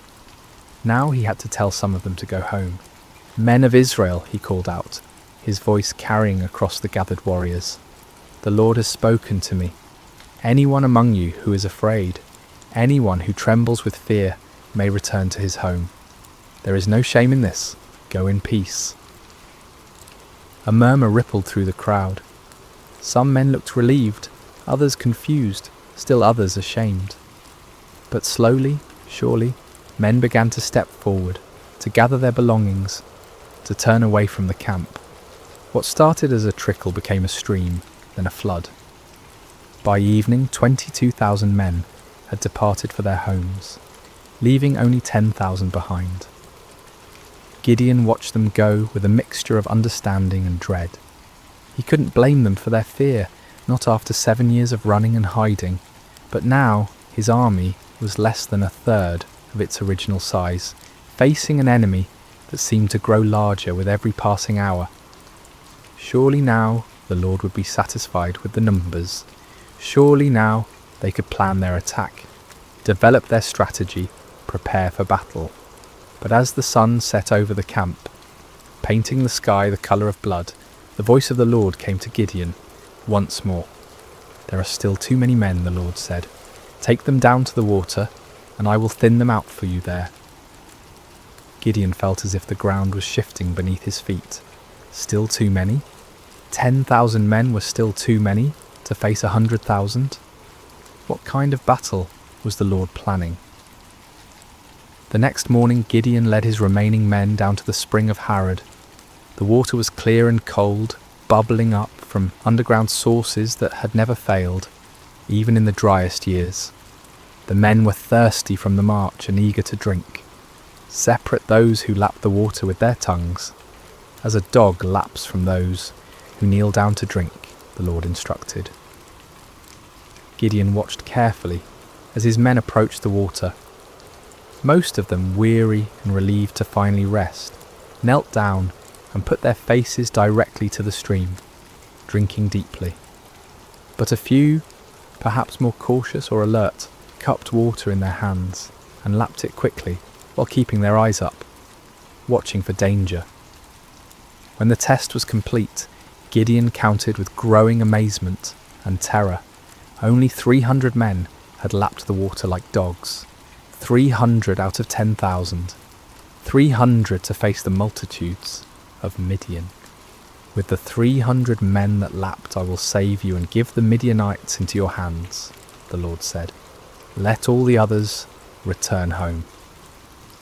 The dismissal of the remaining 9,700 men was even more painful than the first reduction. These were the men who had stayed when others fled, who had shown courage and commitment. Yet now they too had to be sent away, carrying with them the supplies and provisions that would have sustained a larger force. As evening fell over the camp, Gideon found himself staring at his tiny army. 300 men sat around small fires, their faces illuminated by flickering flames. Some sharpened weapons, others mended gear, still others simply stared into the darkness where their enemies waited. They were farmers and shepherds, craftsmen and traders. None of them were professional soldiers. None of them had trained for this kind of warfare. Gideon walked among them, listening to their quiet conversations. Some spoke of their families, wondering if they would ever see their wives and children again. Others talked about the enemy, speculating about Midianite tactics and weapons. A few prayed quietly, their voices barely audible above the crackling of the fires. "Do you think we can win?" one young man asked his companion, his voice carrying the weight of doubt that Gideon felt in his own heart. "With God's help," came the reply, but even that voice held uncertainty. As Gideon continued his circuit of the camp, he felt the familiar weight of fear settling on his shoulders like a heavy cloak. 300 men. It was impossible. It was madness. It was a recipe for massacre, not victory. But even as doubt assailed him, Gideon remembered the fire that had consumed his sacrifice, the signs with the fleece, the voice that had called him mighty warrior when he was anything but mighty. The God who had chosen him, who had reduced his army to an impossibly small number, was the same God who had parted the Red Sea, who had brought down the walls of Jericho with trumpets and shouts. Still, as he looked out toward the valley, where enemy campfires twinkled like stars fallen to earth, Gideon found himself struggling with the same fears that had driven him to test God with fleeces. The odds were beyond daunting. They were simply impossible.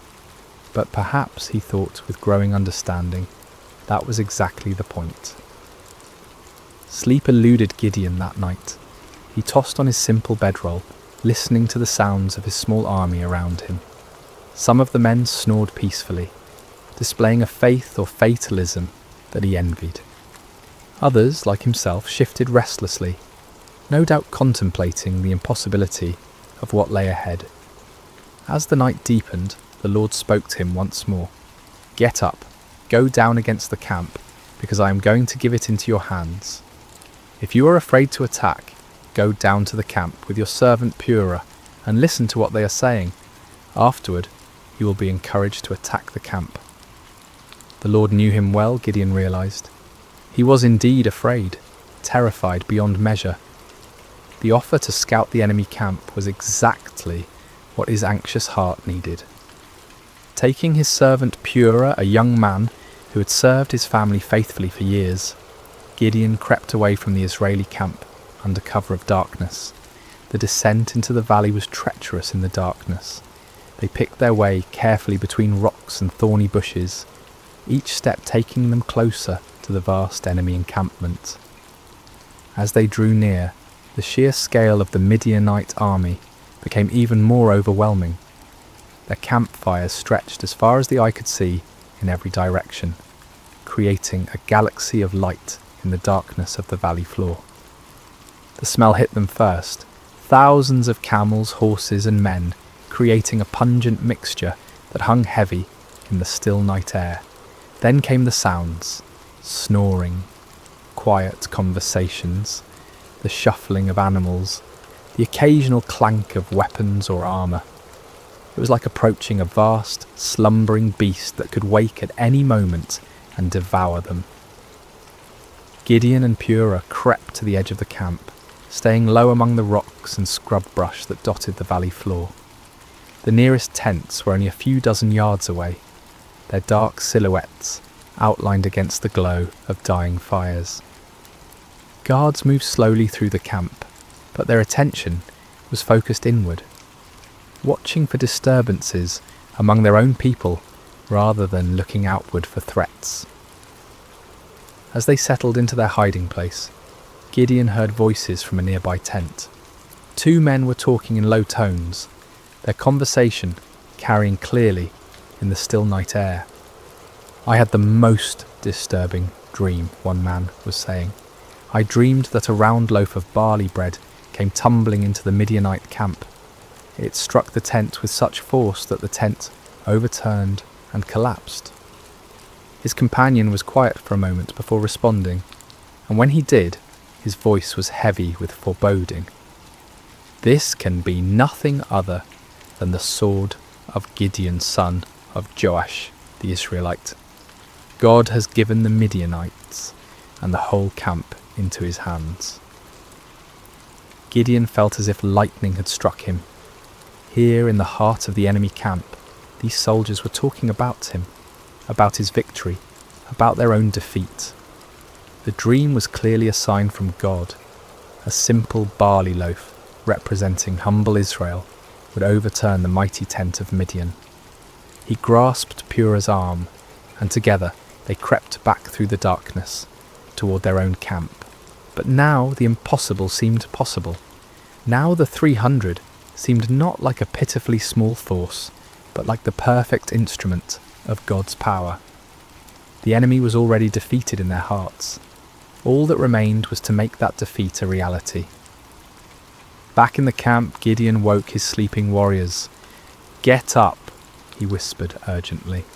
"The Lord has given the Midianite camp into your hands." The men rose quickly, gathering around their commander in the darkness. Gideon's voice was transformed, no longer tentative and fearful, but filled with supernatural confidence. "Listen carefully," he said. "We will divide into 3 companies of 100 men each. I will give each of you a trumpet and an empty jar with a torch inside it. Watch me and do exactly what I do. When I and all who are with me blow our trumpets, then you blow your trumpets all around the camp and shout, 'For the Lord and for Gideon.'" The plan was unlike anything any of them had ever heard of. No swords, no spears, no conventional weapons at all.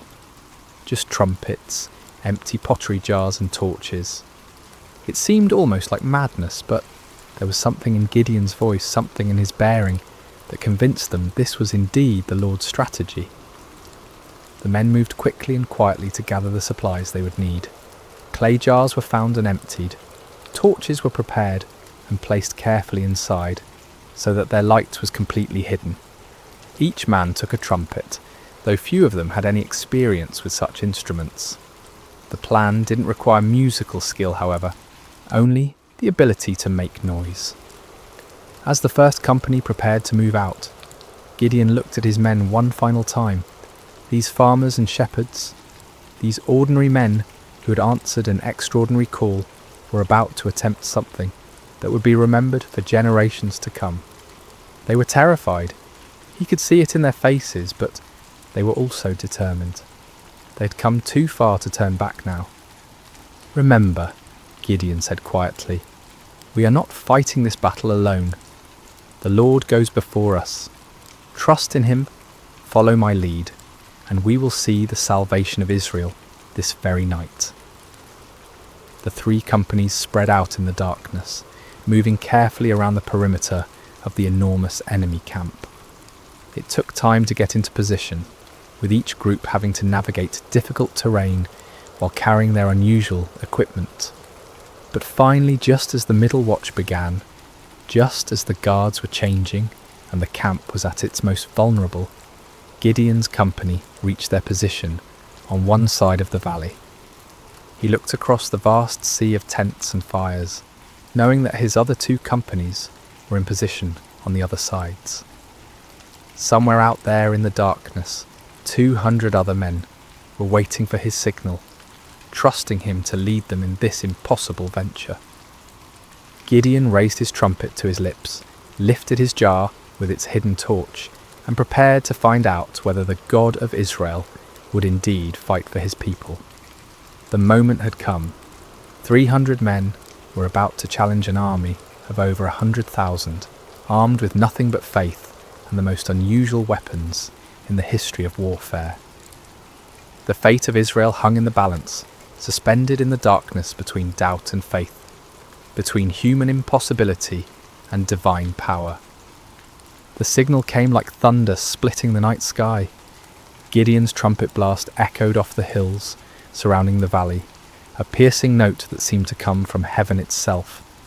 In the same instant, he smashed his clay jar against a rock, releasing the torch inside to blaze forth like a star suddenly born in the darkness. "A sword for the Lord and for Gideon," he shouted at the top of his lungs. The response was immediate and devastating. All around the perimeter of the vast Midianite camp, 299 other men followed their commander's example. The sound was indescribable. 300 trumpets blowing at once, creating a wall of noise that seemed to shake the very foundations of the earth. 300 clay jars smashed simultaneously, the sound like thunder crashing over and over again. 300 torches suddenly blazed to life, creating a ring of fire around the sleeping army. And 300 voices roared out the battle cry, "A sword for the Lord and for Gideon." The effect on the Midianite camp was catastrophic. Men who had been sleeping peacefully moments before were jolted awake by the tremendous noise, their minds struggling to comprehend what was happening. In the darkness, disoriented and terrified, they saw only the ring of torches surrounding them, and heard only the overwhelming sound of trumpets and shouting. To their sleep-clouded minds, it seemed as if they were surrounded by a vast army. The torches suggested thousands of soldiers, each one marking a warrior ready to attack.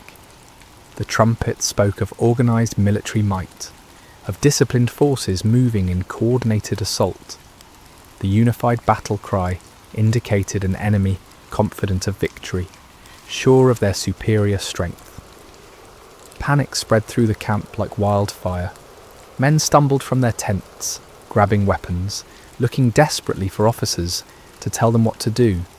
But in the chaos and darkness, with the deafening noise continuing all around them, communication was impossible.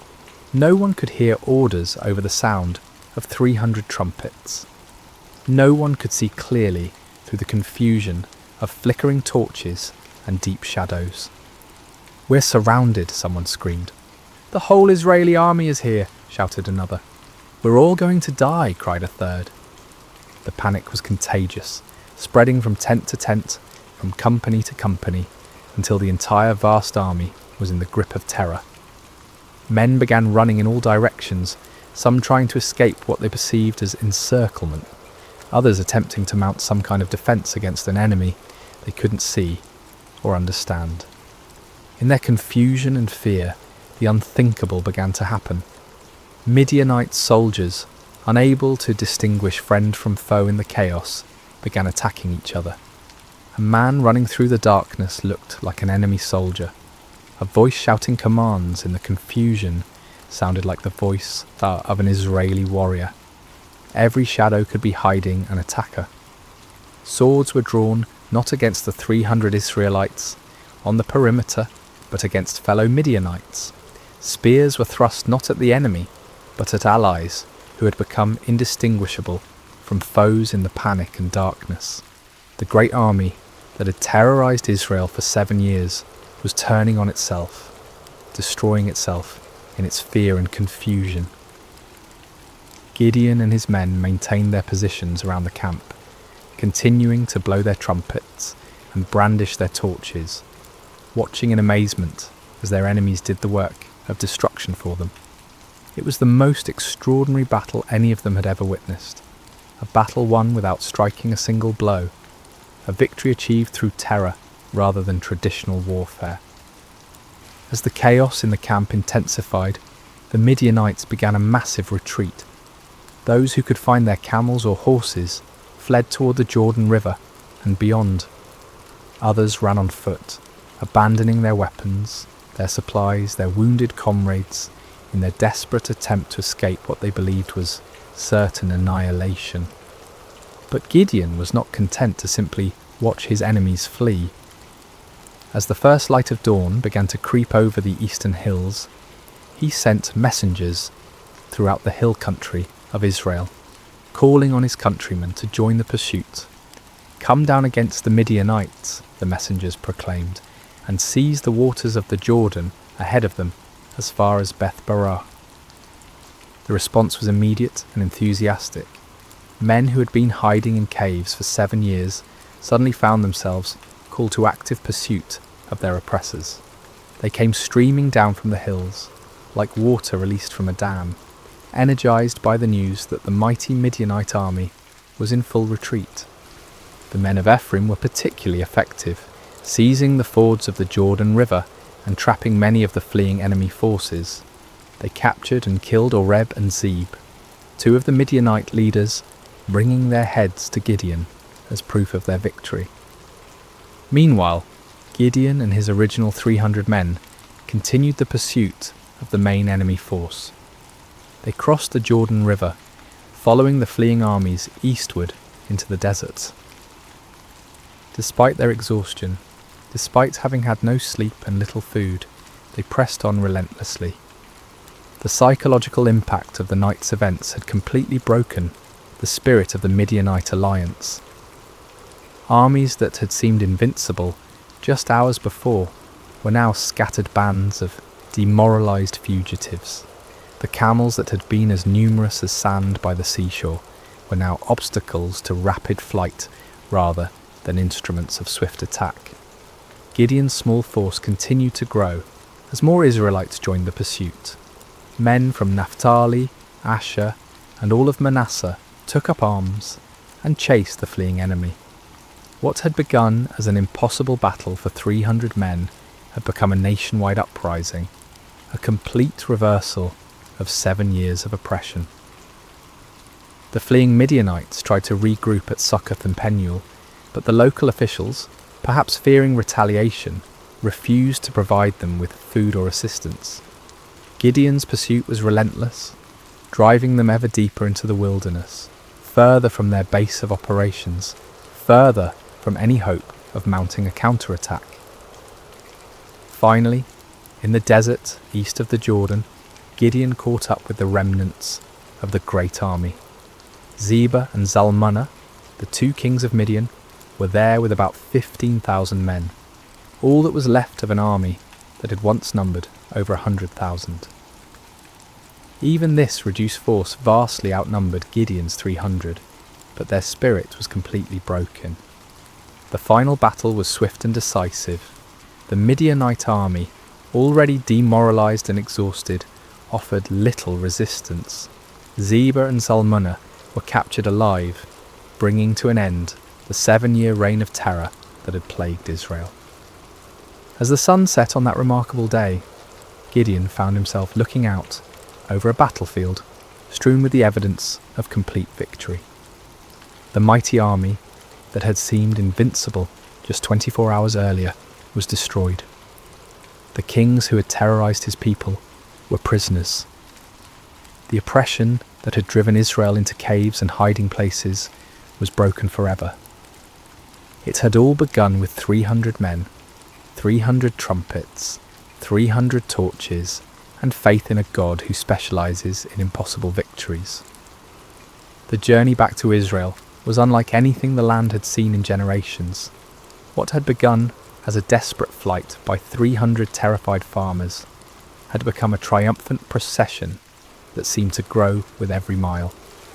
Men emerged from caves and hidden places, women came out of their refuges, children ran alongside the returning heroes. The roads that had been empty for 7 years, too dangerous for normal travel, were now filled with celebration. Gideon rode at the head of the procession, the captured kings Zebah and Zalmunna walking in chains behind him. The sight of these once mighty rulers, who had struck terror into Israelite hearts for so long, now humbled and defeated, was almost too wonderful to believe. People lined the roads just to see them, to confirm with their own eyes that the nightmare was truly over. As they passed through villages and towns that had been ghost settlements just days before, people poured out of their houses with tears of joy streaming down their faces. Children, who had never known anything but hiding and fear, looked with wonder at the defeated enemy kings. Elderly men and women who remembered the time before the oppression began whispered prayers of thanksgiving to the God who had delivered them. The celebration that erupted across Israel was spontaneous and overwhelming. In every settlement, people brought out whatever food they had hidden away and shared it freely. Wine that had been buried for safekeeping was uncorked and passed around. Songs that had been silenced for 7 years rang out again from hilltops and valleys. But perhaps the most remarkable aspect of the victory was how complete it had been. The Midianite power was not just temporarily broken, but utterly destroyed.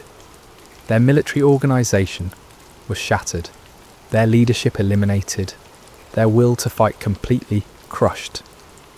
Never again would they be able to mount the kind of massive raids that had devastated Israel year after year. The psychological impact was equally profound. For 7 years, the Israelites had seen themselves as victims, as weak and helpless prey for stronger predators. Now they had witnessed their God fighting for them in the most dramatic way imaginable. The story of the 300 and their trumpets would be told and retold around campfires for generations to come. A permanent reminder that no enemy is too strong when the Lord chooses to fight for his people. When Gideon finally reached his homeland, representatives from all the tribes of Israel came to meet him. They came with a proposal that on the surface seemed like the natural conclusion to his remarkable victory. "Rule over us," they said, their voices filled with genuine admiration and gratitude. "You, your son, and your grandson, because you have saved us from the hand of Midian." It was an offer of kingship, of dynastic rule that would establish Gideon's family as the permanent rulers of Israel. After centuries of loose tribal confederation, of judges who arose in times of crisis only to fade from prominence when the emergency passed, the people were ready for something more permanent, more stable, and who better to serve as their king than the man who had delivered them from their greatest enemy? The offer was tempting beyond measure. Gideon had gone from threshing wheat in secret to being offered the crown of all Israel. The boy who had hidden in wine presses was being invited to sit on a throne. The man who had doubted his own worth was being told that he was worthy to found a royal dynasty. But Gideon's response revealed the depth of his spiritual growth during this incredible journey. The fearful farmer, who had needed multiple signs and confirmations, had become a man who understood something fundamental about the nature of God's kingdom. "I will not rule over you," he declared firmly, "nor will my son rule over you. The Lord will rule over you." It was a profound statement of faith and wisdom. Gideon recognized that Israel's true king was the Lord himself, and that any human ruler would be merely a steward of God's authority. He had learned through his own experience that victory came not through human strength or wisdom, but through complete dependence on divine power. To accept a crown now would be to claim credit for what God alone had accomplished. The people were disappointed but not surprised. They had seen enough of Gideon's character to understand that he was not motivated by personal ambition. Still, they wanted to honour him in some way, to create some lasting memorial to his remarkable victory. Gideon did make one request of the people, though it would prove to be a fateful one. "I do ask one thing of you," he said. "Each of you give me an earring from your share of the plunder."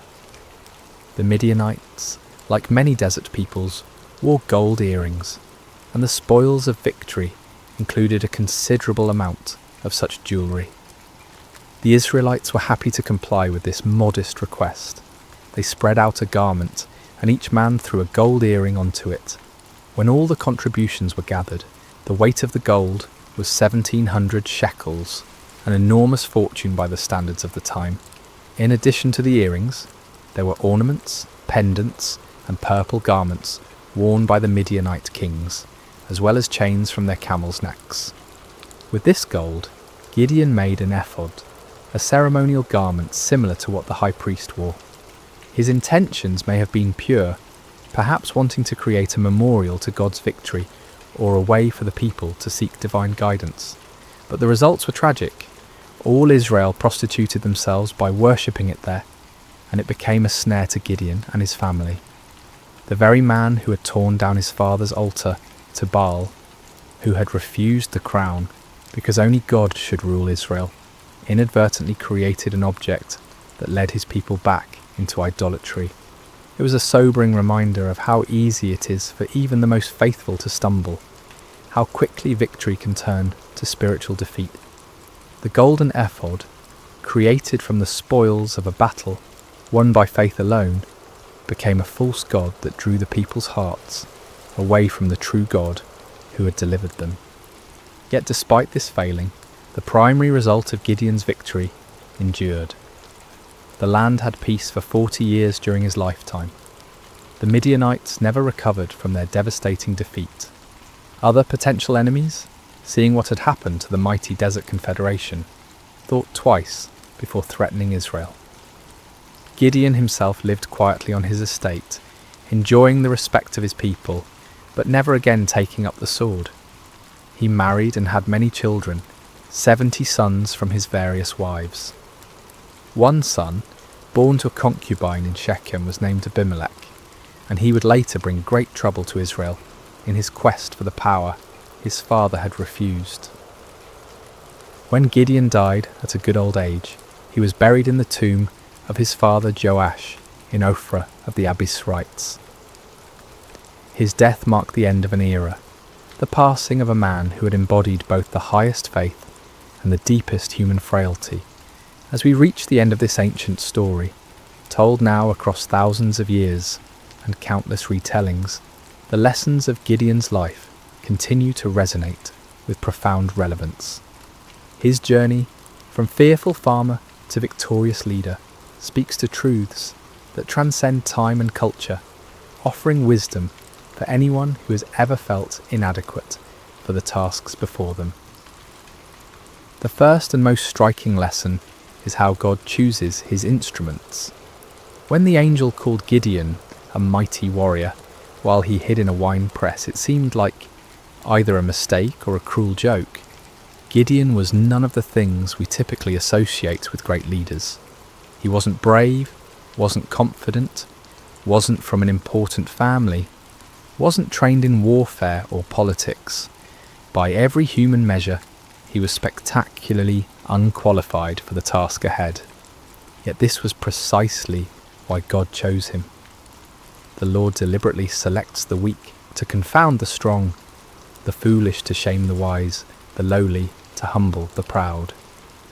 Gideon's weakness became the perfect vessel for divine strength because there could be no question about who deserved the credit for the victory. This principle was reinforced by the reduction of Gideon's army from 32,000 to 300. With overwhelming numbers, Israel might have attributed their victory to superior military strategy or exceptional courage. With just 300 men, there could be no doubt that the victory belonged to God alone. The method of the victory itself drove this point home with unmistakable clarity. No swords were swung, no arrows were shot, no conventional battle was fought. Instead, the enemy was defeated by trumpets, torches, and shouting. It was a victory that made no sense according to human wisdom, but perfect sense according to divine strategy. Gideon's story also illustrates the patient grace of God toward human weakness. When Gideon asked for signs, when he tested God with fleeces, when he needed encouragement through overhearing the enemy's dream, the Lord did not respond with anger or impatience. Instead, he provided exactly what his frightened servant needed to move forward in faith. This divine patience extends to our failures as well as our fears.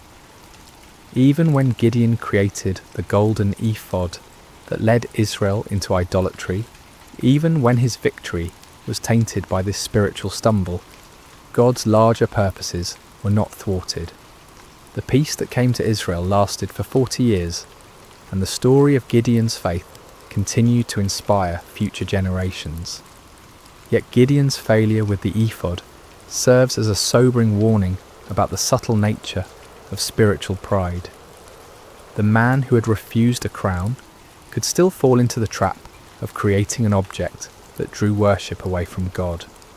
Victory can be more spiritually dangerous than defeat, success more corrupting than failure.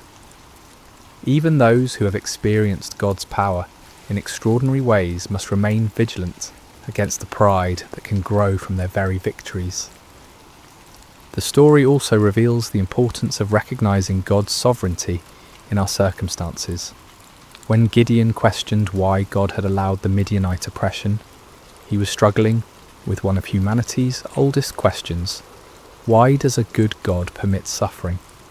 The answer that emerges from his story is not a theological explanation, but a practical demonstration. God had not abandoned his people.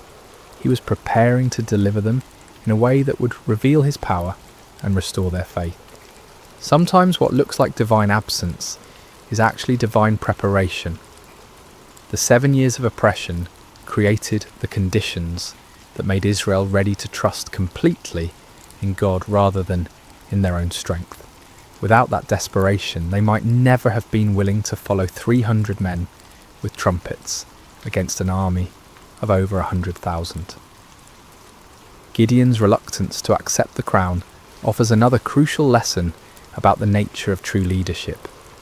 The people wanted to make him king because he had saved them, but Gideon understood that salvation belongs to God alone. Human leaders are at their best when they serve as instruments of divine will rather than as objects of human worship. This principle applies far beyond political leadership. In families, in businesses, in communities, in churches, the most effective leaders are those who understand that their authority is delegated, that their successes come from sources beyond themselves, that their role is to point others toward truth rather than toward their own personalities or achievements. The transformation in Gideon's character throughout the story demonstrates the power of stepping out in faith despite fear. The man who ended the story was dramatically different from the one who began it, not because his circumstances had changed, but because he had learned to trust in something greater than his circumstances. He discovered what countless others have learned: that God's strength is made perfect in human weakness, that his power is most clearly displayed when human power is obviously inadequate, that the greatest victories often come in ways that make no earthly sense. For modern listeners, Gideon's story speaks to anyone who has ever felt overwhelmed by the challenges they face, whether dealing with personal struggles, family crises, professional obstacles, or community problems. the principles that guided Gideon remain relevant. True solutions often come not through human wisdom or strength, but through surrender to divine wisdom and dependence on divine strength. The story encourages us to look beyond the odds, beyond our qualifications, beyond conventional approaches, to find the unexpected ways that God might work.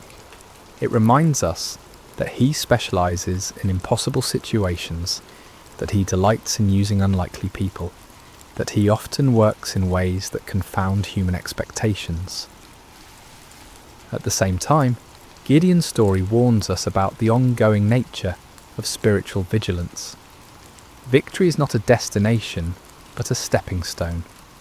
Success is not an end, but a beginning. Even those who have experienced God's power in remarkable ways must continue to guard their hearts against pride, idolatry, and spiritual complacency.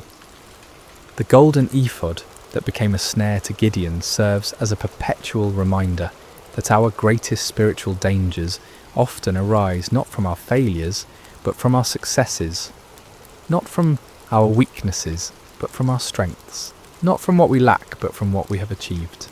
As we close this ancient tale, we're reminded that Gideon's story is ultimately not about Gideon at all.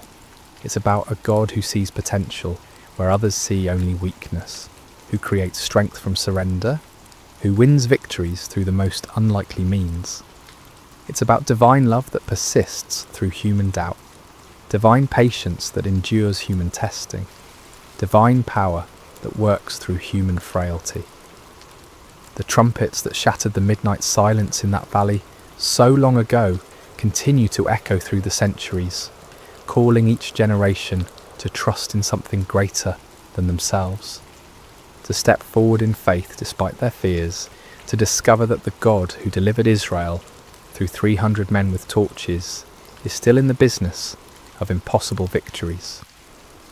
In our own valleys of challenge and oppression, surrounded by enemies that seem too numerous to count, facing odds that appear insurmountable, Gideon's story whispers the same truth that changed a fearful farmer into a mighty warrior.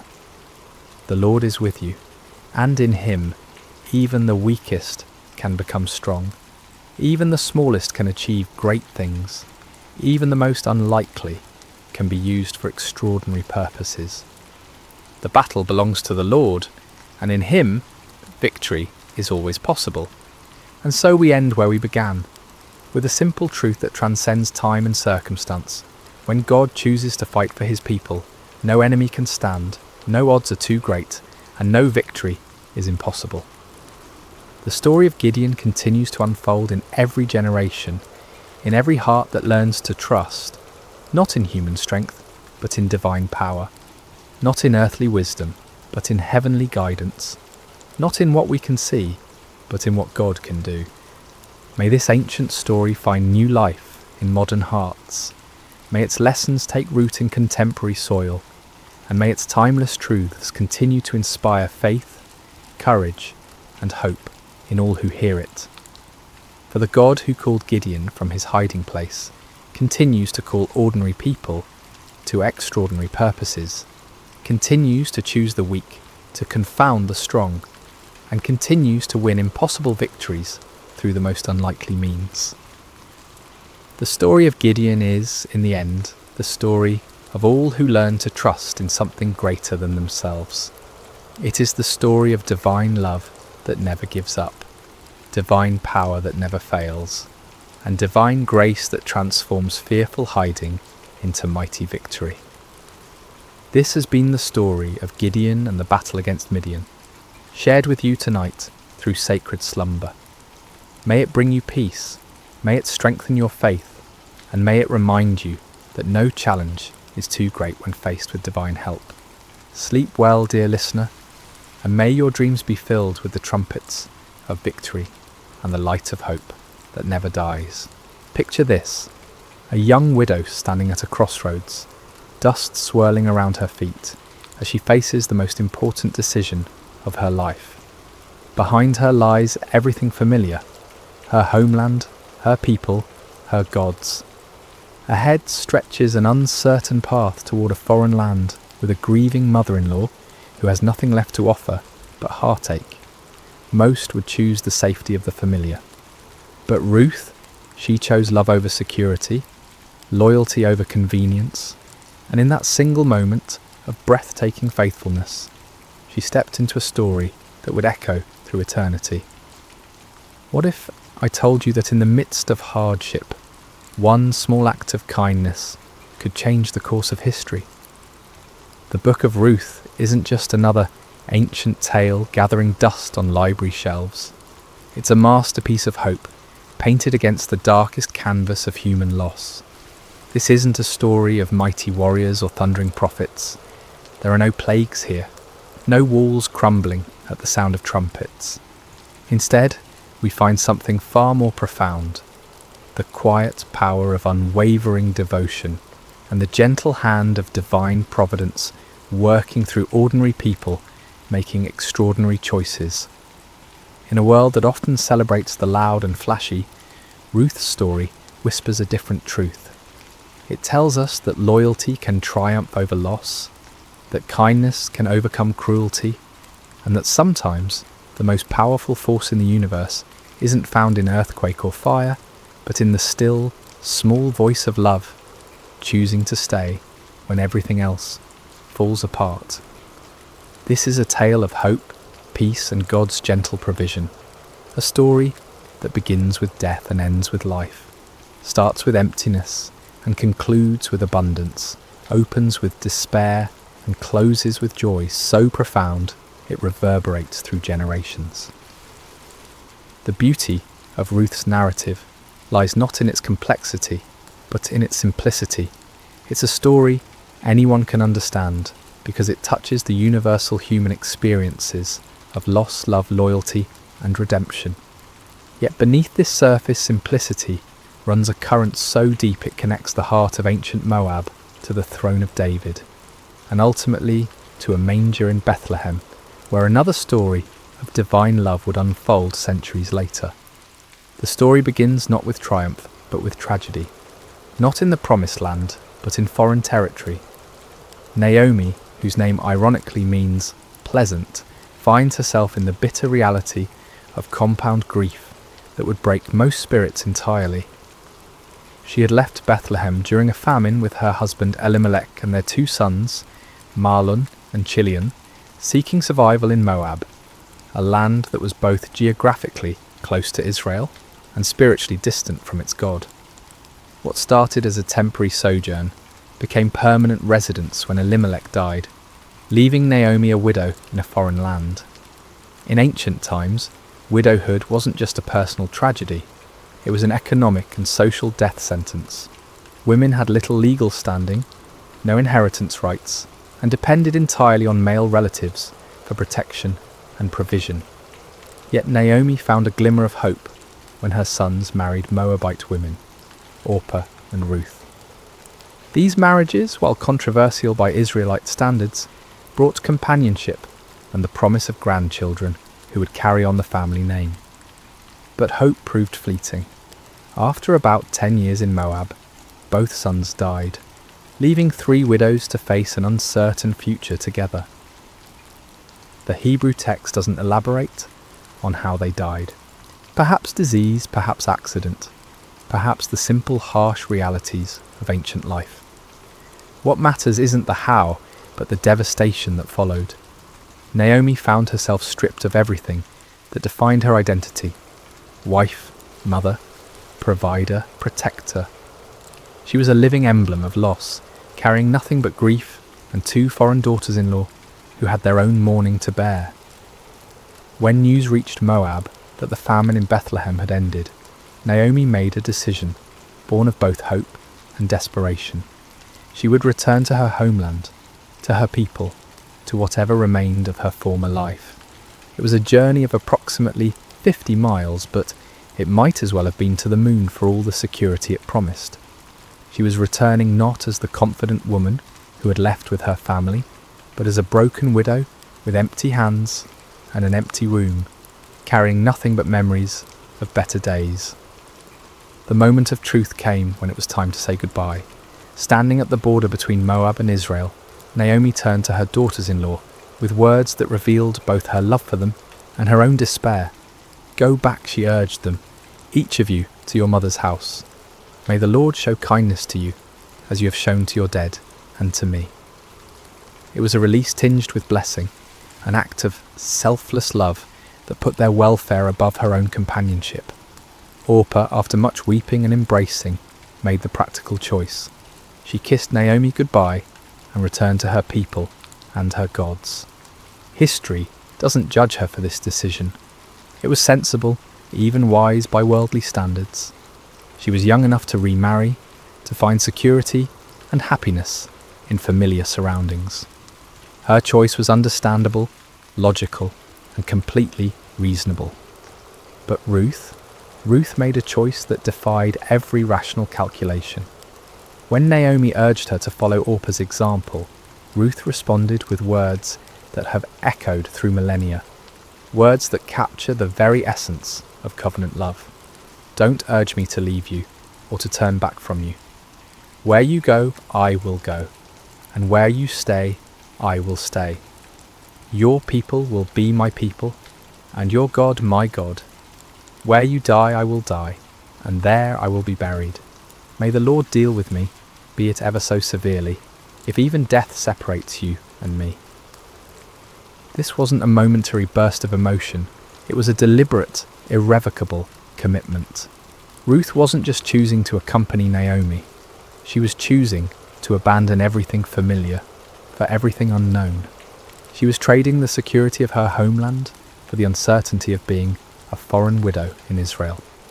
She was exchanging the comfort of her people's acceptance for the likelihood of being viewed as an outsider, even an enemy, given the historical tensions between Moab and Israel.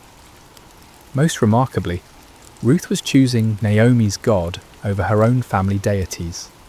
In the ancient world, this wasn't merely a personal preference, it was a complete transformation of identity, worldview, and destiny. She was stepping away from the gods she had known since childhood and embracing the God of Israel, whom she knew primarily through the testimony of her mother-in-law's life and loss. The journey to Bethlehem began with two broken women walking together toward an uncertain future, but it was really the beginning of one of history's most beautiful stories of redemption. Ruth's choice to stay wasn't just loyalty to Naomi, it was an unconscious choice to step into the stream of God's redemptive plan for humanity. Without knowing it, she was walking not just toward Bethlehem, but toward her destiny as an ancestor of kings and ultimately of the King of Kings. The arrival in Bethlehem was far from triumphant. When Naomi and Ruth entered the town, the women who had known Naomi before could hardly believe their eyes. "Can this be Naomi?" they asked, seeing the toll that loss and hardship had taken on their former neighbour. Naomi's response revealed the depth of her pain. "Don't call me Naomi, call me Mara, because the Almighty has made my life very bitter. I went away full, but the Lord has brought me back empty." It was barley harvest time, a detail that might seem incidental, but carries profound significance. In God's economy, timing is never accidental. They arrived not during the lean months when work was scarce and food scarcer, but during the season of harvest when there might be opportunities for survival. Still, being widowed foreigners in a patriarchal society meant they stood at the very bottom of the social ladder, dependent on the kindness of others and whatever work Ruth could find. Ruth, whose name likely means friendship or companion, immediately proved the accuracy of her name through her actions. Without waiting for Naomi to devise a plan or wallowing in self-pity over their circumstances, she took initiative with the words that reveal her character. "Let me go to the fields and pick up the leftover grain behind anyone in whose eyes I find favour." This simple statement masks the courage it required. Ruth was volunteering to do backbreaking labour in the scorching sun, to work alongside the lowest members of society, to face possible harassment or rejection, all to provide for the woman she had chosen to love. Gleaning was God's provision for the poor, embedded in the law of Moses as a safety net for society's most vulnerable. Landowners were commanded not to harvest to the very edges of their fields and not to go back for grain that was dropped or missed. This leftover grain could be gathered by widows, orphans and foreigners, the three groups most at risk in ancient society. It was honest work, but humble work, requiring long hours bent over in the heat, gathering grain stalk by stalk, hoping for enough to make a small meal. The providential nature of Ruth's story becomes apparent in the simple phrase, "as it turned out." She happened to find herself working in a field belonging to Boaz, a prominent man from Elimelech's clan. But in God's story, there are no coincidences, only the invisible hand of providence, orchestrating circumstances for purposes beyond human understanding. Boaz first noticed Ruth through his foreman's report. When he asked about the young woman working diligently in his field, he learned her identity. She is the Moabite who came back from Moab with Naomi. That description carried weight. Moabites were not generally welcomed in Israelite society. They were descendants of Lot through an incestuous relationship, and their nation had historically been hostile to Israel.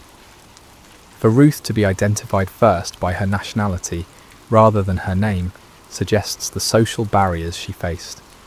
Yet when Boaz observed Ruth personally, he saw beyond her foreign origins to her character. He watched her work with steady dedication, saw her respectful interaction with his workers, and most importantly, he had heard of her kindness to Naomi. In a society that valued family loyalty above almost all other virtues, Ruth's devotion to her mother-in-law had become legendary. Word had spread throughout Bethlehem of the young Moabite woman who had abandoned everything to care for her husband's mother. Boaz's first words to Ruth were revolutionary for their kindness. "My daughter, listen to me. Don't go and glean in another field, and don't go away from here. Stay here with the women who work for me." He was offering her protection, stability, and dignity. In ancient times, young women working in fields were vulnerable to harassment and worse. By placing her under his personal protection and encouraging her to work alongside his regular female employees rather than as a desperate outsider, Boaz was treating Ruth not as a foreign charity case, but as a valued person worthy of respect. But his kindness went further. He instructed his workers to let her drink from their water jars when she was thirsty, in a time and place where clean water was precious. He told her to eat with his harvesting crew, sharing in the roasted grain and vinegar that sustained the workers. Most remarkably, he quietly instructed his harvesters to pull out some stalks for her from the bundles and leave them for her to pick up, and don't rebuke her. Ruth's response to this unexpected kindness reveals both her humility and her wisdom. She fell prostrate before Boaz, asking, "Why have I found such favour in your eyes that you notice me, a foreigner?" Her question acknowledges her outsider status while expressing genuine gratitude for treatment she neither expected nor felt she deserved. Boaz's answer illuminates the reputation Ruth had already built in Bethlehem. "I've been told all about what you have done for your mother-in-law since the death of your husband, how you left your father and mother and your homeland and came to live with a people you did not know before. May the Lord repay you for what you have done. May you be richly rewarded by the Lord, the God of Israel, under whose wings you have come to take refuge." These words are more than polite conversation. They're a blessing that recognises Ruth's choice to trust in Israel's God. The image of taking refuge under God's wings evokes the protective presence of the Almighty, like a bird sheltering its young. Boaz was acknowledging that Ruth's kindness to Naomi was really an act of faith, a stepping into the covenant community of Israel despite her foreign birth. That day Ruth gathered approximately an ephah of barley, about half a bushel, far more than a typical gleaner could hope to gather. When she returned home and showed Naomi her extraordinary harvest, along with the leftover food from the workers' meal, Naomi immediately recognized God's hand in these events. Her response, "Blessed be he by the Lord, whose kindness has not forsaken the living or the dead," reveals her growing awareness that their apparent coincidental encounter with Boaz was actually divine appointment. When Naomi learned that the field owner was Boaz, her excitement was palpable. "The man is our close relative," she explained to Ruth. "He is one of our kinsman redeemers." This wasn't just good news, it was the first glimpse of hope Naomi had felt since leaving Moab. The kinsman redeemer system was God's provision for protecting family lines and property. A close male relative had both the right and responsibility to buy back family land that had been sold due to poverty and to marry a widowed relative to preserve the family name and inheritance. Ruth continued working in Boaz's fields through both the barley and wheat harvests, likely a period of several months. Day after day, she laboured faithfully, building a reputation for diligence and integrity while gradually becoming part of the community. She was no longer just the Moabite woman, but Ruth, the devoted daughter-in-law whose character spoke louder than her foreign birth. During this time, a subtle transformation was taking place. Ruth was learning the ways of Israel, observing their customs, participating in their community life. She was also, unknowingly, becoming the object of Boaz's growing admiration and affection. Though significantly older than Ruth, Boaz found himself drawn not to her physical beauty, but to the beauty of her character, her loyalty, her faith, and her gentle strength. This season in the fields was more than economic survival. It was Ruth's integration into the covenant community of Israel and the beginning of a love story that would have implications far beyond the borders of Bethlehem. As the harvest season continued, the relationship between Ruth and Boaz deepened through daily interactions marked by mutual respect and growing affection. Boaz's kindness wasn't mere politeness, it was the recognition of extraordinary character in someone society might easily overlook.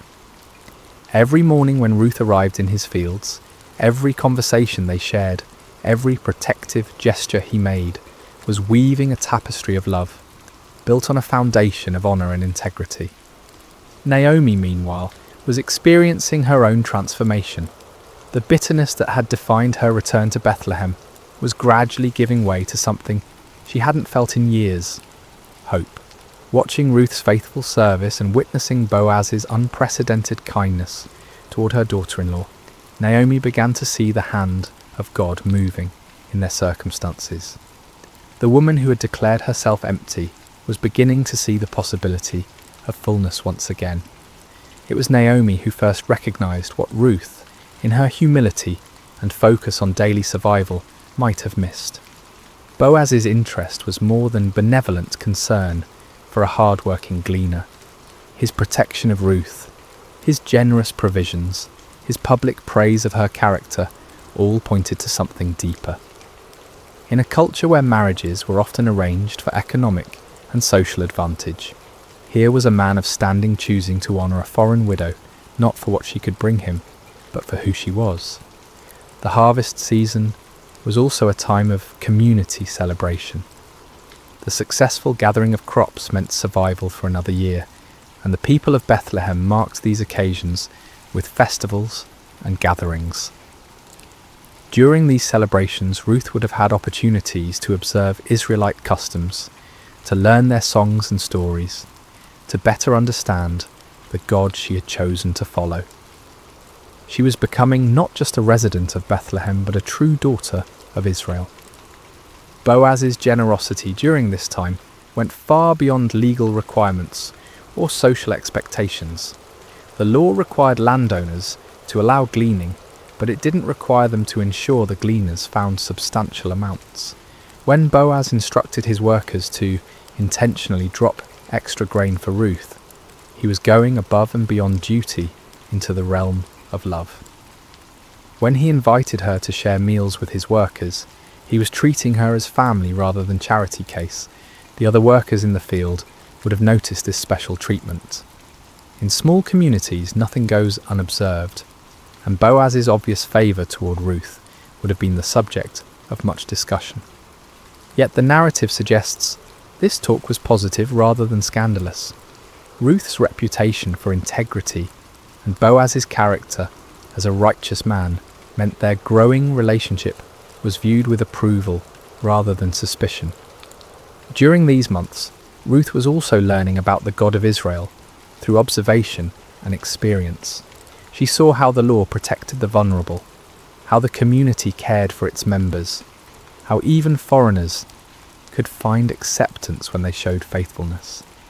The God she had committed to following in her pledge to Naomi was revealing himself to be trustworthy through the kindness of his people. The emotional climate was changing for all three main characters. Ruth, while still focused on providing for Naomi, was discovering that life could hold possibilities beyond mere survival. Naomi was moving from despair to cautious optimism as she watched events unfold. And Boaz, a man who might have remained unmarried and childless, was finding his heart stirred by a woman whose character exemplified everything he valued. The religious significance of this season cannot be understated. Ruth was effectively completing her conversion to Judaism not through formal ceremony, but through lived experience. She was learning to trust in the God of Israel, not through theological instruction, but through witnessing his provision and protection. Her faith was being refined and deepened through the daily rhythm of work, community, and growing relationship with both Naomi and Boaz. The harvest season was also a time when family relationships and inheritance rights became particularly relevant. With successful crops came discussions of land ownership, family obligations, and the duties of kinsman redeemers. Naomi would have been acutely aware of these conversations, knowing that her late husband's property rights and family obligations remained unresolved. The presence of a kinsman redeemer like Boaz, combined with his obvious interest in Ruth, would have sparked hope for resolution of their precarious situation. As the wheat harvest drew to a close, the foundations had been laid for the dramatic events that would follow. Ruth had proven her character through months of faithful work. Boaz had demonstrated his integrity and growing love through consistent kindness. Naomi had moved from bitter resignation to hopeful planning. The community had accepted Ruth as one of their own, and God's providence had been orchestrating circumstances toward a conclusion that would provide redemption, love, and legacy for generations to come. The harvest season was ending, and with it came both celebration and anxiety about the future. Naomi, who had been quietly observing the growing relationship between Ruth and Boaz, decided it was time to take decisive action. Her plan, which she shared with Ruth, was both bold and risky. Ruth would approach Boaz at the threshing floor during the harvest festival and essentially propose marriage by invoking his rights and responsibilities as a kinsman redeemer. "My daughter," Naomi said to Ruth, "I must find a home for you, where you will be well provided for." This wasn't merely matchmaking, it was strategic thinking about survival and security. Naomi understood that while Boaz's kindness during harvest season had been extraordinary, the relationship needed to move beyond casual benevolence to formal commitment if it were to provide lasting security for both women. The plan required enormous courage from Ruth. She would need to bathe, perfume herself, put on her best clothes, and go to the threshing floor where Boaz would be winnowing barley. After he had eaten and drunk and was sleeping beside the grain pile, she was to uncover his feet and lie down. When he woke and asked what she wanted, she was to say, "Spread the corner of your garment over me, since you're a kinsman redeemer." This might sound forward by modern standards, but it was actually a proper, though bold, way for a woman to request marriage from a kinsman redeemer. The act of lying at his feet was a gesture of submission and trust. The request to spread his garment over her was asking him to take her under his protection as his wife. The same imagery Boaz had used earlier when he spoke of Ruth taking refuge under God's wings. Ruth's response to this plan reveals the depth of her trust in Naomi. "I will do whatever you say." She didn't question the wisdom of the approach or worry about the potential for misunderstanding or rejection. She had committed herself to following Naomi's guidance, and she would do so even in this most vulnerable moment. The night at the threshing floor was a pivotal moment in the story. Ruth followed Naomi's instructions precisely, approaching quietly and lying at Boaz's feet after he had fallen asleep. Around midnight, Boaz stirred and discovered someone at his feet. "Who are you?" he asked in the darkness. Ruth's answer was direct and humble. "I am your servant Ruth. Spread the corner of your garment over me, since you're a kinsman redeemer." She was formally requesting that he fulfill his family obligations by marrying her, thereby providing security for both her and Naomi, and potentially redeeming Elimelech's family property. Boaz's response exceeded Ruth's hopes. "The Lord bless you, my daughter," he said. "This kindness is greater than that which you showed earlier. You have not run after the younger men, whether rich or poor." He was acknowledging that Ruth's approach to him wasn't born of desperation or opportunism, but of faithfulness to family obligations and trust in God's provision. However, Boaz revealed a complication Ruth hadn't known about. There was another kinsman redeemer who had a closer family relationship and therefore first rights to redeem Elimelech's property and marry Ruth. "Although it is true that I am near of kin," Boaz explained, "there is a kinsman redeemer nearer than I." This was devastating news, but Boaz assured Ruth that the matter would be resolved properly, according to law and custom. Boaz's handling of this delicate situation reveals his character perfectly. He could have taken advantage of Ruth's vulnerable position, but instead he protected her reputation and committed himself to resolving the legal complications honourably. He told Ruth to stay until morning, but leave before anyone could recognise her, protecting her from potential scandal. Before she left, he filled her cloak with 6 measures of barley, ensuring she didn't return to Naomi empty-handed. When Ruth returned home and reported everything to Naomi, the older woman's response was confident. "Wait, my daughter, until you find out what happens, for the man will not rest until the matter is settled today."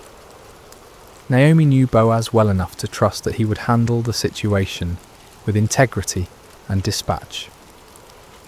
That very morning, Boaz went to the city gate, the place where legal and business matters were conducted in ancient Israel.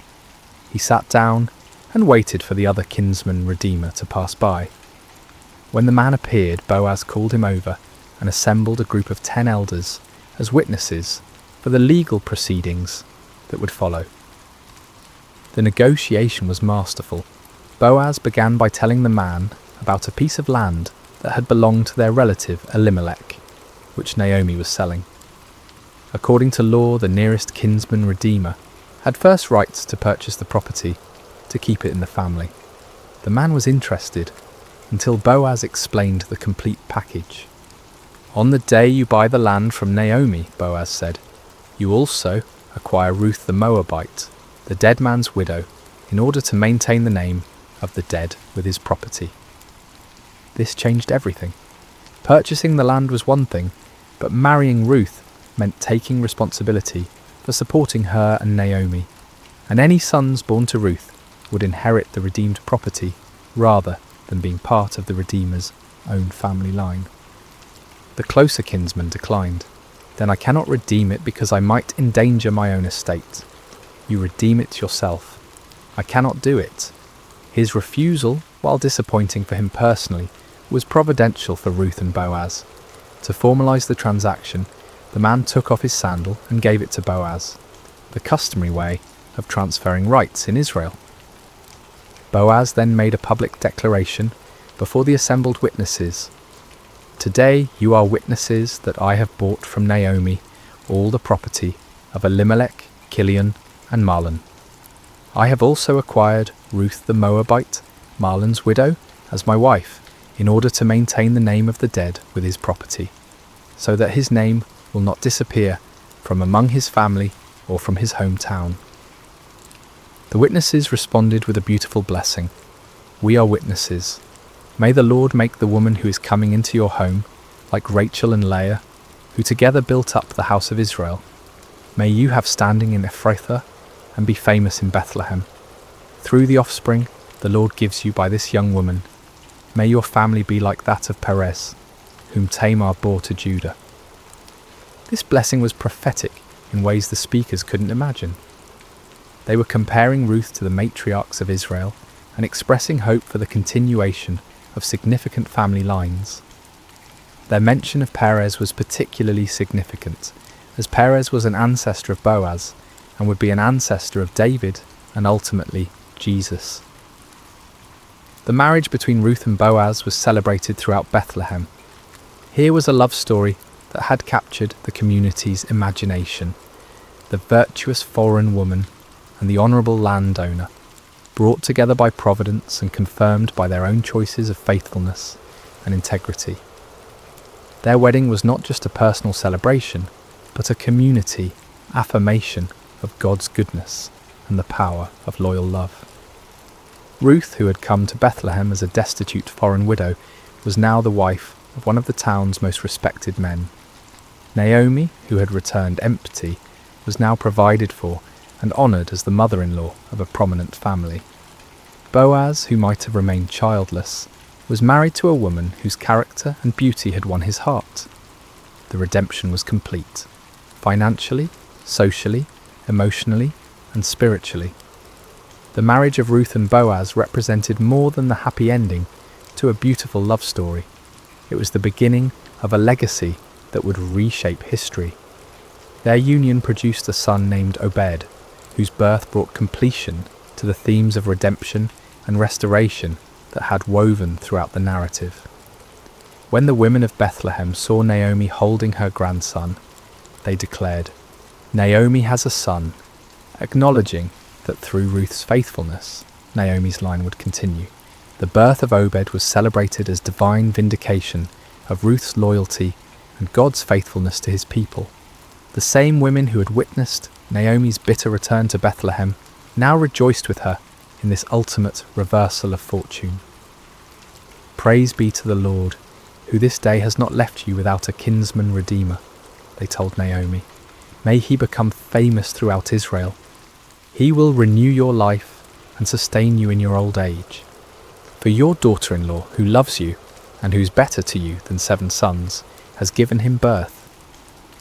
The significance of being better than 7 sons cannot be overstated in a culture that prized male heirs above all other blessings. 7 was the number of completeness and perfection. So to say Ruth was better than 7 sons was to declare her the ultimate blessing. A foreign woman who had proven more valuable than the greatest treasure a family could hope for. But the story of Ruth and Boaz was part of a much larger narrative that wouldn't be fully revealed for generations. Their son Obed became the father of Jesse, who became the father of David, the shepherd boy who would become Israel's greatest king. Through their lineage, Ruth, the Moabite widow, became the great-grandmother of the man after God's own heart, whose dynasty would rule Israel and whose throne God promised would endure forever. The genealogy that concludes the book of Ruth traces the line from Perez, son of Judah and Tamar, through Boaz and Ruth to David, showing how Ruth's faithfulness became part of the messianic line.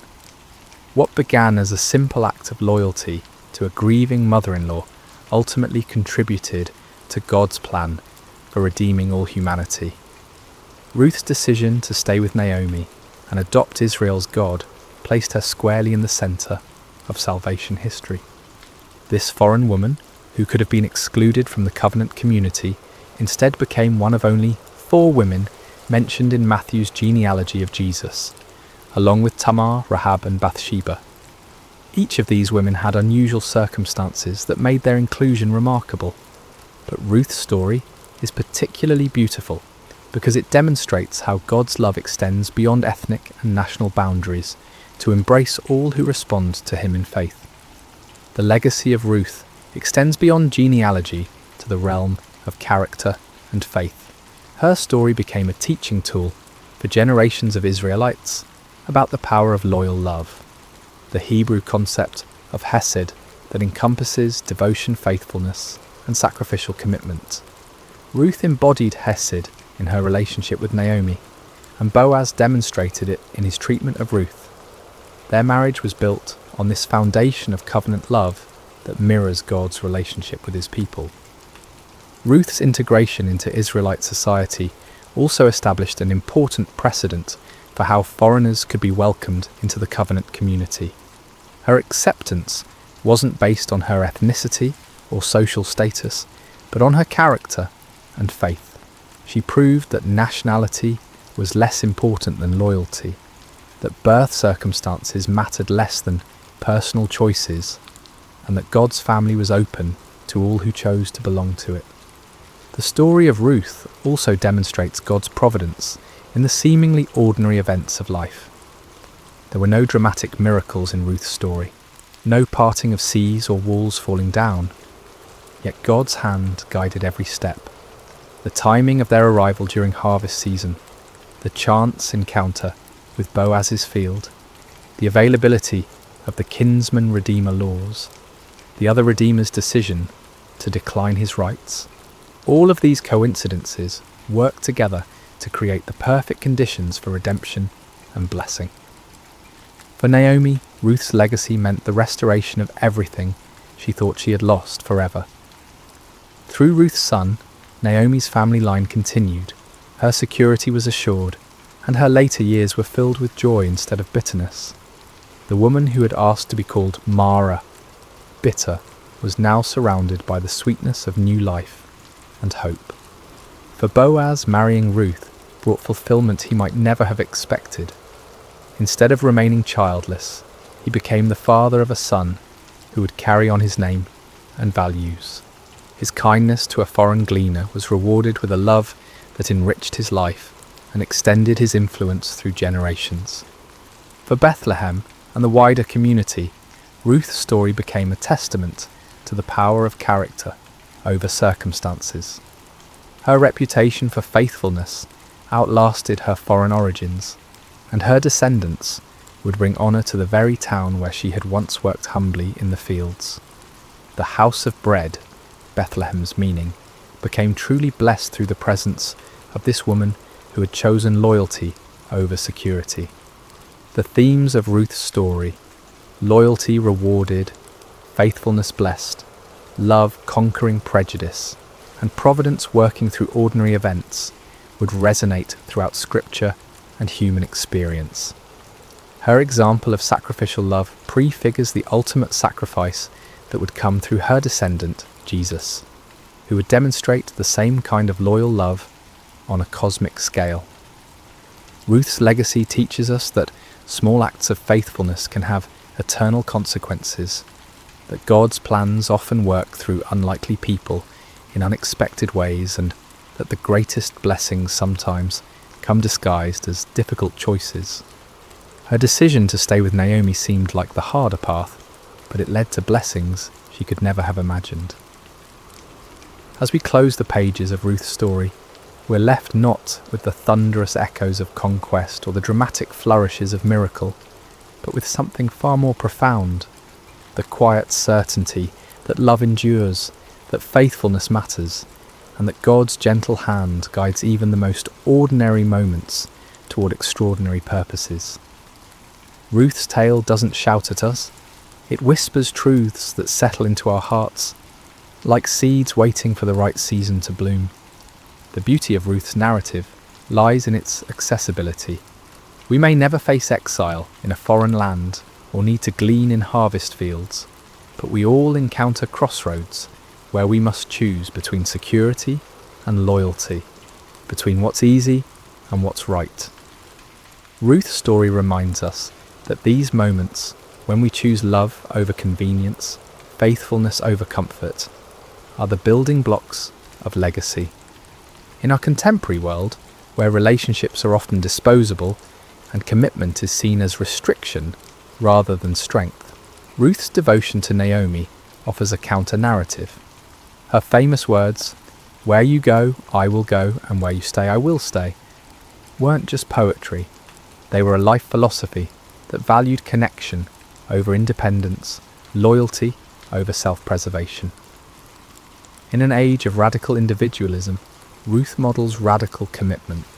Her story also speaks to anyone who has ever felt like an outsider. Ruth was foreign by birth, widowed by circumstance, and poor by necessity. 3 strikes that should have kept her on society's margins. Yet through character and faith, she moved from the periphery to the centre of God's plan. Her journey from Moabite stranger to beloved ancestor of kings offers hope to everyone who has wondered if their background, circumstances, or mistakes disqualify them from significance. The gentleness of God's providence in Ruth's story offers comfort to those who wonder if their lives matter in the grand scheme of things. There were no burning bushes or angelic visitations in Ruth's experience, just the quiet orchestration of ordinary events toward extraordinary outcomes. Her story suggests that God is just as present in the mundane moments as in the miraculous ones, working through harvest seasons and chance encounters to weave tapestries of grace. For those experiencing seasons of loss like Naomi, Ruth's story offers hope without minimizing pain. Naomi's bitterness was real and justified. She had lost everything that mattered to her. Yet through Ruth's faithfulness and God's providence, her empty hands were filled again. The story doesn't suggest that loss isn't real, or that pain isn't valid, but it does promise that emptiness isn't the end of the story. Boaz represents the power of kindness and integrity in a world that often seems harsh and selfish. His treatment of Ruth demonstrates how one person's compassion can transform another's entire trajectory. He saw beyond her circumstances to her character, beyond her foreignness to her faithfulness. In doing so, he models how we might approach the marginalised and struggling people in our own communities. The redemption theme that runs throughout Ruth's story speaks to our deepest longing for second chances and new beginnings. Ruth redeemed Naomi's emptiness through loyalty. Boaz redeemed Ruth's vulnerability through love. Their union redeemed a family line that seemed destined for extinction. This pattern of redemption points toward the ultimate Redeemer, who would come through their lineage, offering restoration to all who are broken, lost, or forgotten. Perhaps most powerfully, Ruth's story reminds us that our choices ripple through eternity in ways we cannot foresee. When Ruth chose to stay with Naomi, she had no idea she was choosing to become the great-grandmother of King David or an ancestor of Jesus. She simply chose love. Her decision, made in a moment of grief and uncertainty, affected the course of history and the salvation of the world. The story teaches us that faithfulness is its own reward, but it's also the foundation for blessings we cannot imagine. Ruth's loyalty to Naomi brought her love with Boaz. Her willingness to work humbly brought her honour. Her choice to embrace Israel's God brought her into the centre of his redemptive plan. As we reflect on Ruth's journey from foreign widow to beloved ancestor, we're reminded that God delights in using the unlikely and the overlooked. He chooses the humble to confound the mighty, the faithful to accomplish the impossible, the loving to heal the broken. Ruth's story is ultimately not about her exceptional character, though that was remarkable, but about God's exceptional grace working through ordinary obedience. In a world that often feels chaotic and uncertain, Ruth's story offers the gentle assurance that someone is writing a larger story, weaving together our small acts of faithfulness into a tapestry of purpose and beauty.